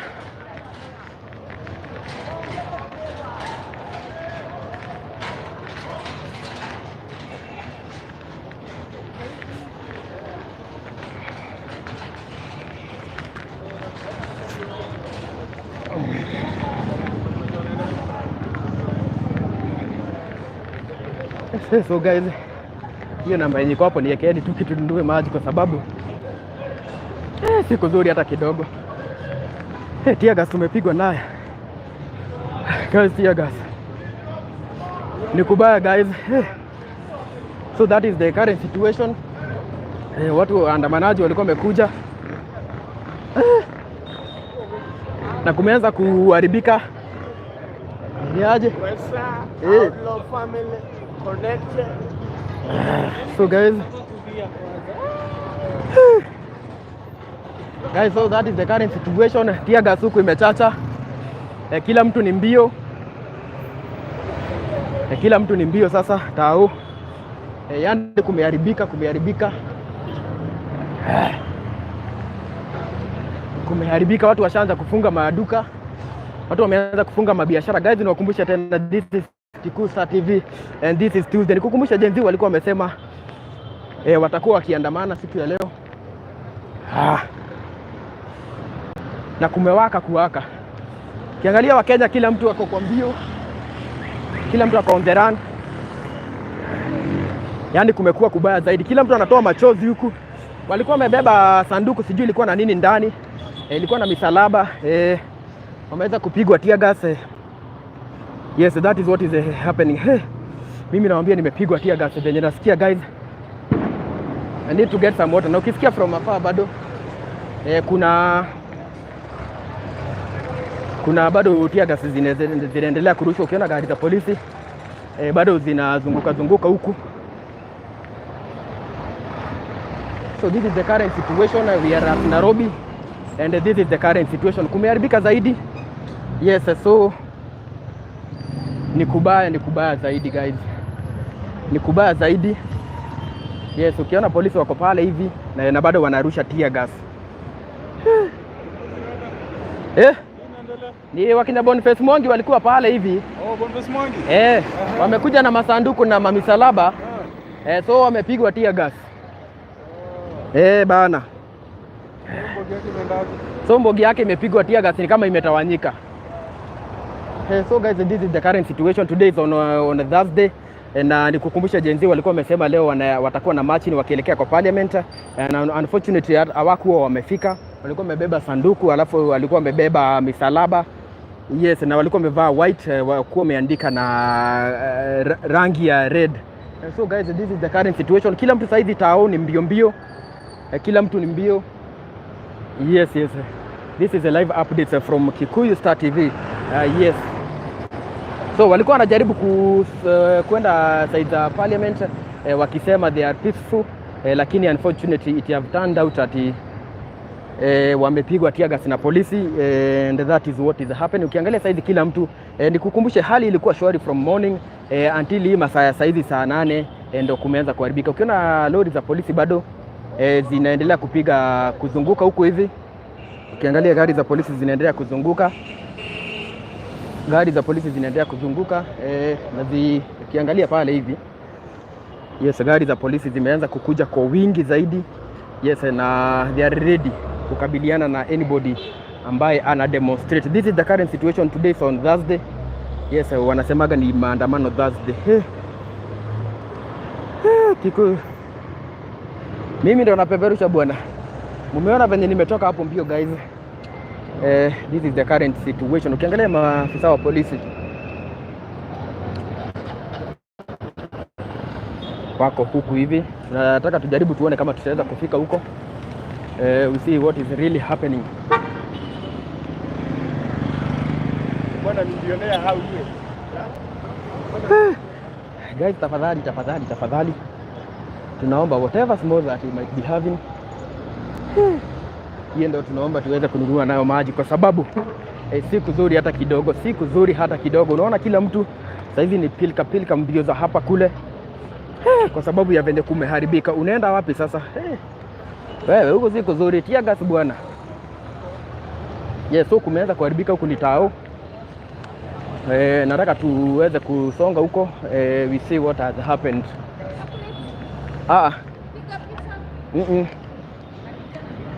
So guys, mpaka resign. So this is the current situation. Kulikuwa peaceful, lakini kidogo kukenda hivyo. mambo ikaharibika zaidi, mambo imeharibika zaidi, and we are bringing you live pictures from here Nairobi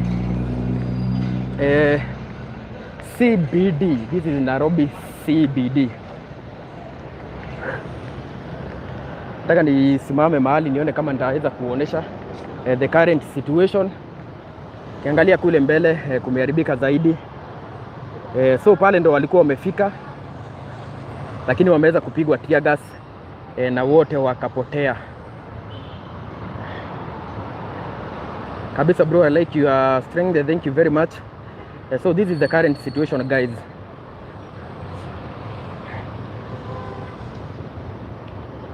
Nilikuwa nimekwambia kulikuwa Gen Z walikuwa wamesema wataweza kuleta, walikuwa wamesema wataleta maandamano, walikuwa wamesema wataenda State House pole Parliament. Sasa hata wako wamefika, wamekuja wakisema they are peaceful, na hapo ndo mambo imeanza kuchacha. So this is the live reporting from Nairobi CBD. Where are you going to? So tunataka tujue mahali wameenda, tuone mambo itakuwa namna gani. Guys, niwakumbushe tena. Hey guys. Mninunulie maji tafadhali. Tunaomba maji. Tunaomba maji, tunaomba maji. Naomba maji guys. Tunaomba maji. Tunaomba maji. Walikuwa na picha za wenye waliuliwa kwa hiyo nini demonstration. Yes, so kuna mahali polisi wanaenda, ndo tunataka tuelekee so that we see what is really happening.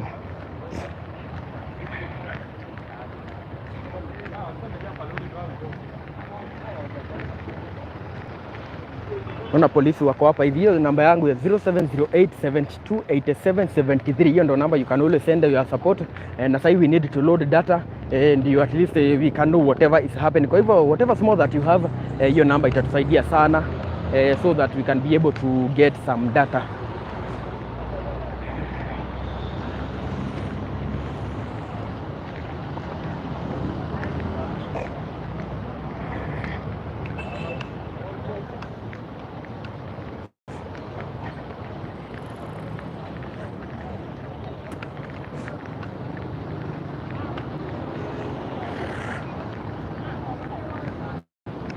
So pale hivi ndo walikuwa wamefika pale kwa ile lori. Hapo ndo walikuwa nimetuma 200 mmepata bundles, wacha niangalie. Yes, anything small ndo tuweza kununua data, itakuwa iko appreciated. Wacha niangalie. Edward Washira. Yes, na mtu anaitwa Edward Washira, thank you very much. Yes, tunasema whatever small that you have, niendelee kuwa inform what is really happening.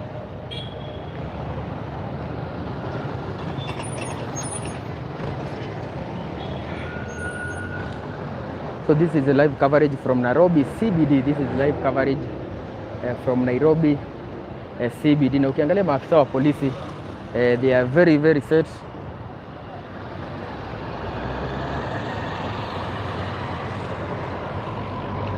So wao wamejaribu kunini,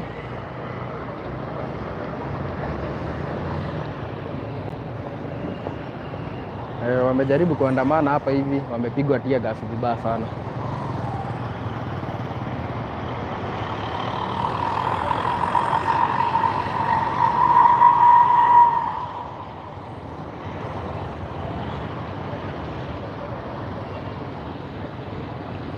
So guys, niwakumbushe tena tunataka so that we can know mahali ya watu wameenda. Nataka niwazungushe huku hivi. Umeona venye tear gas wamepigwa hapo dakika chache. We want to know mahali wameenda. So that number yenye nimepeana hapo, you can always send in your support. That is the number you can use to send in your support. Huko tear gas inatuchoma vibaya sana. Huko tear gas inatuchoma zaidi. Unaona maafisa wa polisi wanarudi. Hii ndo lori yenye imekuja na maafisa. Wamefungiwa hata before wafike tao.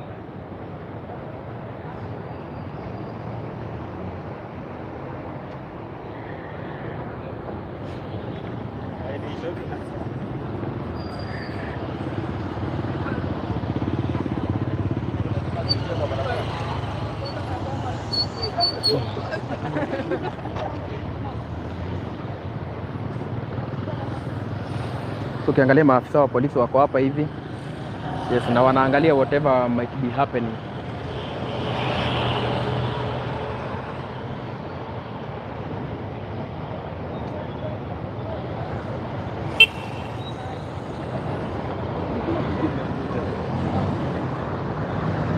So these are live updates from Nairobi, from the heart of Nairobi.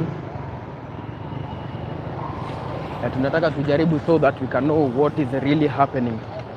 Mapolisi wako standby.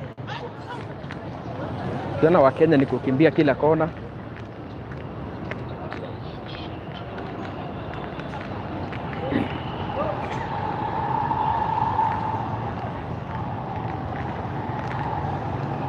So this is live updates.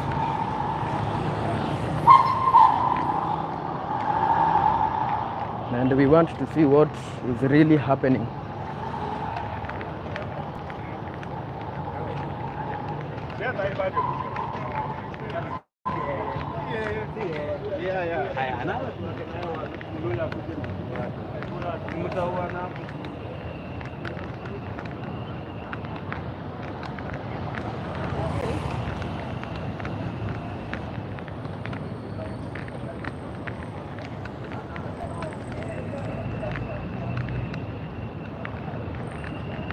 So guys, tunajaribu kurudi hii side so that we can know what is exactly is happening.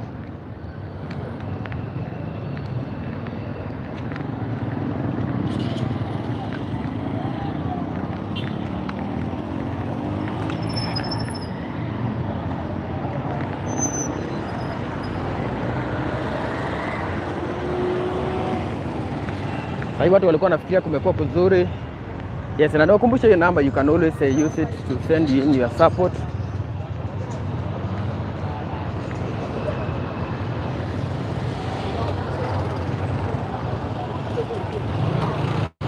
So tunataka tuone what is really happening.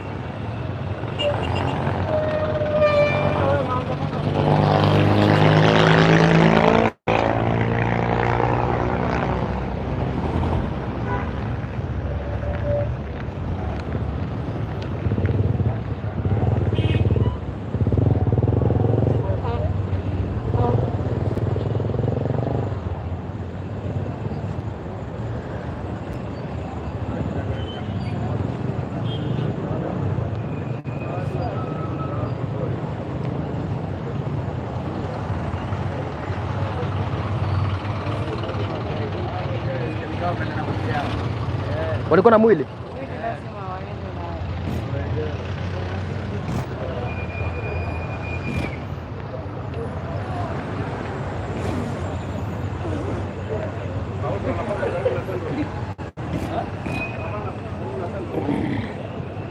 So guys, tunasikia walikuwa na mwili.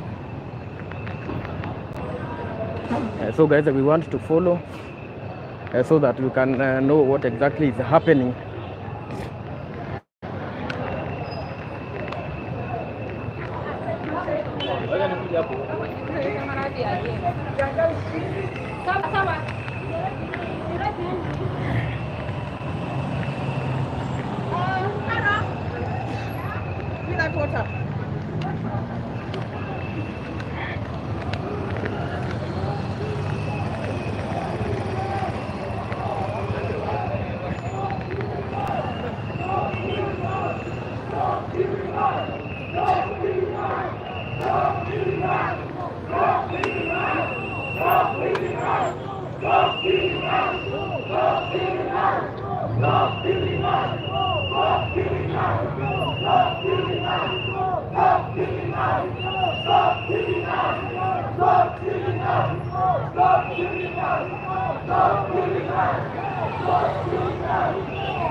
So guys, hapa tuko City Market.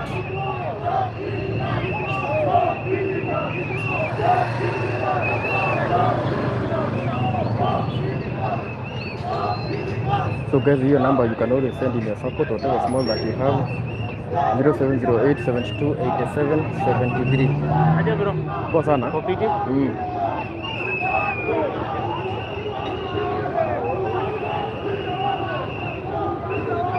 So this is the current situation.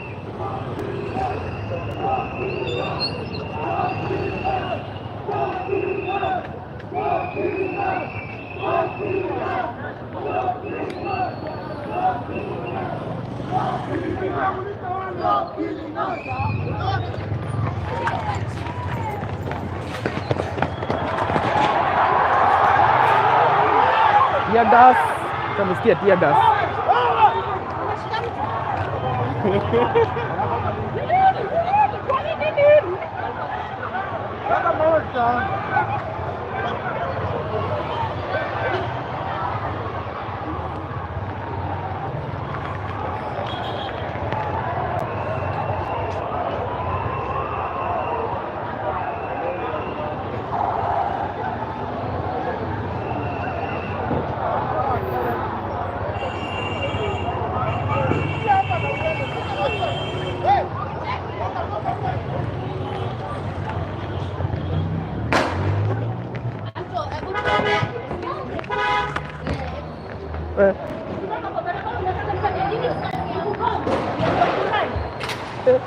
Tafadhali nijifiche hapa bwana.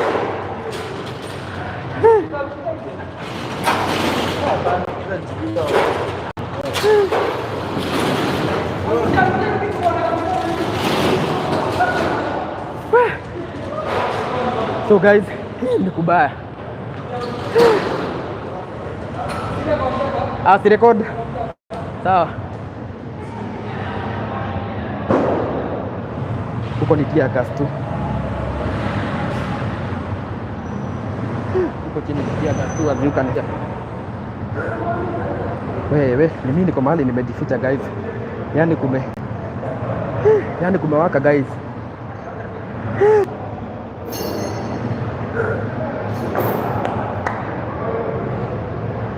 Kumewaka guys. Huko nje ni tear gas tu. Tear gas. Kila mtu ni kukimbia na kimbia. Leo kumekuwa kubaya bado. Guys, tulienda tu hivyo venye imekaa tu hivyo. Wacha tu ikae hivyo. Naona venye tear gas ni mingi.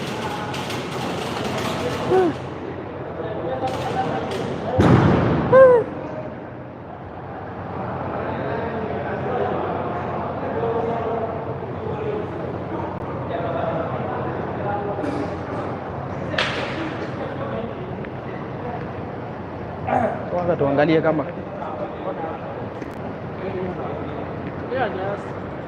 kiasi tu tuone venye kuko.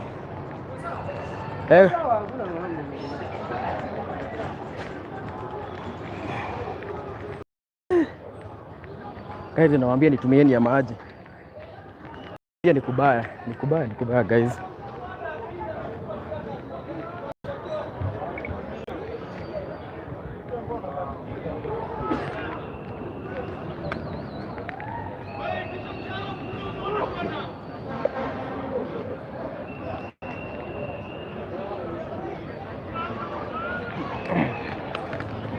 So guys, this is the current situation. Mkiangalia hizi ni kati ya misalaba zenye walikuwa wamebeba. Hizi ni kati ya misalaba. So guys, hii City Market, waambie tu hivyo. Kwa hii area City Market na kumeharibika zaidi guys. So this is the current situation. Na mniwekee bana. Mtuwekee bwana, niwekee kitu hata kama ni kamaji guys. Huko tear gas inanimaliza. Huko tear gas imenimaliza. Na wale wenye wanaendelea kuingia ni hatari. Naona polisi bado wako hapa hivi. Bana hiyo. Hii huko ni kwa Kikuyu Star TV. Chuma Moto inakuaga na channel nyingine. So guys, this is the live updates.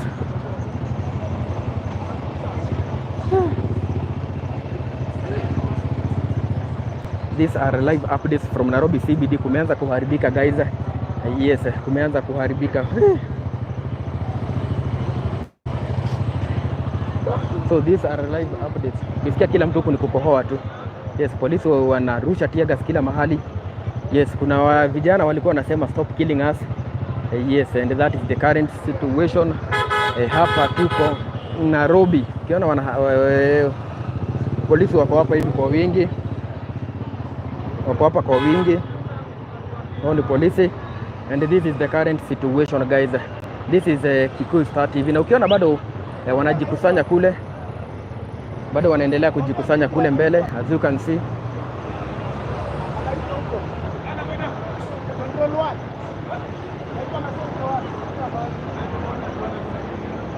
So this is the current situation guys. Yani huku ni tear gas kila mahali. Leo ni maandamano Thursday. This is a live coverage from Nairobi City. Ukiangalia bado wanarudi. Hawa ni polisi wanarudi. Bado wanaendelea kurudi. Huko ni kubaya. Huko ni kubaya.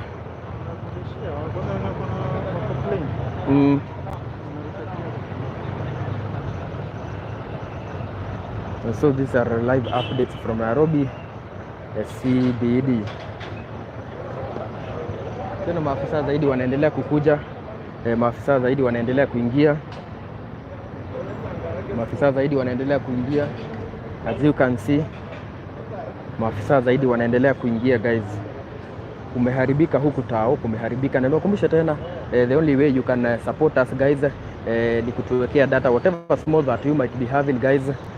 Hiyo ndio huwa tunasema you can always use it to support us with it. Tukiona maafisa wa polisi wameweza kufika.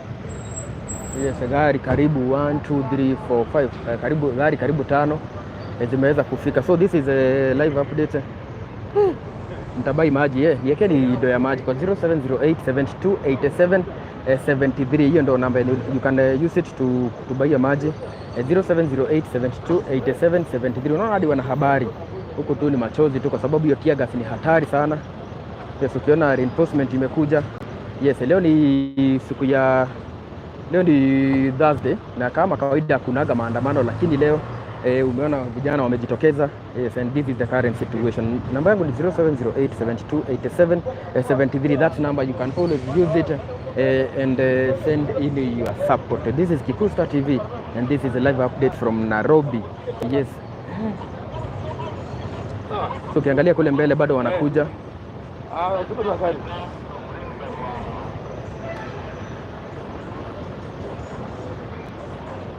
So this is the current situation. Reinforcement imeitishwa. Ukiona gari za polisi ni mingi sana. Wanahabari wako hapa hivi. This is the current situation. Now guys, ni baieni tu maji. Sauti yangu imepotea. Inahitaji maji. Unaona hadi wale polisi ambao wanakuwa plain crew ndio wao hapa hivi. So wale waandamanaji wako huku hivi, ukiona wanahabari bado wako hapa hivi. And this is the current situation. We are reporting live from Nairobi. This is the CBD. So guys, mimi kitu tu nahitaji tu ni maji. Hiyo namba ya 0708728773. That is the number you can always use to send in your support. Tunaomba data pia. Ndio ile live artist isikatike. Unaona gari za polisi zimeendelea kuingia. Hiyo ni gari nyingine imeingia. So polisi wamekuja kwa wingi zaidi. Yes, ukiona wananchi wamejitokeza na njia kubwa sana kwa sababu leo watu walikuwa wameamkia kazi. Brian, sio wewe naambia. Unajua si wewe naambia. Na kama hutaki kutuma wachana na wengine. I'm speaking to 849 people wenye wako hapa, si wewe. So kushaanza huku hivi kushakuwa kubaya zaidi. This is the current situation here at Nairobi.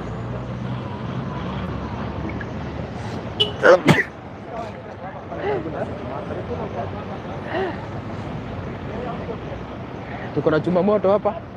Na tumelia kulia. Tumelia kulia. Walimdanganya kwanza tusiende kukula lunch. By the way hata lunch tu kukula. Sasa unaona vile tumekaa. Niambie sasa kupigwa pia gas mancha. Bana.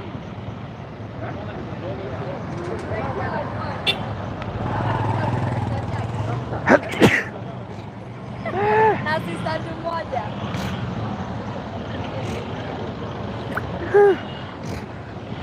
Thank you very much. Unaniwekea hata kama ni 20 bob. Guys, so maandamano wenye ulikuwa mnasema hakuna, ndio maana tunajuaga sisi tunafika mapema. Alafu mambo inakuwa iko chonjo zaidi. Unaona polisi, gari za polisi wameanza kuzunguka. Yaani ni kubaya zaidi. Walikuwa wamekuja na sanduku, sijui ilikuwa na nini ndani, lakini wamepigwa tear gas vibaya sana. Ile walikuwa ni na misalaba. Hiyo video kama hujaiona nitaweza kukuwekea pale kwa Kikuyu Star TV, utaweza kuiona. Unaona aje? Unaona aje? Unajikuta acha watu wanaone kwenye inaendelea.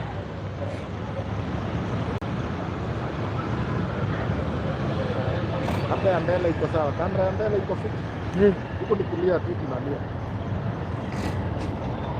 Just try.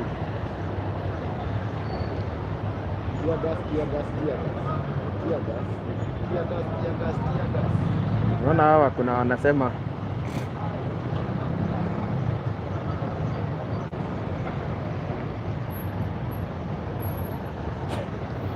yaani tear gas iko kila kona. Wewe Vanessa, Andrea. Wewe si lazima, hata sio wewe naongelesha. Huyu Vanessa huyu atumiwa na yeye hajatuma. Kamera ni mbaya. Unajua hata network kukianza hivi by the way nini wewe inaanzaga nini? Au skiti ya gasuku. Wako huko mbele, unaona polisi vijana wengi. So, ni kubaya zaidi guys. Ukishaanza hivyo tear gas. Kamera iko aje sasa?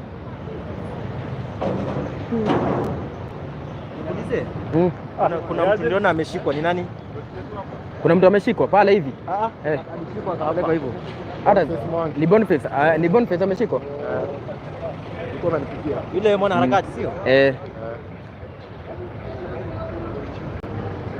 Wamechangamka chafu.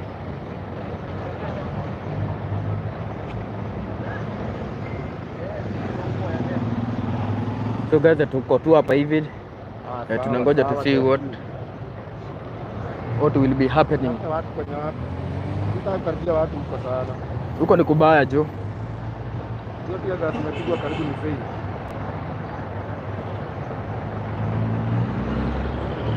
Edward, thank you very much. Mtu anaitwa Edward.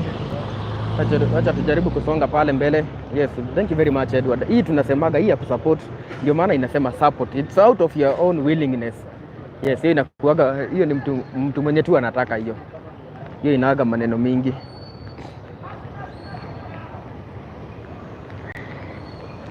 So kuko hivi polisi wanashika doria hadi kule mbele zaidi.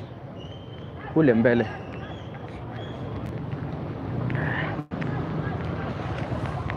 Unaona? Kuna hii ni msalaba yenye walikuwa nayo.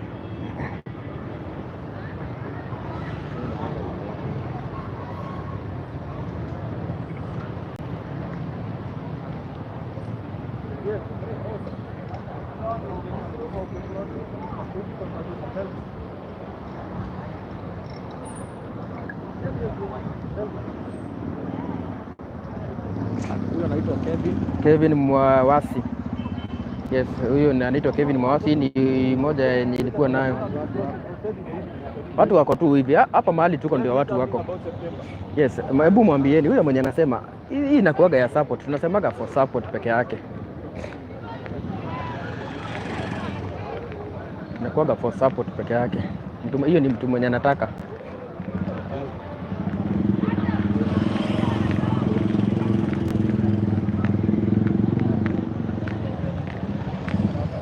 Tunaona wanahabari wako kwa wingi.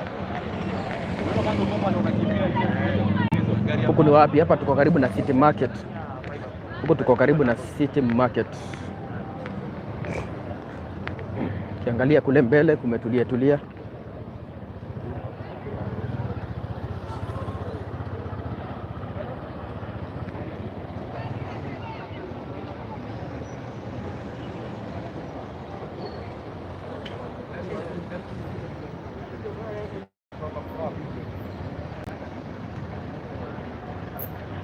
Huku kunakaa South Africa. Hapa tuko City Market. Kweli huko ni wapi?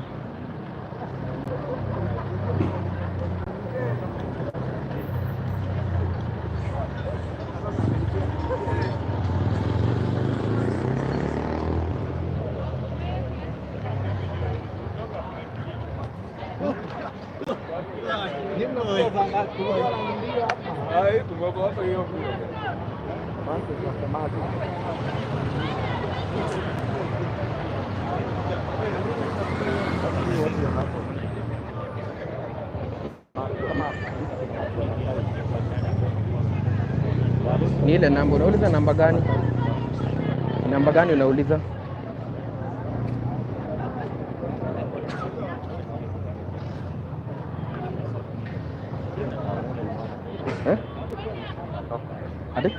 Atoka sasa. So guys, this is the current situation, na niwakumbushe tena saa ngapi?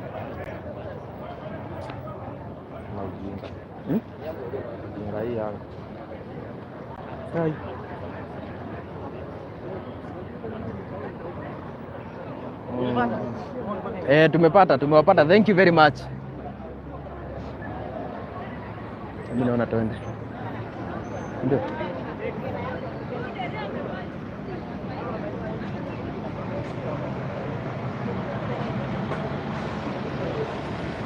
Kuna gari za polisi zishatoka.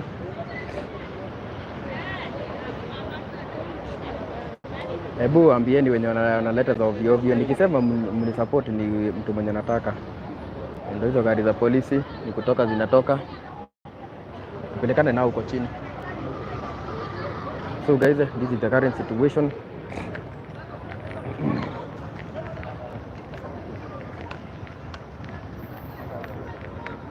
So tunasema whatever small that you have, yetu tunasemaga kitu yote kidogo yenye uko nayo inakuwa mtu mwenye anataka kusupport.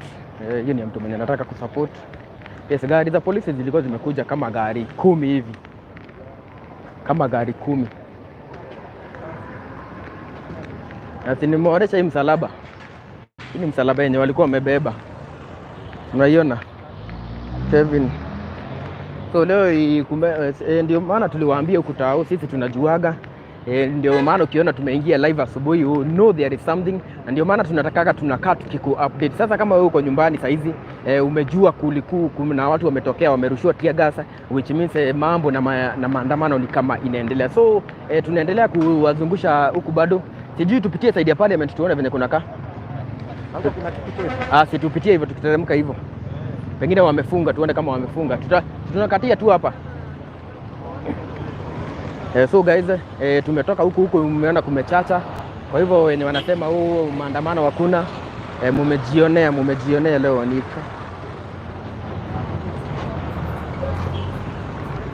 Yes.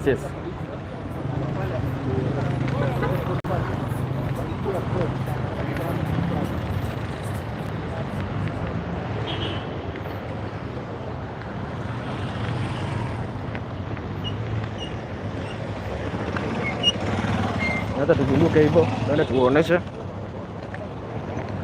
Kwa sababu kulikuwa kumachiwe watu wakienda parliament. Tuone mambo itakuwa iko namna gani.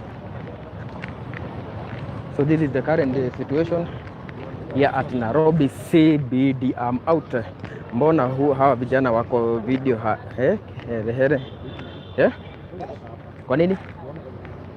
Mungu hakuna kitu kenye itaendelea. Hao watu sio kwa unajua wanazingirwa pale katika.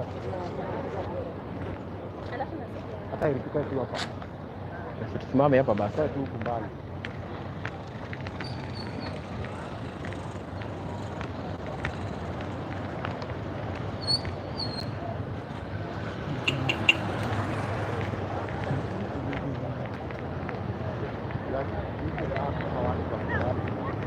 Hapo pale tunashukua pia kwa wingi sana hapa.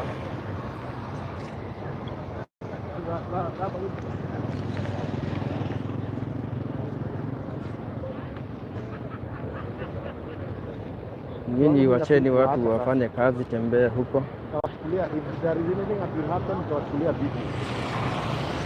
Ama namna gani? I'll take a video for you. So guys, kama kawaida this is Kikuyu Star TV. Liko Iva. Kule mbele hata sioni kama kuna kitu. And this is the current situation. Niwakumbushe tena, these are live updates from Kikuyu Star TV. Hapa tuko mahali kwa City Market. Hapa tuko City Market na huko ndo kumechacha zaidi. Mumeweza kuona what has happened. Boniface Mwangi wameweza kutokea wako umebeba masanduku. Hiyo video kama hujaiona, kama hukuipata nitaiweza kuweka kwa Kikuyu Star TV na utaweza kuona what have really happened.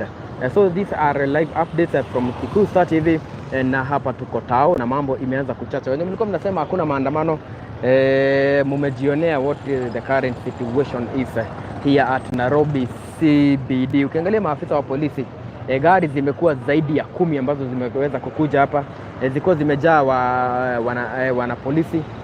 Yes, na nawakumbusha tena, huwa tunasema if you would like, hata niwekee mimi mbona venye nimelia guys, tear gas nimepigwa. So guys, nimeonesha, nimewatoa pale hivi, nimewapeleka huko, mumeona hadi mahali nilikuwa nimejificha, kwa sababu hao watu wanapiga hadi watu wa press tear gas bwana, inaweza kupata, so inabidi hadi tumejificha mahali, lakini na appreciate by the way very much guys.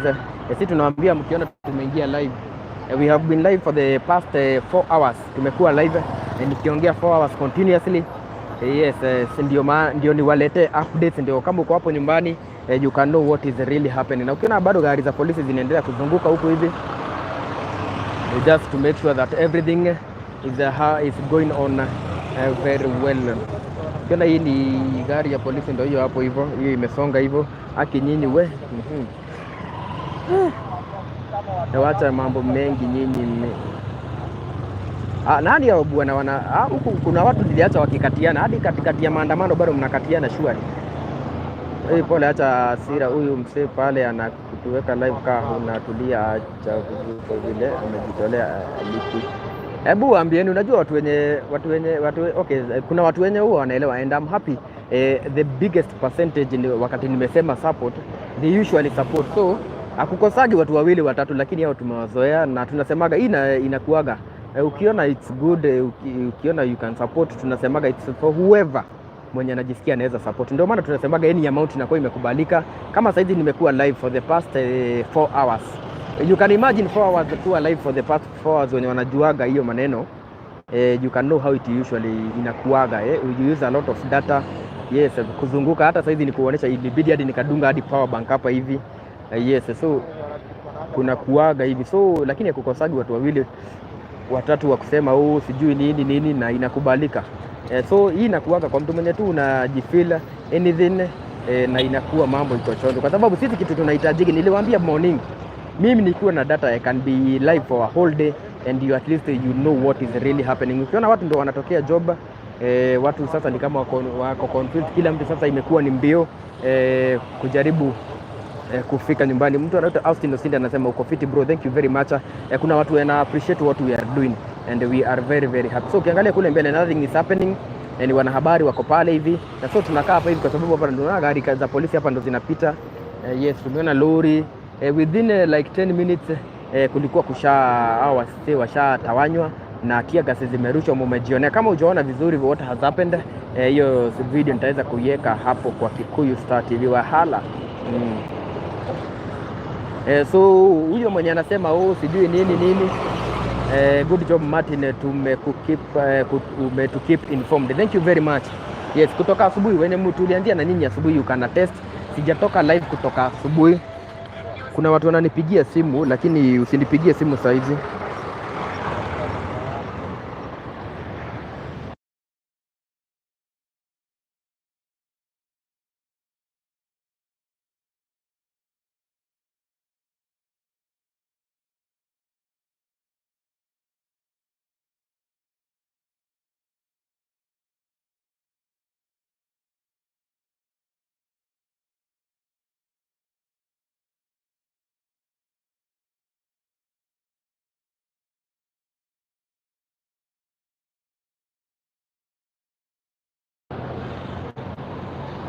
Watu yani mliamua mnakatiana kwa Wakenya bwana, yani mnakatiana kwa live.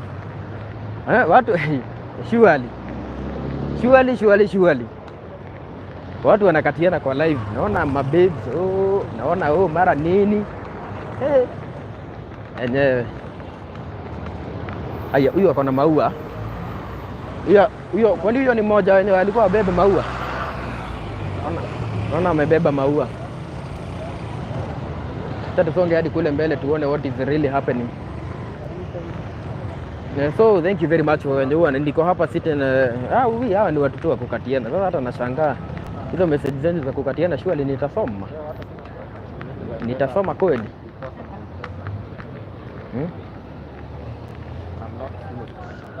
So this is the live reporting. Huko kumetulia tu. Hii aka nika GoPro kagani? 12. Na ilisikia inaingiaga live. Nimekuwa live na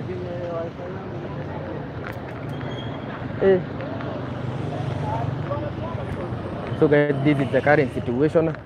Na tunasema yes, hii hata mimi nimeongea hadi sauti kidogo inapotea.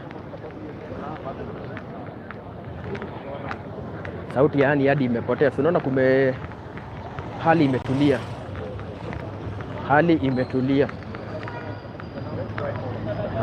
Wenye kukatiana mtu ondokee please. Kuna watu wanakatiana huku guys. So wana habari unaona venye ni wengi.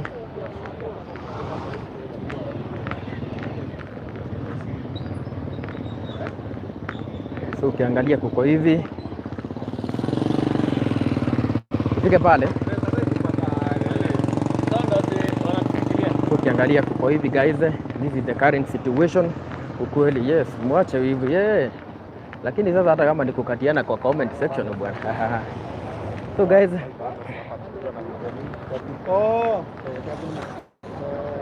huku kamenuka guys. Ukiangalia kuna vijana pale wako na maua. Kukumbusha walikuwa wamesema wanaenda parliament kuweka hizo maua. Vijana wako na maua pale hivi. Yaani hadi data inakaa data zimekosekana. Na ukitaka kujua Gen Z utawajua tu. Gen Z unawajuaga tu.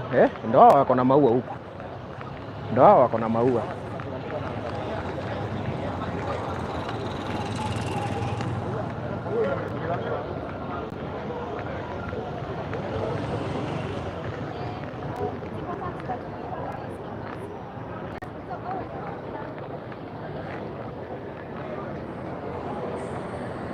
Tena kadem na venye nisema ni karembo nikakumbuka niko live.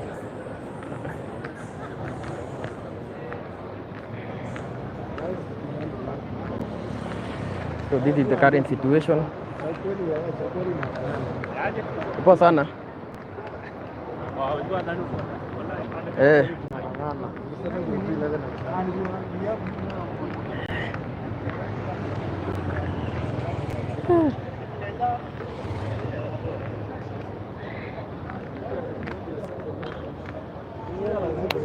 Kiongozi baba, semaje?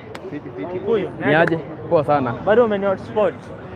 Wewe kwanza wewe uliyepaga, wewe si mtu mzuri hata kidogo. Unaona jana bado ni upload video na ni yako tukiwa pale Nation Center. Wallahi. Nili upload nayo. Unakaa unanuka chai, mimi niko poa. Kungangana tu. Kungangana tu. Kisa makarao nataka nini? Makarao bwana. Cheki. Nakumbuka tulikuwa na wewe mahali fulani huko. Wapi iko? City Mochari. City nimekumbuka City nimekumbuka City Mochari. Nimekumbuka. Wale umeamua kuingia ground. Sisi unajua lazima tunaingia mahali kuna waka. Tuna make sure mambo iko chonjo. Bana. Tuonesha wasee venye kuko huku hivi. Bana. Kama itakuwa huko.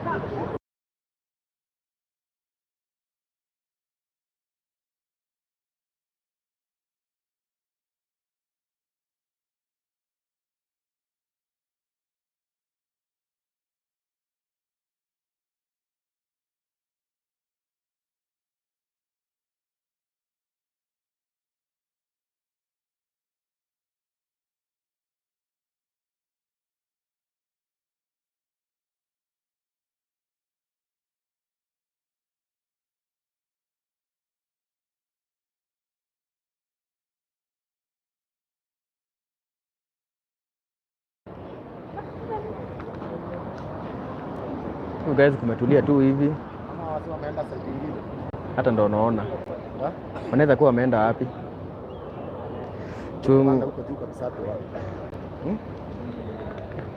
So guys, this is the current situation. Na kuna mtu hapa ananiita chuma moto. Hebu ndio chuma moto. Naambia chuma moto hapa. Ndio hiyo chuma moto. Na tunapigwa tear gas, tumelia kulia. Tumelia by the way kulia, tumelia kulia. Chuma moto is here. Chuma moto ndo hapo. This is DPP from Twist. Yes. Yaani hata by the way kuna kuaga tu hivyo. We work in unity. So huwa tunawaki hivyo. Onde kikuyu hapo. Ndio mimi hapa guys. Tuko wawili hivi. Tuko wawili. Bana.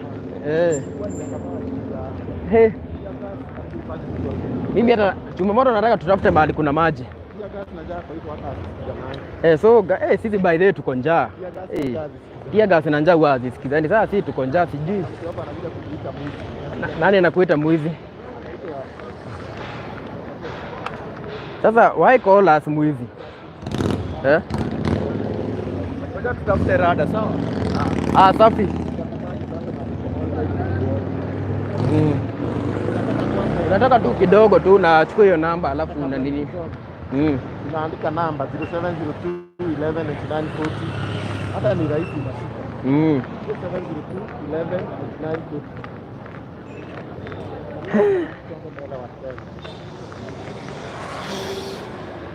So guys, this is the current situation hapa tuko tao guys, na sisi tuko njaa. Mimi hadi nguvu ya kuongea mnasikia saizi siongei sana. Yaani tu nimeongea for the past hii live saizi nasoma 4 hours 5 minutes. Nimekuwa live nikiwaongelesha. Yes, nikisema hapa ni baiwe tu maji, kuna mtu bado ana complain. Kwa hiyo mnataka aje shwali? Yes. Nataka nitafute mahali tu nikunywe tu maji. Kale kaduka kanaweza kuwa na maji chuma. Hii si tunahitaji maji guys. Hata kama ni pale kuna Naivas. Unajua Naivas sijui kama unaweza ingia ukuwa live. So guys, this is the current situation. Na tunasema kama kawaida, if you have anything to support, namba yangu ni 0708728773. That is the number.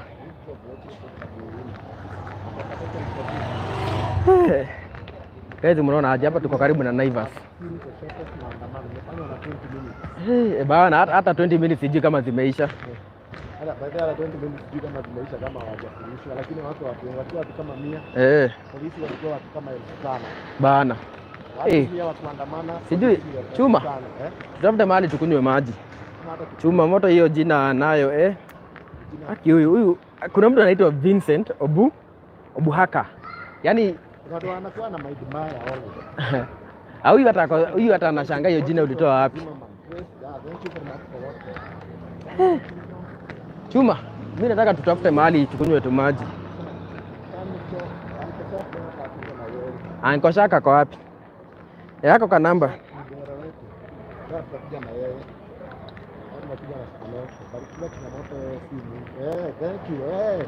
Nani hiyo? Nani hiyo amesema hivyo? Huyo amesema kitu mzuri sana. We are not robbers. So guys, mimi naomba tu hata wacha kwanza tuweke hivi chuma moto. Waliona tulipatana na hako kajamaa. Tulisaidia kijana hapo hivyo, tumeraise 6,000. More than 6,000 ilikuwa nini? Ilikuwa 6,280. Bado najua watu waliacha. Na bado tunajua watu walibaki wakimtumia. So mimi nimekuwa mwizi na nini? Sasa mtu amekuwa mwizi na nini? Hivi kama alienda home. Hata tujui kama alienda. Alisema anataka kulipa school fees. Mimi najua vipi nasemanga aje.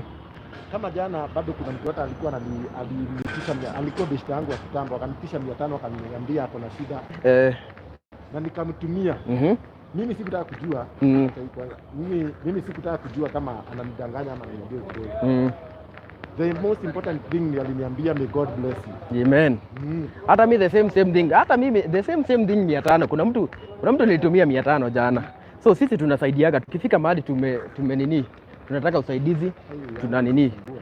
Kuna mahali tunataka kusaidia watu, tunasaidia. So thank you very much guys. Na tunawashukuru sana. Na ukipatana na mimi kwa barabara kuu ukinisalimia. Yes, guys. Nasema mwenye aliniita mimi in fact nasaidiana. Kama mimi bora hiyo naona hiyo God bless. Hiyo hata imetosha. Nakoma.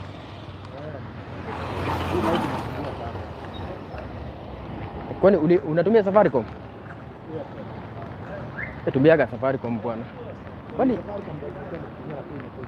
Kwani huku hakunaga nini? Iti sana. Sana watu. Kwani huku hakunaga mahali mtu anaweza nini? Ama tuenda alafu kuleta habari. Watu from Kapendo kwa KDF camp. Kisaka mtu ako Kapedo. Ako Kapedo. So guys, thank you very much guys and I appreciate. So wakati nimewambia mtu tumia hata kama ni sindoi maji hapa chuma. Wakati nimewambia hata mtu uniwekee hata so ya kununua maji. Tumekuwa live for 4 hours 9 minutes. So hata kusema mtu anunue kasai ni mbaya surely. Ni mbaya. Kuja tunataka tununue maji hapa. You want to buy some water. Hata hii kuna mtu anaweza sema atanilipia. Habari? Kuna maji baridi? Nisaidie.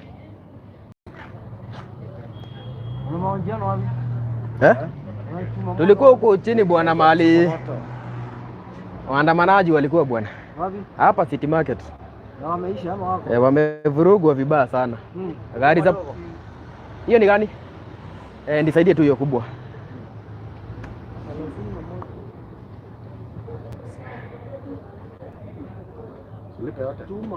Kwa ni moja imetosha ama? Ya kubwa. 07 21 49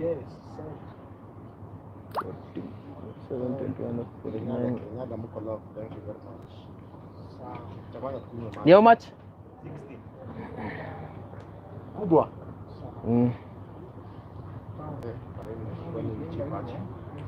Kile kubwa tutikali hiyo pesa nyingi. Inaleta James.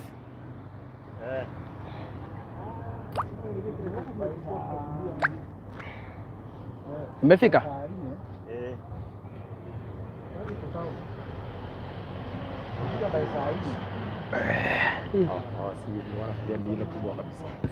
Hii si kubwa bado. Kwa nini Yuko frozen. Ni chupa. Mambo kuisha. Moses Kuria haingii Kanan. Nani yako Samburu? Chuma moto apewe maji moto ya moto wanakaa maji baridi. Cold water. Unaona venye tumesema bana watu hata na kuna watu wanatuita wezi surely. Maji mtu akiniita maji. Haitaje. Sijaibia mtu kitu.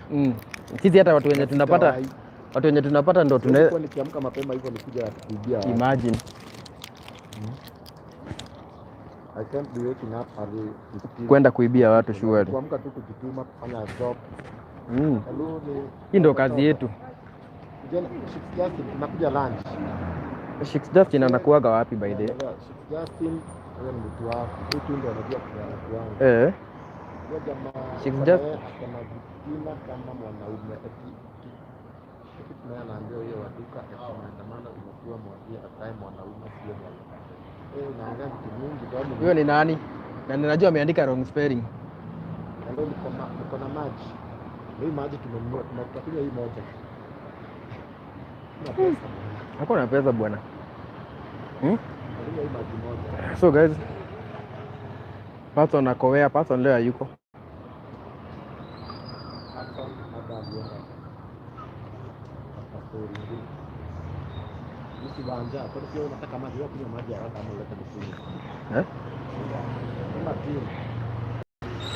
Sasa tushalipa. Tushalipa maji. Mwambie tu akuweke kwa namba yako. Takuja tu hii tutatosheka nayo. Ni buy for me usiwaambia. Weka kwa 070211 naona kijana hata hajatumia mingi. Kijana nilituma milioni 1 nisaidie Brian ni baridi. Ndio maana nilikuwa nakunywa pole pole. Bana guys, sisi tumepigwa na tear gas. Na kuna mtu ana manage kutuita wezi. Watu wamepigwa na tear gas unaoita wezi. Kuliko hata tuambie hiyo pesa 60 bob na utatuwekea. Alafu Gen Z, they made us know about JKA Airport. Well done guys. Tap Trust. Tulikuwa nao, mnakumbuka venye mlindanganya tukaendaga JKI. Sasa tuwaambie hata waeke kakitu kanini. What will we do? Ama hata Boniface Mwangi yako safe. Boniface Mwangi ni kama amewekwa ndani. Amewekwa ndani. Niwachukulie video hapa akishikwa mtawekea. Amewekwa ndani. Kuna na sebeti na mkimaliza job mnione. Niko hapa ABC Vincent Obuhaka. Vincent, unaona ukituma M-Pesa jina yangu ni hiyo ya Prophet. Bro unafanana na Boniface. Kia kuna mtu anasema ati nafanana na Boniface Mwangi. Na Sebe TV. Leo ndio kali zaidi. Ya leo tumelia, mimi nimelia. So guys, tumekunywa tu maji. Tunataka tuendelee ku update so that we can know what is happening bwana. Tumekuwa live for 4 hours 14 minutes. 4 hours 14 minutes. Na ukipatana na mimi kwa barabara guys, uko ukinisalimia. Yaje kiongozi, uko na kamandazi jo? Si unibaia kwa kawa ya Kenya teremsha na kawa inatoka wapi sasa? Hata hapa mbele saidia tu. Sisi hatuna nini, hatuna cash. Si unaweza tumia hata wewe anisaidia. Anaweza nipea hata ukimtumia tena. 10 bob. Atakupatia? Niongee naye. Hebu ongea naye, akikubali ni sawa nitakupatia. Ongea naye, umesema nikimtumia atakupatia. So guys, huyo ni jamaa amekuja ananiomba 50 bob anunua kahawa. Naweza kutumia umpatie? Anasema anaomba sijui 50 bob kunywe kahawa. Nikutumia umpatie?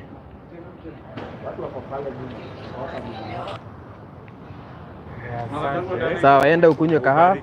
Amen. Penye umetoka Mungu akublessie mingi. Amen, amen. So guys, unaona hivyo ndio huwa tunafanya. Sisi mtu akikuja kutuomba usaidizi huwa tunasaidia.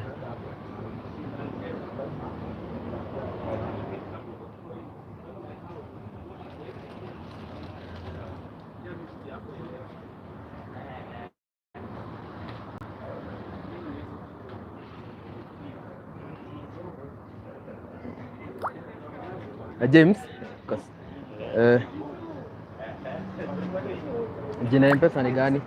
Jina M-Pesa ni Martin Kimani. Naambiaga sisi kitu tunafanyaga. Si unaona jamaa kama huyu amekuja akaniomba 10 bob ya ameomba 10 bob ya kwenda kukunywa kahawa. Na yenyewe ukiona ni mtu wa street na kuna tumandazi hapo na anataka kukunywa kahawa. Uko na mbashi hapo? Mbona sasa usimsaidie? Si unaona nimempatia na ameenda amekunywa kahawa. So that is what we do. Tukipata mtu anataka kusaidiwa, huwa tunamsaidia. Hapana, leta hiyo maji. Yes. So sisi tunawaambia sisi tukipata mtu tunaweza saidiwa tunasaidia.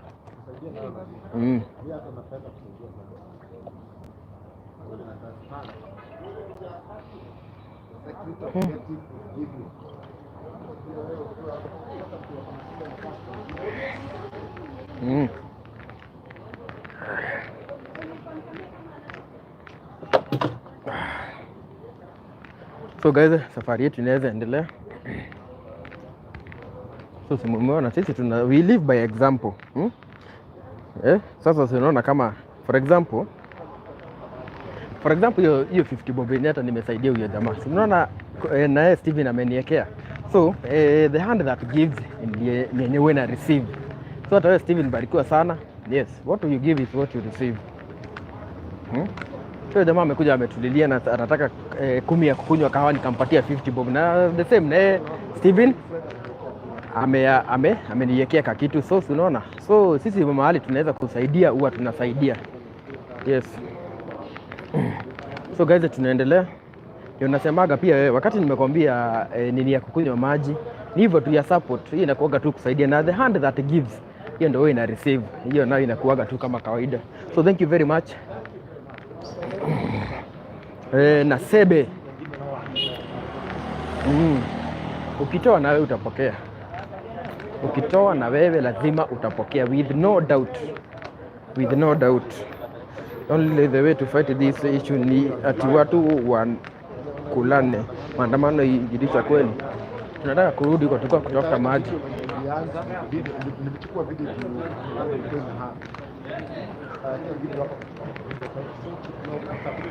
So tunarudi side ya chini so that we can see whatever is happening. Watu 446. Shukran sana. These are a large number. Na nawashukuru sana. I don't take it for granted kukuwa na 400 people watching me. 400 people watching Kikusta TV. That is the love. Hakuna maandamano. Kukuwa na watu 400 people wakikuwatch. It's not easy. Uko rada kabisa leta news. Yes, ndio tunaendelea kuwazungusha huku hivi. Maandamano imekuwa dakika kidogo, wamevurugwa na polisi. Chap gari za polisi zimekuja mingi zaidi. Yes. So tunaendelea kuzunguka tu hivi. Yes. Nimekunywa tu maji by the guys. Nimekunywa tu maji.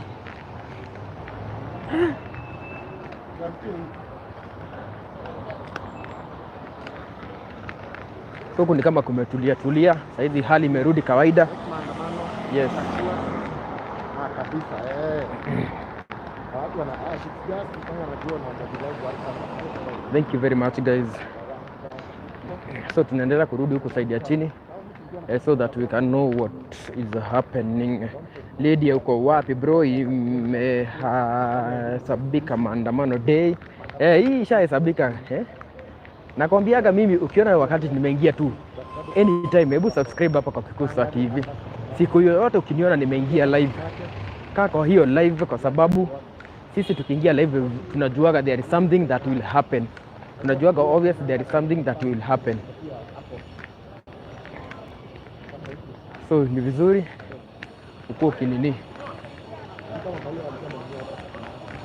Huko ndo maua huwa zinauzwa. So jenzi tunazunguka.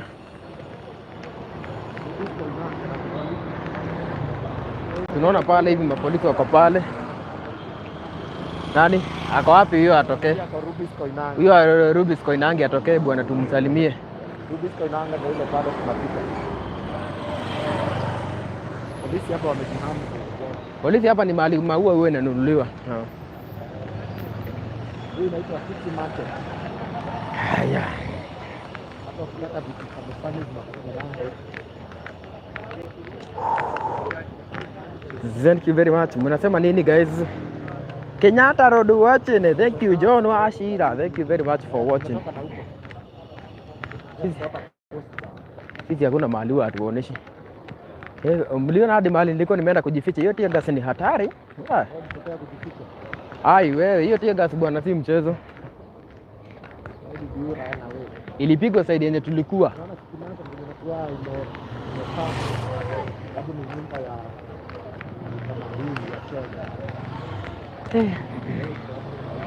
So guys, thank you very much.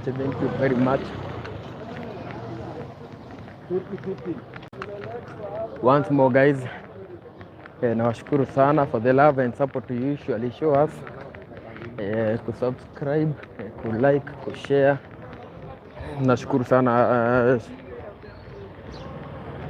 Ati chuma nikopoa 680 kujeni ni wabaie ni wabambe kiasi lunch. Uko wapi? Uko wapi tukuje? Sasa tuambie mahali yuko sasa. Ameshikia pale chini. Kwa hapo.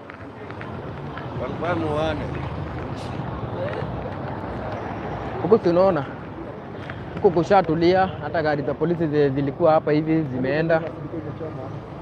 Ni kama ilikuwa imevamiagwa. Hii ni kufunga, wamefunga hapo juu. So guys,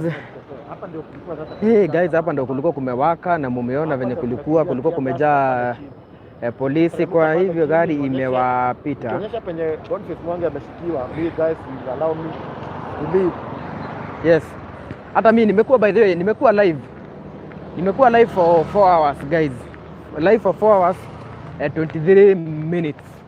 Hapo tunaonyesha penye Boniface Mwangi ameshikiwa na huyo hapa I'll just have to leave. Hamwezi sema hamjaona Nairobi vizuri. So thank you very much guys. Mimi kama kawaida Kikuyu Star TV, Kikuyu Star TV, always your favorite, always your number one. Na sisi huwa tunasema whatever is happening, any breaking news lazima tuwalete.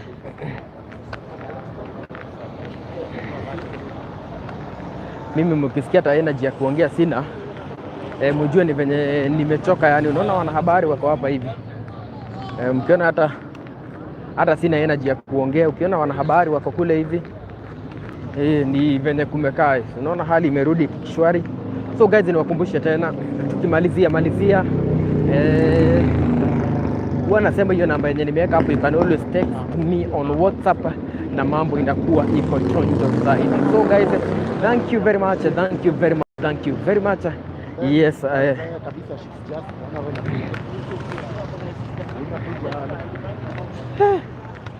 so guys, hiyo namba yenye nimeweka hapo ni text WhatsApp na mambo itakuwa iko chonjo zaidi.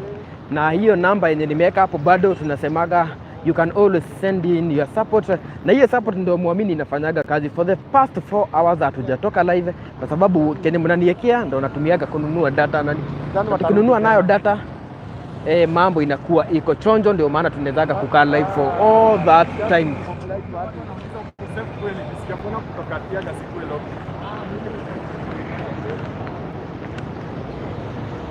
So guys, I really appreciate kuwa na 400 people watching me kutoka asubuhi. I'm very very happy. Yes, na I usually appreciate your support. Na once more niwakumbushe, it's good to subscribe to Kikuyu Star TV.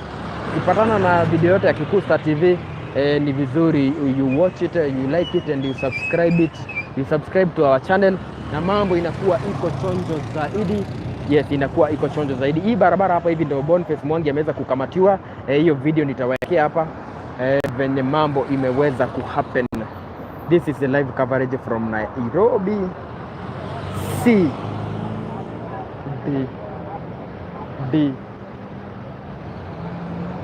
So guys, thank you very much, thank you very much, thank you very much.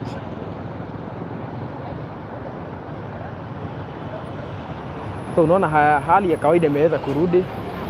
Hali ya kawaida imeweza kurudi. Tumewekea, tuone nitawekea. Raila ameshika makenda ya Mentor Award. So thank you very much, thank you very much, thank you very much. Tumalize. Mimi nimekuwa live for 4 hours. So guys, thank you very much.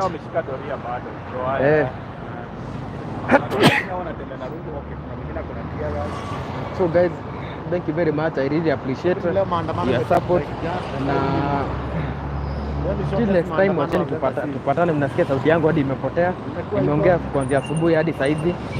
Video ya Boniface Mwangi please tutaiweka usikiwe na wasiwasi. So guys, so thank you very much kwa mmesupport, mmeniwekea za bundles in whatever way you have supported.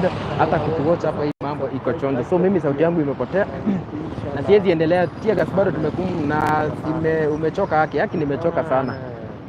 So ni kwenda kutafuta lunch, nikule lunch. Hiyo mambo iko chonjo zaidi. Tumeonyesha whatever has happened. Tungoje hadi next time. Mimi nawaambiaga mkiona nimewaleta live, just know something is happening.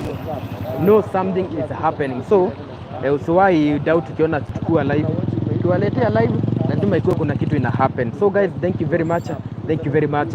Na hiyo namba bado ni kuwakumbusha, you can always send anything small that you have. Hata kama tumetoka live, hiyo unaweza nisalimia nayo.